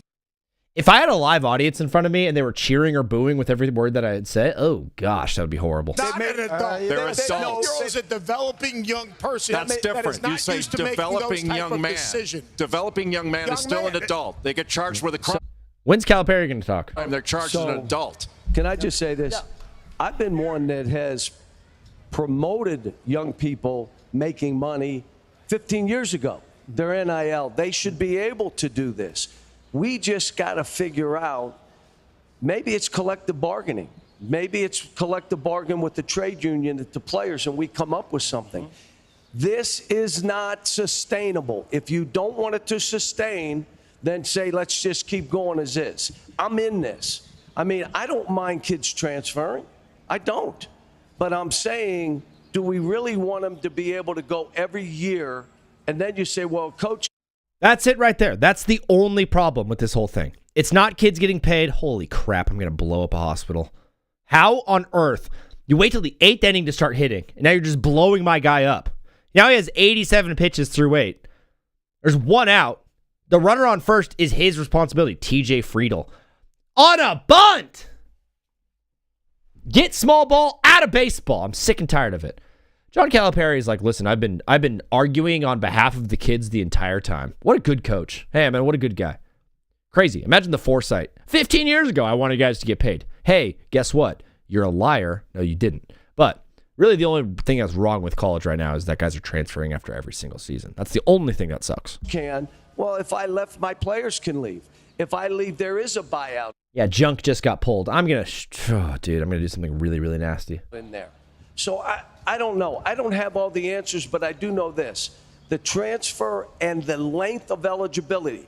A 17-year-old playing against a 28-year-old is not healthy and safe.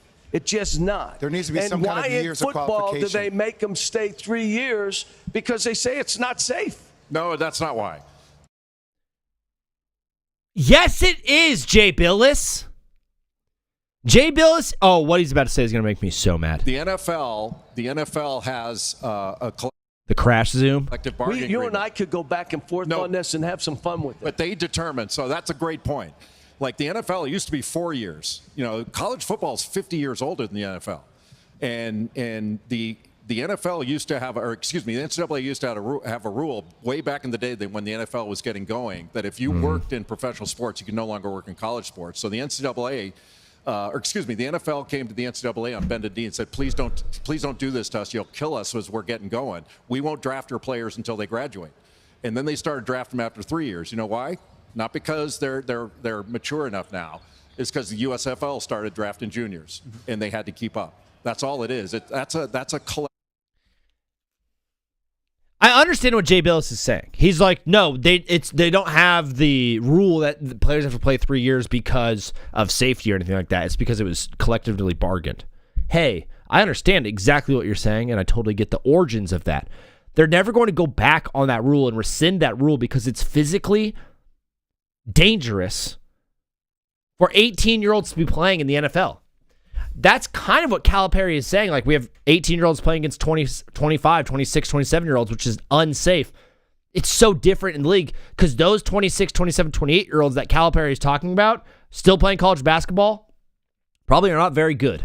If they're still playing college basketball, they're probably not very good. It's very, very different for an 18-year-old Ryan Williams to go line up when Fred Warner is playing on the field at the same time. That is just too dangerous. Collective bargaining issue for eligibility for the draft and nothing more. The NBA has an eligibility issue that says 1 year after your high school graduation and you're in. So that's a pro. Because it's far less dangerous for a guy to play in the NBA in basketball, a non-physical contact sport. I need to figure out my esophagus. I need to figure out the burping, everything about it. Talking. I need people to talk to. Dude, this show, I need friends in the room. Like, having their own ideas and own thoughts. Hey, Oreo. Thing, not a college thing. And the college is just... Not... I know you're here. I know the chat is here. I love that. And the callers is awesome. It'd be nice to have a conversation with someone in my room. Shadi. The NCAA will not adjust to this. They never have, and they've used the word unsustainable for 50 years now, and the money keeps going up. The ratings are higher than they've ever been right now. Cal, can I ask you from an institutional perspective, because we're not going to fix that issue right now on national TV. How is your system operationalized to kind of keep up with the time? Operationalized. How? That's a good word. Is it different than what it was 5 years ago? Are you going to have a CEO? Will you have a president overall? Dude, he looks great. He looks fantastic. He looks like a normal man.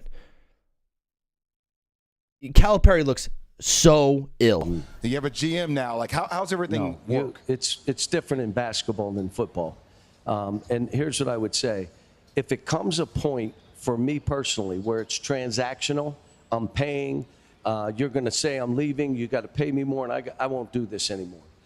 As long as it's transformational, I look at Darius Acuff, and he's going to keep me coaching for a few more years. Malik Thomas, they'll never be able to play together.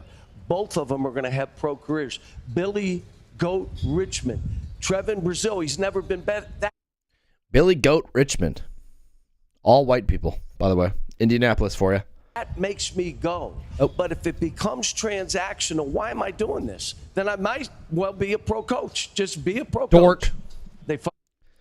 Adults who get in the background of a shot of like a news thing, dork. Major dork alert.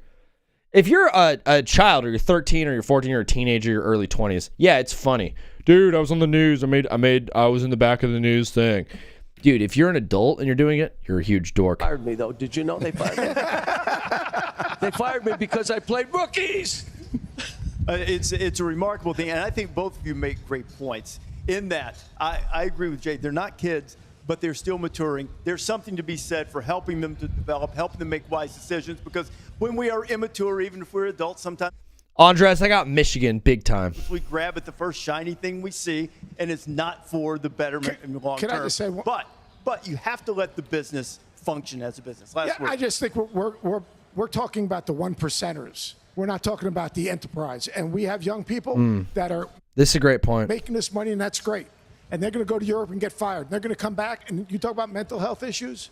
We better be prepared to help these people and have someone build a bridge for them to cross to help them navigate the rest of their life, not just these 3 or 4 years where they're marketable. So they'd be healthier unpaid. Did you guys heard that too, immature? I have nothing to say with that. No, I don't think he's saying I'm not that. saying that. The hardest part about the NIL thing, right? I keep calling it the NIL thing as if it's like it's brand new. It's just here. Like, dog, we've been here. We're always so caught up with the top line guys, the one percenters, as Seth Greenberg is calling them. The guys who are at the very, very top who are making $5 million to go play at BYU. Like, we're talking about those guys often. The hardest part, the guy who gets hit the hardest, is the one who signed a $400,000 deal this year to go play at Maryland, or $600K. Life-changing money in the moment. And then that guy graduates and then goes and plays on a G League team for 2 years, and then maybe plays overseas for a year, and then retires and comes back and gets a normal job at a car dealership or an insurance company, and is now making $75K a year. Going from making $500,000 a year playing college basketball, now 4 years removed, the pros are done, your body is shot, and now you're working at a car dealership making $65,000 in commission. The mental health deterioration that some of these students are going to be going through is so sad. Dog, I see it in people who don't get paid to play sports. The amount of friends that I have who didn't play sports after high school and have never, ever really gotten over that, staggering. When you play a sport your entire life, I played baseball. I started playing baseball when I was 5 years old. I played until I was 19. 14 years of my life was baseball. Baseball every single day. Every single goal was baseball, baseball, baseball. And then it's gone, and you're just like, wait, what do I do now? Luckily, I found filmmaking, and I found writing, and I found my art and my creative voice relatively quickly. That's actually the reason I stopped playing. But so many people I know are just wasting away, wishing that they did something different, wishing that they had another shot at glory, wishing that they were a little bit better. The guys who are making bags in college basketball and college football, and then going on and not having a professional career, and then having to enter the workforce after not really trying at all in school, maybe they did, maybe they didn't. I'm going to just say most probably didn't try very hard in school. So now you're going to a very, very normal desk job. Just need to invest the money well. Yeah, if they took all of the money that they made from college and put it in a fund, they would all do well. But dude, you're 18 years old. Here's a check for $500K. What are you doing with it? I'm buying a Rolex, dude. I'm buying a Rollie. I'm buying a car. I'm buying a bunch of clothes, a bunch of Margiela, a bunch of Rick Owens. I'm putting $100K in a bank somewhere. But then times get tough. And I need a down payment on this house that I'm going to buy in South Carolina. And there goes that $100K really, really quickly. But my house is almost paid off.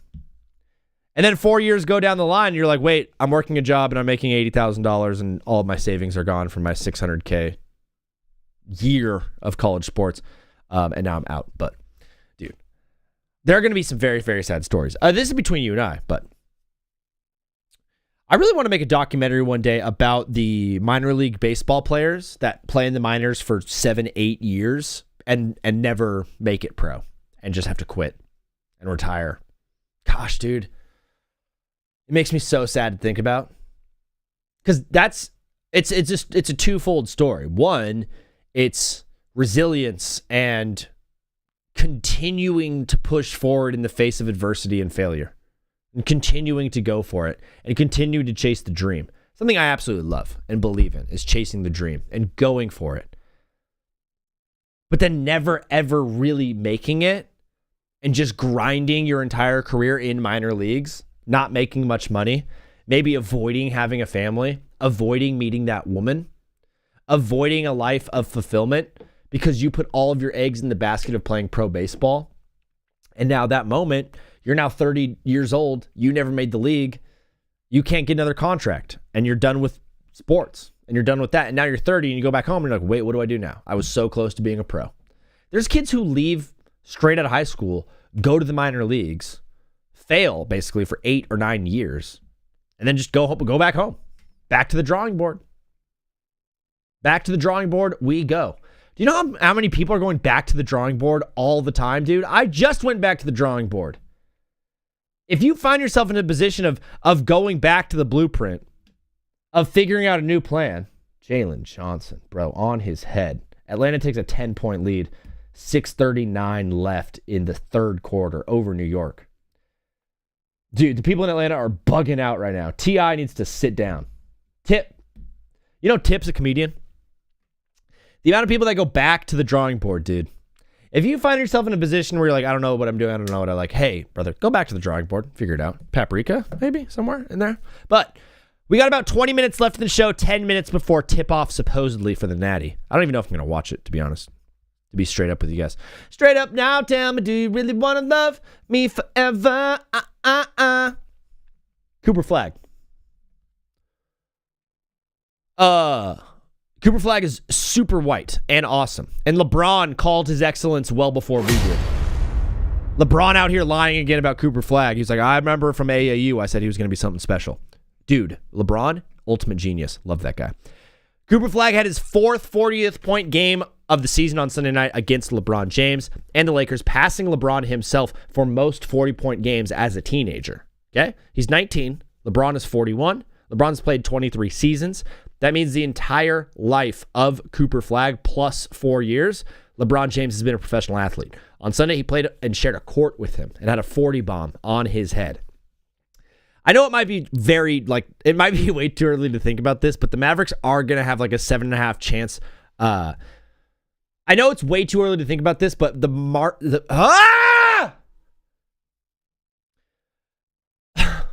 I know it might be way too early to think about this, but as of right now, the Mavericks are going to have like a 7.5% chance at getting the number 1 overall pick this year and like a 25% chance at a top 5 pick.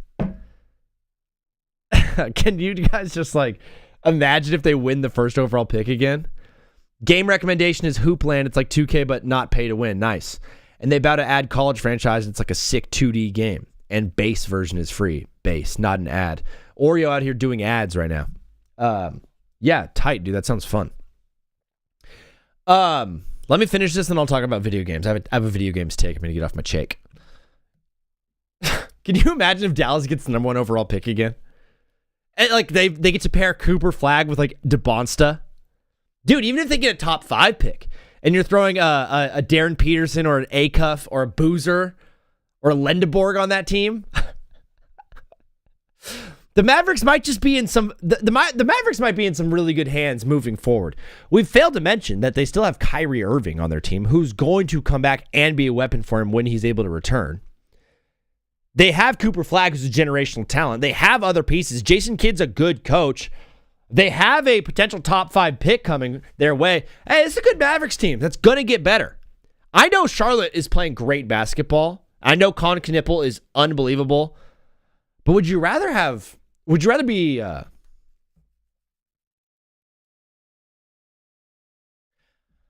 I don't know if I would rather be a Charlotte fan or a Dallas fan moving forward, dude.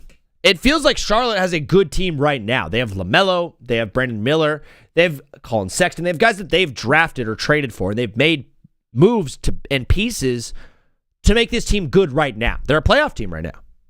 Con Knippel is the cherry on top for this team. I feel like Dallas is just getting started here. Whereas Charlotte might be reaching close to like their ceiling. They can still add pieces in the offseason and still get better. Charlotte can, absolutely. But it seems like Dallas is really, really, really starting to brew something up because of how good Cooper Flag is. Can you imagine? Let's say Darius Acuff goes 6. Could you imagine Darius Acuff and Cooper Flag on the same team? With Kyrie Irving, too? Imagine if they still had AD. Whatever. But that's the only race in basketball that's still up for grabs is the Rookie of the Year. It's been Cooper Flag all year, then it's been Con all year, then it's back to Cooper, then it's Con, now it's back to Cooper somehow. Dude, I don't care who wins. I just know I would rather have Cooper Flag on my team than Con Knippel. 1,000,000%. Con is dead eye, dude. He's a great basketball player, solid defender. He's got a good head on his shoulder, great basketball IQ, if you know what I'm talking about.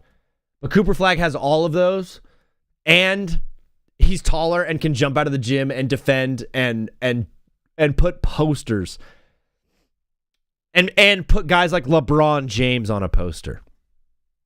Cooper Flagg is so good at basketball. Seth, what up, dude? Sup, dude? Am I?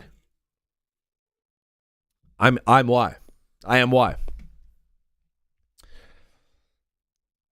Oh yeah. I know we've talked about like wanting to play video games with me and like me do some gaming stuff. For me, video games are like my little escape. It's my getaway. It's my time to be alone, really. Like the idea of playing games with other people just doesn't feel right to me because this is like my late night time to like escape reality and just zone in on a game. And then if I'm talking with someone that I know, it's like removes kind of that from it. That's why I only play Red Dead. That's why pretty much the only game I play is Red Dead Redemption 2. I'm trying to 100% it, dude. Man, I'm currently trying to get all the legendary fish. That's where I'm at right now. Every day, every night, not really every night, but most nights I clock in. I do like an hour of work. I clock in and I get a little bit of work done. Catch a legendary fish or two. Maybe make some special miracle tonics for my herbalist challenge. Maybe play some hands of poker if I'm feeling crazy and trying to get the gambler finished. Yeah, I'd be doing that. We watching the final? He is why, yeah. Final's gonna be on in about 4 minutes. Yes, I will be watching, and then I'm off at 6 tonight. So I'm gonna start to edit clips and watch the game. If the game's close, I'm gonna hang out with my family and watch the game. If the game's a blowout, I'm gonna go to the gym and work out and get huge because I'm absolutely super freaking jacked right now. I wish you guys could see it, but my gut is heavy. Knees weak, arms are heavy. My gut is peeking out, brother. I put on a gut when I got home. I've lost a lot of weight since, but brother, we still got some ways to go. Oh, honey, honey, I want to be your candy girl. I want to be your candy girl. My room is 1,000,000 degrees. I can't think straight. I cannot wait to get out of here. A lot of talk has... Gosh, I can't even think straight, dude. I'm trying so hard to talk. And then talking's been hard. Remember hot button topic? Hot topic button? Can't even say that still. Because Luka Doncic got hurt and Anthony Edwards got hurt and Cade, and they're all missing now the first team, everyone is up in arms about this 65-game rule in the NBA. Basically, that allows players to miss 17 games in a season, which is essentially a little over like a fifth of the entire season. Everyone's really, really mad that Luka, Cade, and Ant are now ineligible for first-team All-NBA. I had no idea anybody cared this much about first-team All-NBA. Hey, where were you last year? Where were you years before? I've never heard you be so mad. He was in Slovenia for the birth of his children, and now he's going to be ineligible for first-team All-NBA because of the 65-game rule. The person crying about Luka not making first team is the same loser that was crying about load management a year ago. So which one is it? I haven't heard anyone talk about the 65-game rule until this season because I feel like it's working. Everyone's yelling at each other saying how fair or unfair it is for the guys, and these are the same people that were also screaming and yelling about load management. If anything... the uproar that we're also yelling, if anything, the uproar over the rule actually having an effect on the players is probably the exact thing that the rule is intended for. Load management was something that we talked about endlessly 2 or 3 seasons ago. No one's talking about load management anymore. 1 or 2 times this season, I was bothered by a lineup that the Thunder put out that was like no Shea, no J-Dub, no Chet, no Lou Dort, no Isaiah Joe. And I'm like, screw these guys. The Pistons put out a couple of lineups this year. There were times when Luka and Austin Reeves and LeBron did not play.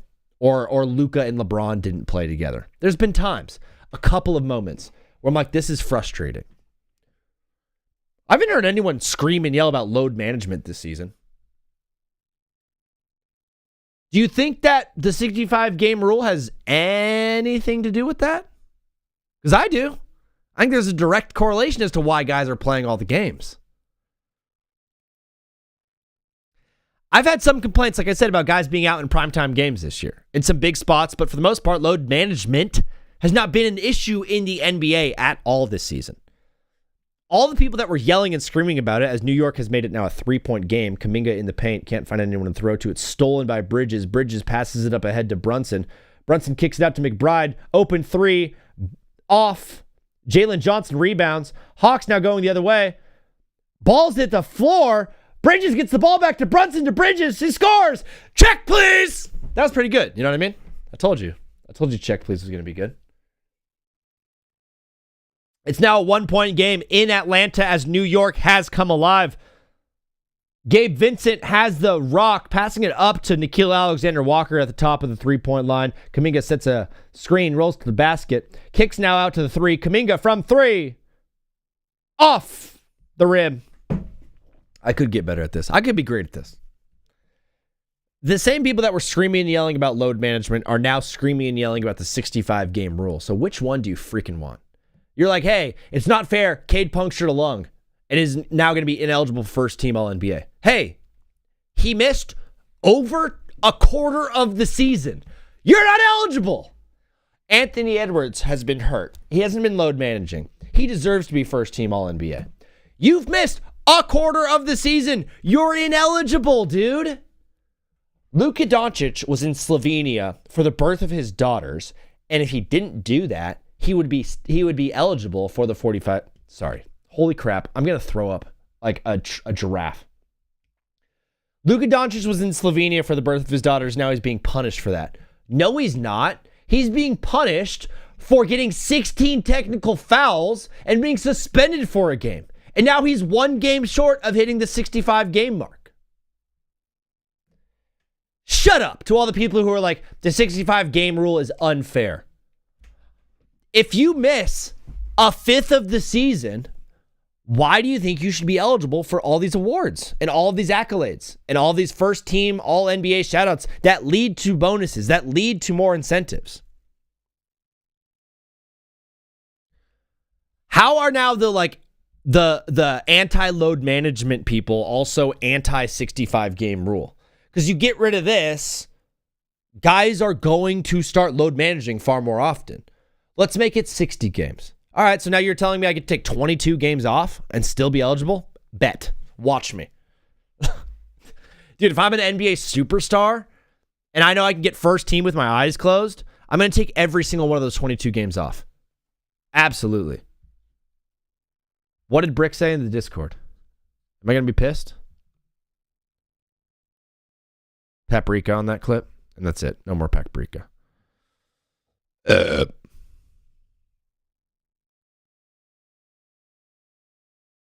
I don't see anything. MLB, March Madness? What channel is it in? The number game? NBA 2K? Prayer requests?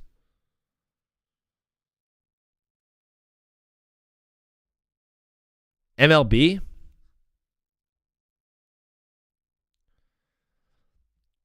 Watching the Red Sox makes me want to dangle from the ceiling fan. Oh, yeah, that's Brick. He got his humor from me. I taught him how to be funny. New York has taken the lead. It's now 75-74. As I think March is tipping off right now as we speak. I believe that we will win. I believe that we will win. Did you guys do those chants? Yep. March is live. March is live, guys. OMG. Michigan's up 2-0. I believe that we will win. Did you guys see Angel Reese got traded from the Chicago side of the Atlanta Dream for 2 first-round picks? Hey, if you could have given me 100 guesses of what sports superstar in America is getting traded today, I would have never guessed Angel Reese because I didn't know she was a sports superstar. Just kidding. She's an absolute star. She's also a beast. She's really good at basketball. Hey, to all the Me-Bounds people, it's very, very, very, very, very funny. But also, what she does is not easy. I'm defending Angel Reese right now. I'm the ultimate Angel Reese defender. The reason she's so polarizing is because a lot of guys think she's hot and a lot of guys think she's not. That's the reason that she's so polarizing. The reason all professional women athletes are polarizing is because majority of the consumers of sports are men. And the first thing that we think about when we see a woman is like, is she hot or is she not? It's the first thing men do because we're disgusting. With Angel Reese, a lot of guys were like Shaq, Shoddy, come on now. And then a lot of other guys, Dave Portnoy, not him. A lot of other guys were like, not for me, brother. Not for me, dog. And they were not saying brother. They were saying,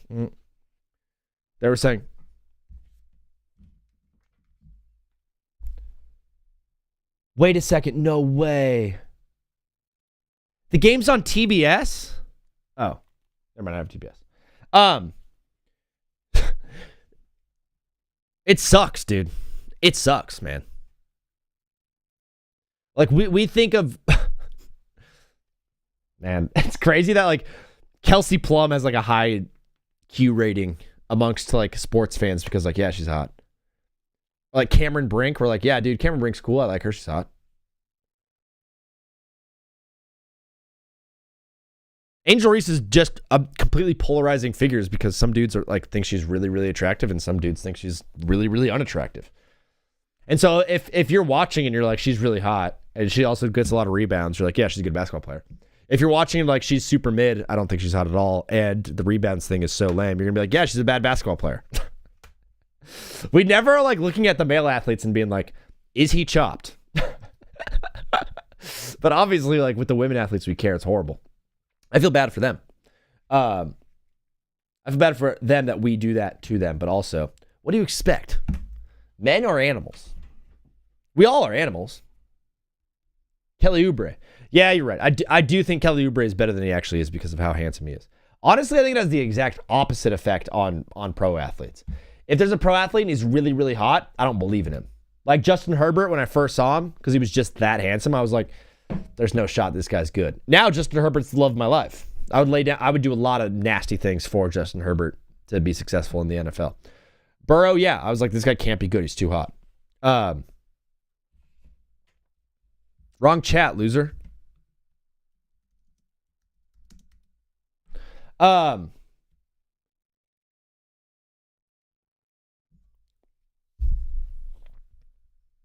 love you guys.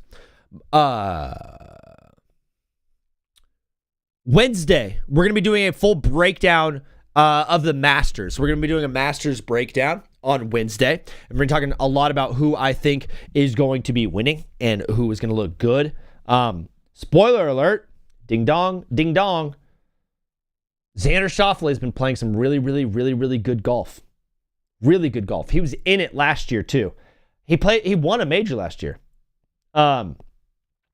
He's been playing some really good golf. I like Xander Schauffele to put it together this weekend a lot. Scotty is like a huge, huge favorite for good reason. I cannot see a world where he doesn't win. I think Scotty is absolutely worth it if you're going to be investing in it. Tiger Woods is quite a long shot. Hideki Matsuyama, if you're going Asian, is very good. Siwoo Kim has been playing really, really good golf. I don't think I'm going to take a live guy. I don't think I'm going to be taking Bryson. I don't think I'm going to be doing a John Rahm character. I just don't believe in the live guys right now. I think literally like the PGA they play tougher courses. They play tougher courses against better competition than live. They play in pants the whole time. That matters. In live, they get to play in shorts. So you're going from playing in shorts all day, every single tournament, and now you're playing in pants. It's a difference. Michigan's going out with a full court press to start the game. It's a very, very loose press, but it is there. Michigan is out rebounding 6-1 right now. They're up 9-4 early on UConn. Braylon Mullen setting a screen above the 3-point line. UConn penetrating, getting to the dish and blocked. Wow. By Gale Jr. I don't know if UConn's going to be able to score inside on Michigan. Brother, I'll just say it like this. If Arizona wasn't able to score inside on Michigan, I don't think UConn's going to be able to do it as well. A little bit of housekeeping before we go. I am in a wedding on Friday, so I will not be doing the show on Friday. But starting next week, TBWZ is going to be going live every single night after NBA postseason games. So we're trying to hit a new market, man. I got my East Coast guys. I got my Midwest guys. I'm really trying to hit home on this Pacific Coast, West Coast time zone, this new market. I'm trying to hit LA guys hard. So Whoa, pause. I mean, geez, way to end the show. Saying something really gay. As I drift away. We're not live on Friday, but starting next week, like I said, we're going to be going live every single night after the postseason games, after the NBA playoff games, starting with the play-in. So that is going to be lots and lots of fun. If you like basketball, you're going to love that. And if you like this show, guess what? I love you. Fellas, thank you for watching today. We had some really, really, really solid numbers across the board. I appreciate everybody who tuned in. Shout out to Oreo the Cat. Shout out to PV being here most of the time. You guys were absolutely awesome. Unruly popped in. XD1 was here. Absolutely love you guys. Thank you so much for listening and being a part of this show. Like I said, I'll see you again on Wednesday. But it's our last show of the week on Wednesday. I know. Keep liking it up. Keep supporting. Keep sharing. We're growing. We're getting bigger. Pray for me. If you can, I'll be praying for you guys. I absolutely love you guys from the top of my head to the bottom of my toes, I think. That's how it goes. Vini, outie. Get lost in your rock and roll and drift away. Give me the beat, boys, and free my soul. I wanna get lost in your rock and roll and drift away. Won't you take me away?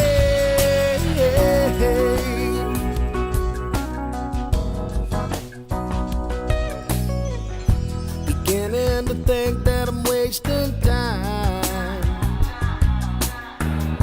I don't understand the things I do.